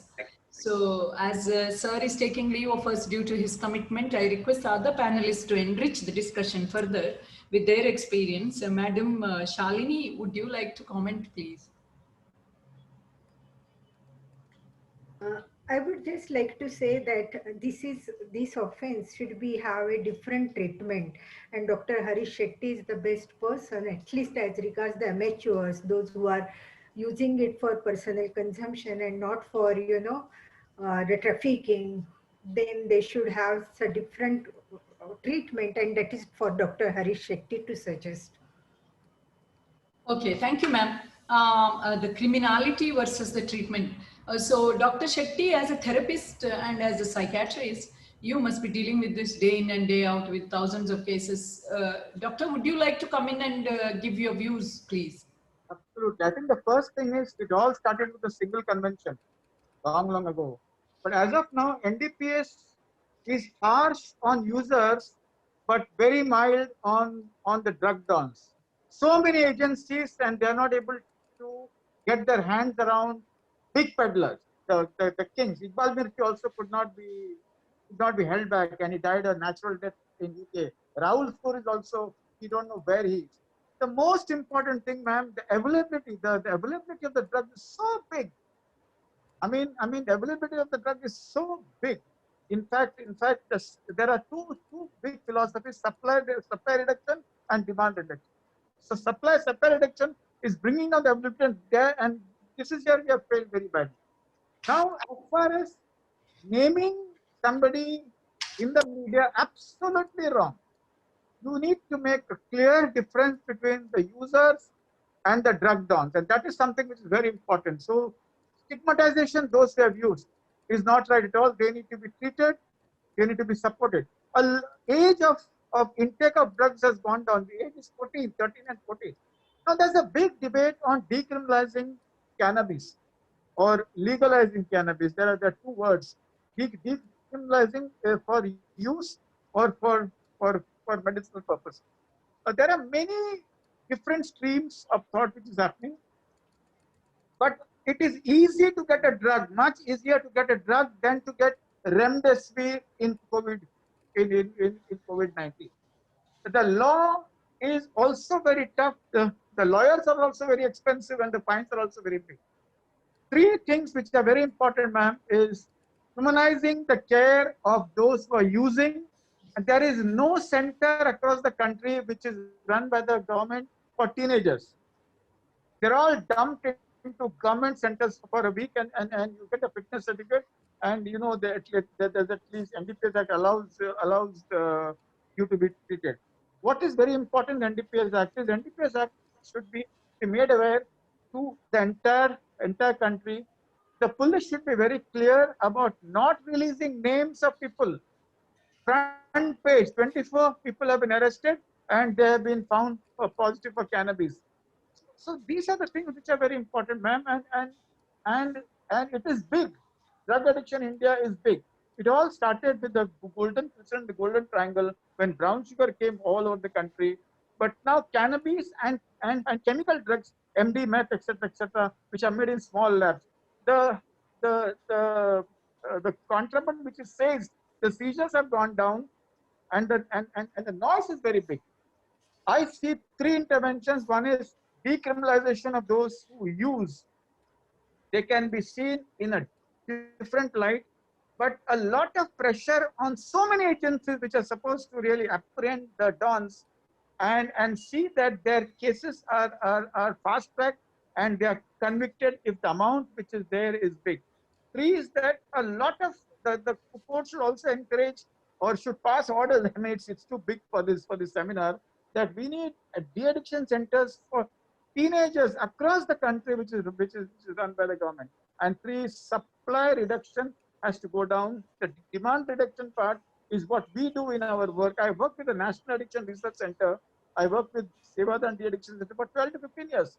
And now the picture is completely different. Crime and addiction is also now, it's an overlapping issue, yes, which should also be actually dealt with. Let us not punish the users. Let us not make them bigger than what they are. Let's apprehend the dons and the dealers by effective policing and seeing that the act is used effectively against them. There's also a death sentence in NDPS. I don't think it should be withdrawn at all. History shows that we have been lax on the law as well as on convictions. Doctor, my question to you is, do you think alcohol is also qualifying to be under that law, and why have we kept alcohol outside of it? And why do we demonize drug, and why do we not demonize alcohol? Absolutely. I would say, ma'am, that the report of the Ministry of Social Justice and Empowerment has come out, which shows the epidemiological data across the country. It shows that the average age of intake alcohol has actually gone down. Average age of intake of alcohol has gone down, and number of problem drinkers and alcoholics have also. Absolutely, alcohol should be included in NDPS Act. And the last drug to be included in NDPS Act was MD by the petition by Dr. Yusuf Merchant in the High Court. Madam Shalini would remember that. MD was the last drug to include. Alcohol should be criminalized. Yes. Not be criminalized. It's all about the context, ma'am. Everybody is saying, let's allow controlled use of cannabis. Abroad, they have allowed controlled use of cannabis, and the crime has gone down. But if you see the reports of Holland, if you see the reports of USA, controlled use has not brought down the amount of cannabis sold by the mafia. It has not brought down the amount of cannabis which has been sold by the mafia. I would say every substance which is harmful should be criminalized, and probably the law should evolve where you can have a license to obtain what is there. Alcohol should be safe, legal, and rare. Opium is available. You can apply for a license for opium. You can apply for a license for opium. There has to be a national debate on the substances and what the law should be. But the voice of the debate is extremely big on decriminalization. But the point is, it is important to understand that this has caused a lot of harm, physical, psychological, and economic across the country. And the number of people coming to mental professionals have increased because it is easily available. And also the angst of the society and availability is a very bad cocktail. You should have a separate seminar only on the NDPS Act. Thank you, sir. Thank you. Thank you. I would request Arvind Tiwari, sir, to quickly respond on this issue, if you can. Most of the things have been said by Dr. Sethi. What I would like to say, the data, if you will see in crime in India, 2019, the conviction rate under NDPS Act, it shows 76.8%. That means conviction rate is very high. So the question is whether the drug traffickers, those who are amassing huge money, are they being punished by the law? No. The question is, answer is very clear. So therefore, the implementation of the NDPS Act by the central agencies or anti-narcotic cell here in the state governments, they are catching the petty offenders and drug peddlers and consumers. So therefore, there is a need to that this should be addressed in a very serious manner. And because of this corruption, if you will see the N. Bohra Committee report in 1993, which has very clearly said there is an unholy nexus between the mafia, the bureaucrats, the politicians, and therefore this kind of when we are discussing NDPS Act, then I also feel so that we must retain the capital punishment, death sentence for the traffickers, but that let the traffickers should be caught by the system and should be punished by the system. Thank you, sir. Quickly, Professor Raina, would you like to come in and respond quickly? And then our police officer, Banu Pratap Barge, sir. Barge, sir, are you there? Professor Raina, are you with us? Ma'am, Barge sir is not here. Professor Raina? No, ma'am. Professor Raina. Would anyone else like to comment? We have time for one comment, because we have captured all the angles. So over to Shirish Kulkarni. Would you like to comment and then end this process? Okay, ma'am. We'll put it for voting now. Polling, yes, ma'am. Yeah.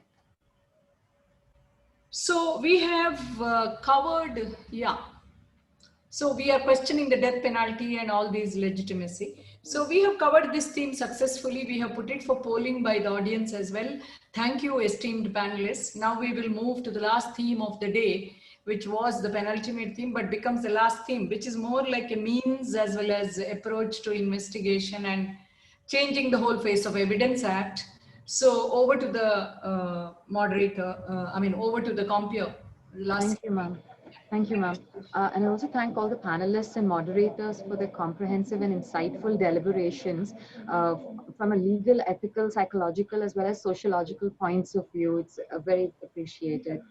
We'll move on now to the panel on cyber and forensics, wherein we are going to invite Dr. Shashikala Gautam ma'am as the moderator, and to join her, we have Dr. Atmaram Shelke once more, who will be moderating this session. So I invite the moderators to begin the discussion of this. Thank you, Professor Lasya. I invite Professor Atmaram Shelke, my co-moderator, to present the survey data and then we put it up for discussion quickly to summarize. Yeah, over to you. Okay, thank you, ma'am. Good evening to all.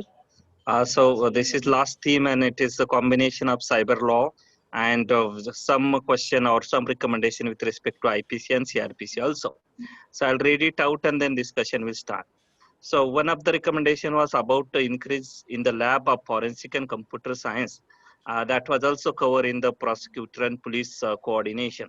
So right now, according to the some stakeholders, including police, they are getting a report of forensic lab and computer forensic after 1.5 years. And before that, they are not able to utilize this report as part of the investigation. So they are not getting help of the technology in the investigation or while submitting the charge sheet. And then another suggestion was there is need to increase the advanced scientific tool to extract the information. And principle, no touch to body shall be followed. So without touching body, without using third degree or any degree on the accused or with respect to victim, we have to utilize scientific method like brain mapping, narcoanalysis, etc. to extract the information. And then for that purpose, we have Selby case and section 45 to take the Indian Evidence Act to receive or to take the opinion of the expert. Next suggestion on this part was there is need to have special chapter on digital evidences, because in digital evidences there is need to have more categories. Few are more reliable, few are less reliable. So accordingly, the emphasis can be given and subcategory can be made. And next suggestion on this forensic was the forensic and computer experts should be part of investigating team. Whenever it is sensitive offense, our team is formed for doing investigation in socio-economical offense or sometime in the offense of rape, etc. Also, a team is formed when there is a burden on the prosecutor. And followed by that, there was another suggestion about need to have manual on collection, preservation, and securing the digital evidences. Because while collecting digital evidences and while securing digital evidences, there are few mistakes done by the investigating officer. And this has been widely supported by the stakeholder. And some data or literature is also available on this point. Next recommendation is need to have sentencing commission and need to adopt sentencing grid, which is there in USA. In USA, there is sentencing commission. After proving the conviction, the matter is handed over to the sentencing commission. And this sentencing commission is not responsible to the judiciary or executive. They are created by the statute and they are directly responsible to the parliament. And the judge in case of greed have only 10% of discretion to change or to variation for the variation in the sentencing. So it has been managed with help of greed, whereas in India, there is no adequate sentencing guidelines. More particularly in case of death sentence, the massive burden to provide death sentence is provided to single judge. Definitely it has been approved or there is process to approve it by the High Court. But in High Court also normally it is division bench who is approving. And therefore for this purpose, for this type of heavy burden on the accused, the collective wisdom which is utilized in USA, that is group of person deliberating and deciding what shall be sentenced, particularly in death case is not happening in India. And therefore, the suggestion was for the offense punishable by death, whether standardization of criteria is required. We have rarest of rare criteria, and from Bachchan Singh's to recent cases like Sangeet versus Haryana, it has been discussed from time to time. But in USA, there is more standardization as compared to India. And there is sub-classification of the offense punishable by the death. Like they will mention that murder plus outraging of the modesty, whether it need to be considered for the death penalty and how it need to be considered. So in India, there is no sub-classification, and that call shall be taken by the legislative authority. The last point in the previous slide was about the deciding the fine. For deciding fine, there is no criteria. So fine shall be person specific, and then only there will be deterrent effect. Now fine is offense specific. For example, in trafficking and even offenses with respect to traffic, 5,000, 6,000 fine is imposed irrespective of economical capacity of the person. So rich people will not have any deterrent effect with respect to fine to be imposed. And similar thing is happening in the court of law also. And therefore, the suggestion with respect to that is fine shall be connected with the income of the person. So if there is a software, only two things need to be put up. One, section number, and then the PAN number of the person. So if it is 0.5 fine from the, as calculated with respect to income of the accused person, automatically that software will calculate the fine based on the income, and it will draw what is the 0.5 and fine will be imposed. So there will be no human interference in that. Next suggestion is about Indian Penal Code, that is need to consider mental health as part of section 84. That is offense with respect to or liability with respect to lunatic person or unsound mind person. So right now mental health, and there are various levels of mental health which are not considered. So whether it need to be considered, that was the issue, and many people have stated it need to be considered.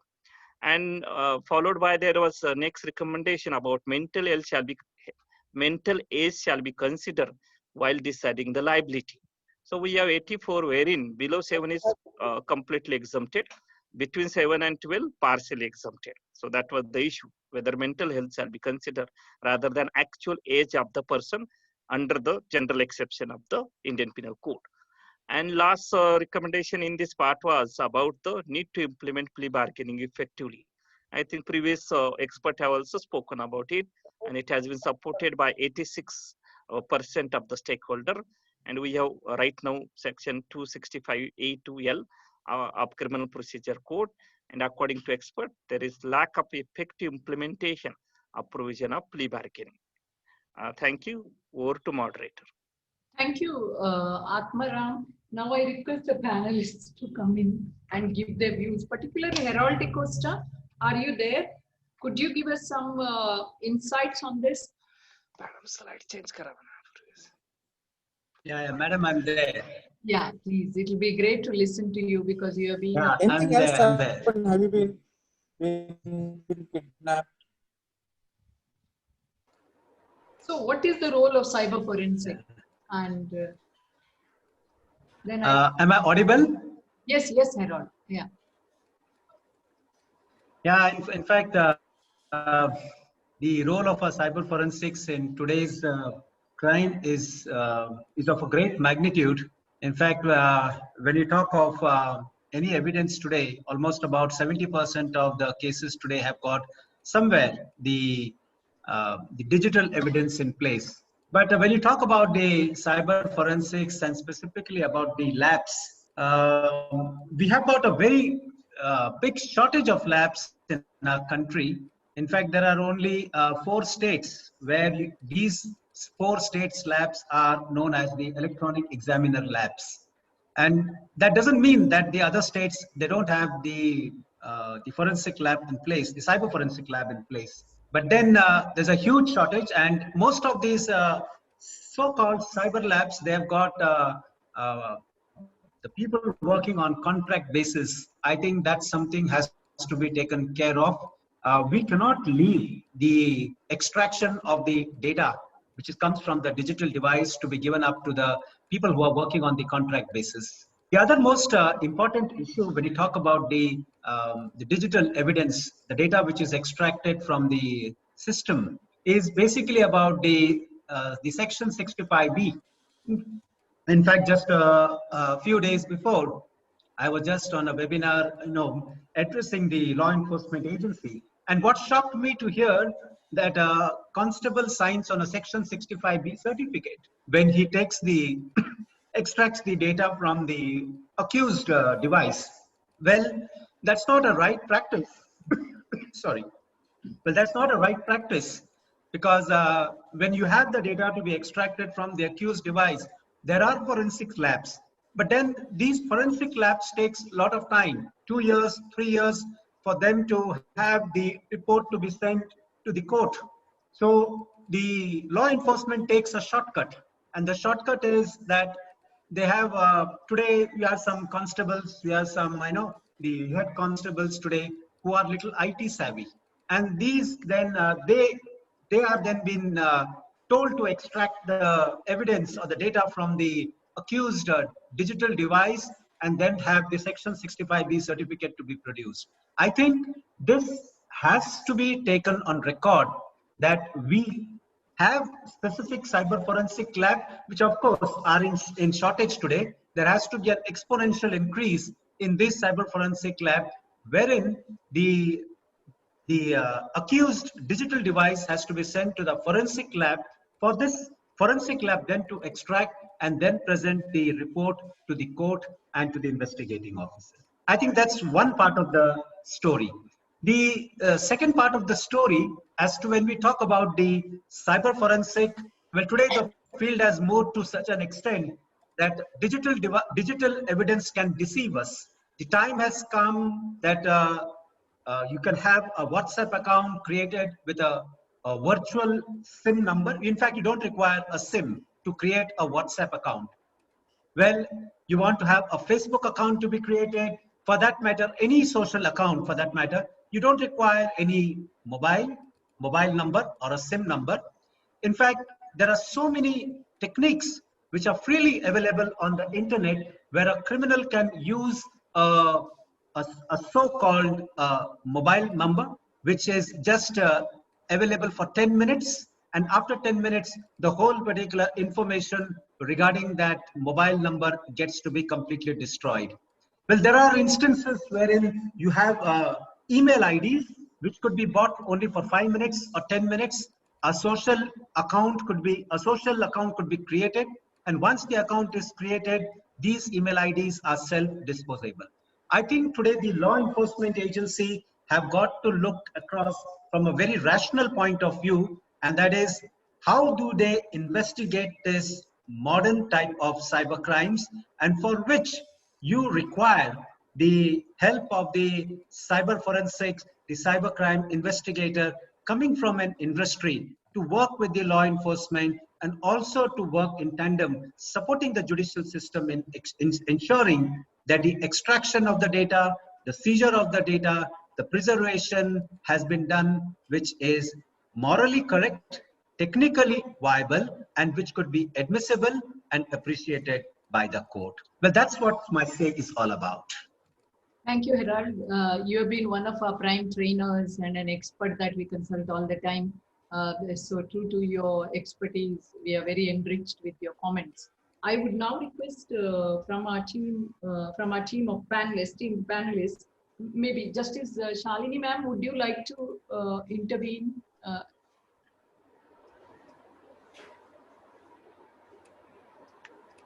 Or shall I proceed to Arvind Tiwari, sir? Would you like to talk? Yeah, a few points I would like to submit. Like I will say about the forensic evidences, now which are generally used by the police regarding crime against women, crime against children, crime against marginalized section of the society, because as we know that in more than 80% of the cases, the witness turn hostile. So now the scientific aid to crime and particularly forensic evidence are very, very important. But there are few problems. Problem number one is that each police station because of we were discussing that separation of crime investigation and separation of law and order, two divisions at the police station level, as had been said by the Supreme Court in Prakash Singh's judgment. So because of this, because IOs are hard pressed and many times they do not use these techniques, either they don't use or these expertise is not available at the local level. So this is one problem. Second problem, there is, despite having knowledge of forensic science, and few universities are offering the courses in law courses are also in bit and pieces, they are having this course. But there is a need that the prosecutors, the magistrate and judges shall also be oriented regarding the appreciation of these evidences in such a manner that they must ask that whether the scientific tools were used or not. Third thing is, as has been said regarding cyber forensic, even in the forensic science laboratories, the human resources, the scientists are recruited on the basis of the temporary positions or on contract basis. I think the government should give the priority that they should fill up these vacancies and they should have the permanent position to the people so that things can be done. Victim, I think victims should also be given a right to know whether any scientific tool was used while investigating the crime, because many times there are some judgments where police has even used the scientific tool but has not included the report of forensic science lab if that was not according to their research. So therefore, there is a need to have develop some system where the accountability of the police and other criminal justice functionaries should be made, that they must use the forensic tools for crime investigation and reaching out to the decision, and this should be made part of the fair investigation and fair crime process. Thank you. Thank you, sir. We have our in-house forensic expert, Dr. Vinaya Lambert, who I think also is trained in the university where you were trained, as well as Dr. Bajpai was trained. She says that facts show that most of the forensic laboratories take no notice of or disregard forensic science, qualified forensic science graduates and postgraduates in recruitment. It affects the flawless identification and collection of physical evidences and outlook, the perception, analysis. So it impacts and delays the further processing. I mean, that automatically affects the conviction or the efficacy of the criminal justice system. Totally agreed, Dr. Lambert. Thank you very much for that valuable comment. I have two people here who could quickly come in and enrich our discussion, and then we can wind up. One is we have Dr. Harish Shetty. Would you like to respond? Because the mental health dimension was brought in by Atmaram Shelke.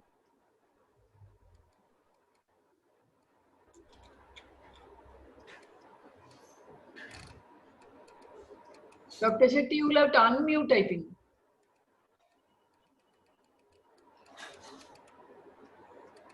Who has muted Dr. Shetty's mic?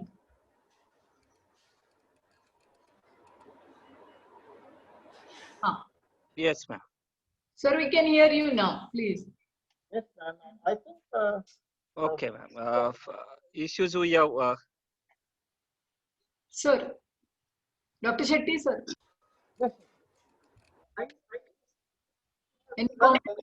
I think its connection is missing a little bit. Okay, then we also. Its connection is missing, ma'am. Okay. In the meanwhile, Advocate Sampath Bulusu, would you like to come in?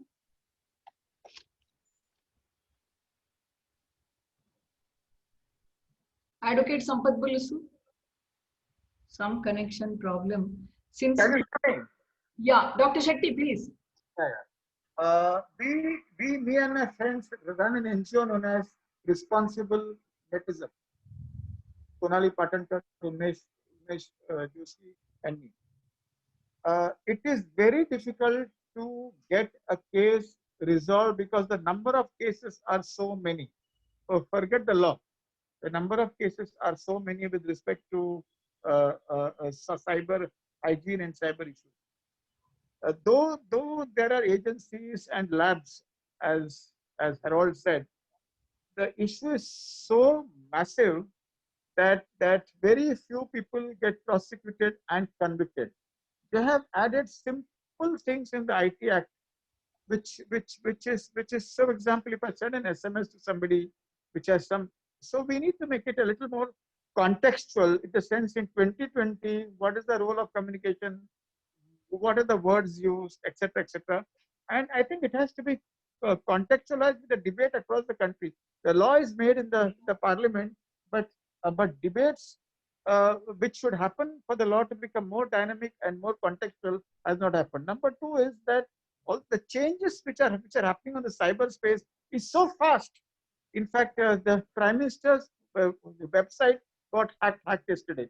So we actually need to look at not hanging every small culprit. Say, for example, somebody said something, and the language may be so different than what the person likes, but such languages are used by a lot of young boys and girls. So we need to look at that in making it a little more liberal, though it should be very harsh on crimes which are very big. Thank you. Thank you. That gives a very balanced perspective. And I don't think Advocate Sampath Bulisu is here. We have to now ask our co-moderator to wind up as he puts it up for polling. Mr. Agarwal or Mr. Chavan, would you like to speak anything in this regard? Maybe the last comment from you as people representing the National Legal Services Authority. Otherwise, we will end the proceeding here for this panel. Thank you, Dr. Atmaram. And I hand it over to our moderator, our compeer, Professor Lasya, please. Thank you, panelists. All of you made a very valuable contribution and enriched the discussion. Thank you. Thank you. Thank you, everybody. Thank you, ma'am. We can have the results of the poll displayed. In the meantime, I would like to thank all the panelists, esteemed panelists and experts very much, and the moderators who have wonderfully moderated each of the panel sessions today. And we have been able to glean today from the cumulative expertise of decades of experience in this public consultation. And so in order to summarize all the deliberations that have taken place and to deliver the concluding remarks, I would like to invite Dr. Shashikala Gopamam again. So dear all, you must have been bored of me. I have been talking and letting others talk as if I'm regulating everybody's speech here.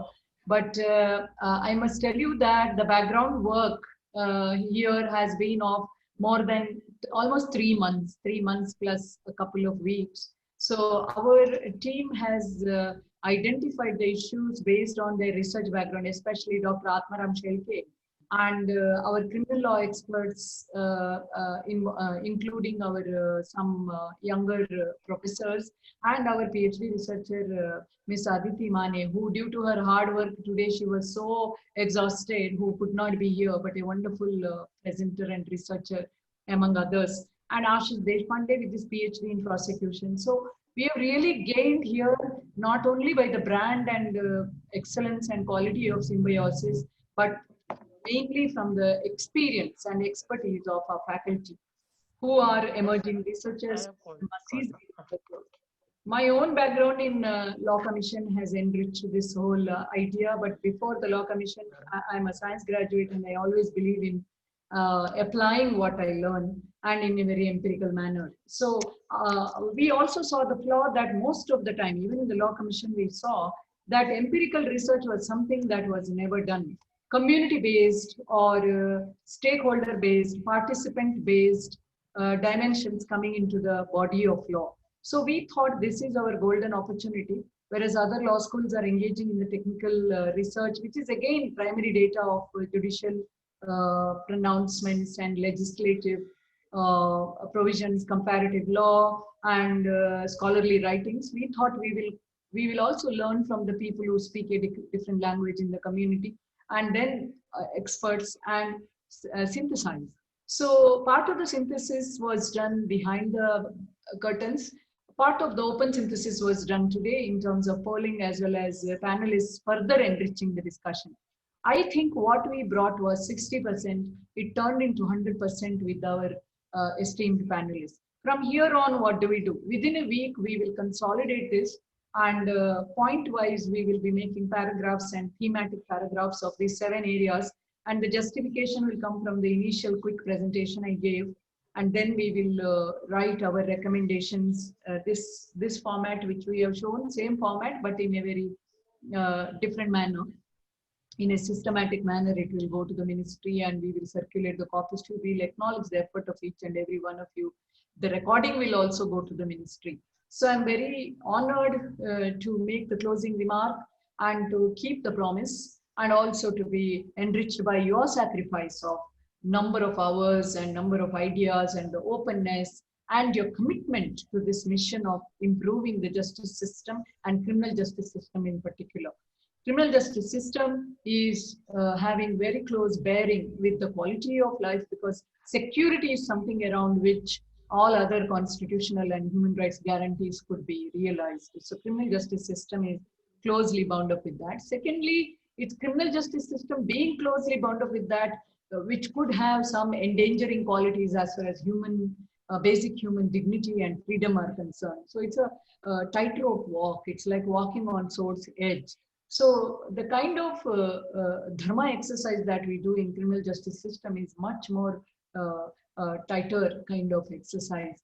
So I hope that we have touched that mission of justice, and also the aspirations of the Home Minister himself, and the special emphasis that was laid by his ministry, and unveiling areas which other law schools or other team of experts did not unveil. We had cyber experts, we had psychiatrists, we had NALSA people.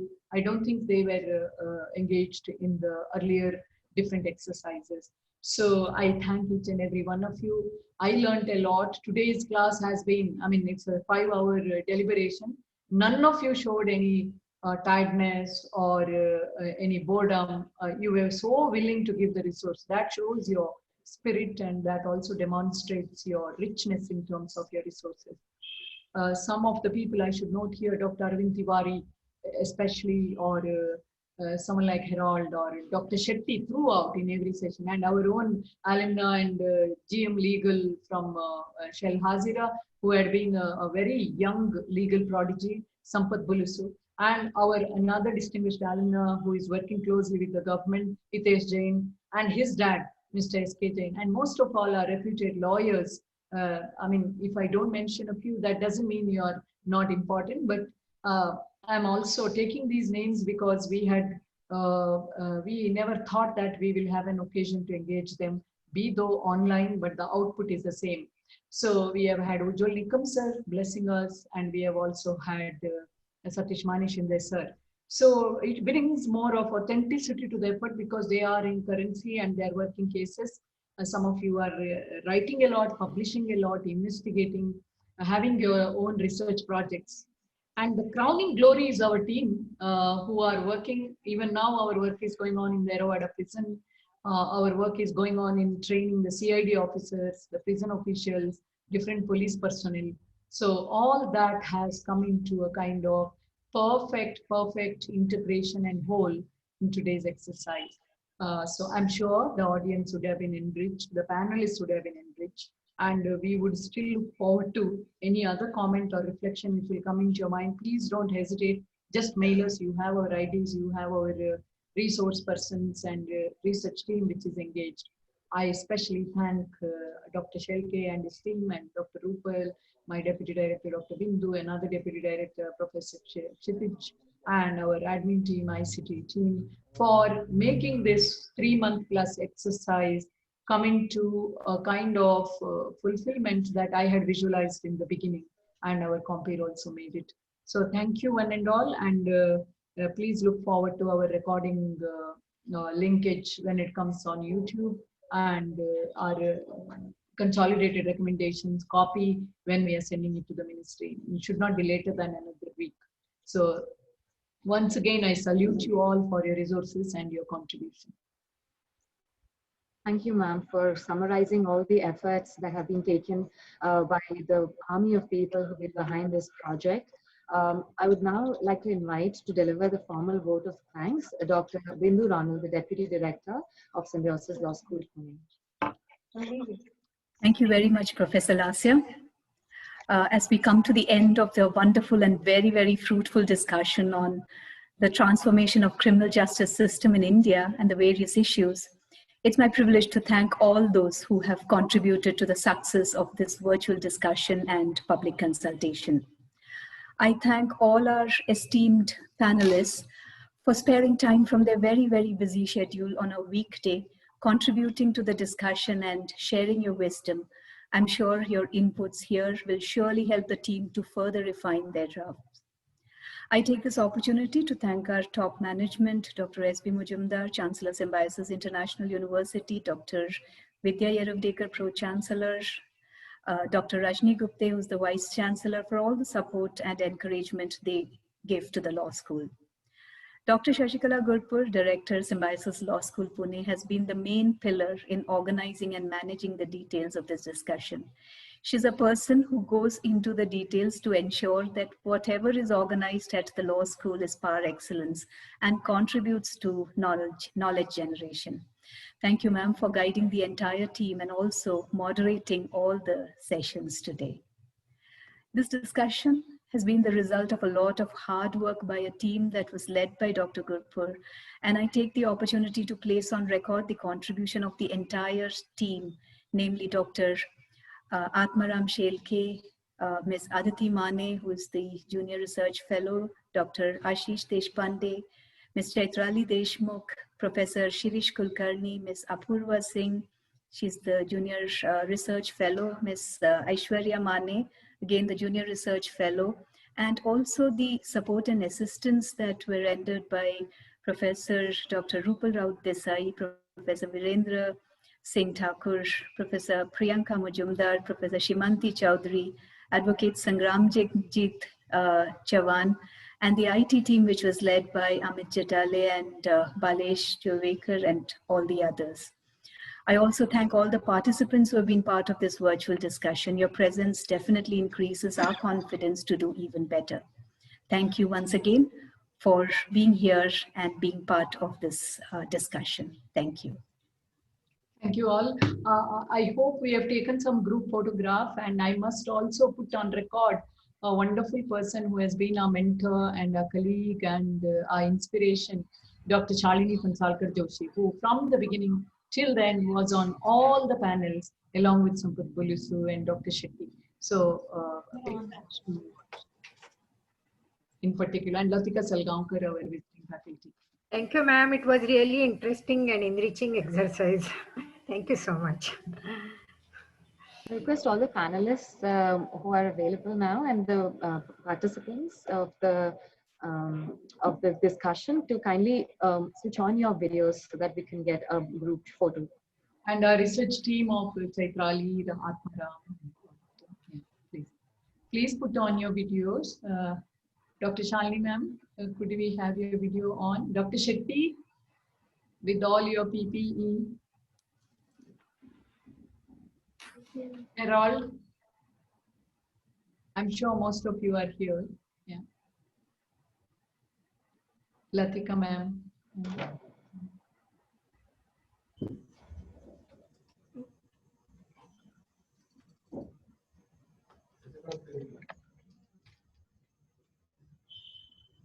Are we done or we need more shots?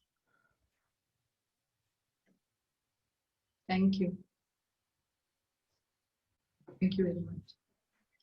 Are we done? Thank you. Yes, ma'am. Yeah, thank you. Thank you. All the participants may feel free to leave the Zoom link now. Thank you very much. Thank you very much. Thank you all. Thank you, ma'am. Thank you, panelists. Good luck. And thank you, team. Chavan sir, you have really enriched us. And also Agarwal sir, both of you gave the authenticity coming from the government. Thank you. Thank you. Thank you. Rich contribution. Thank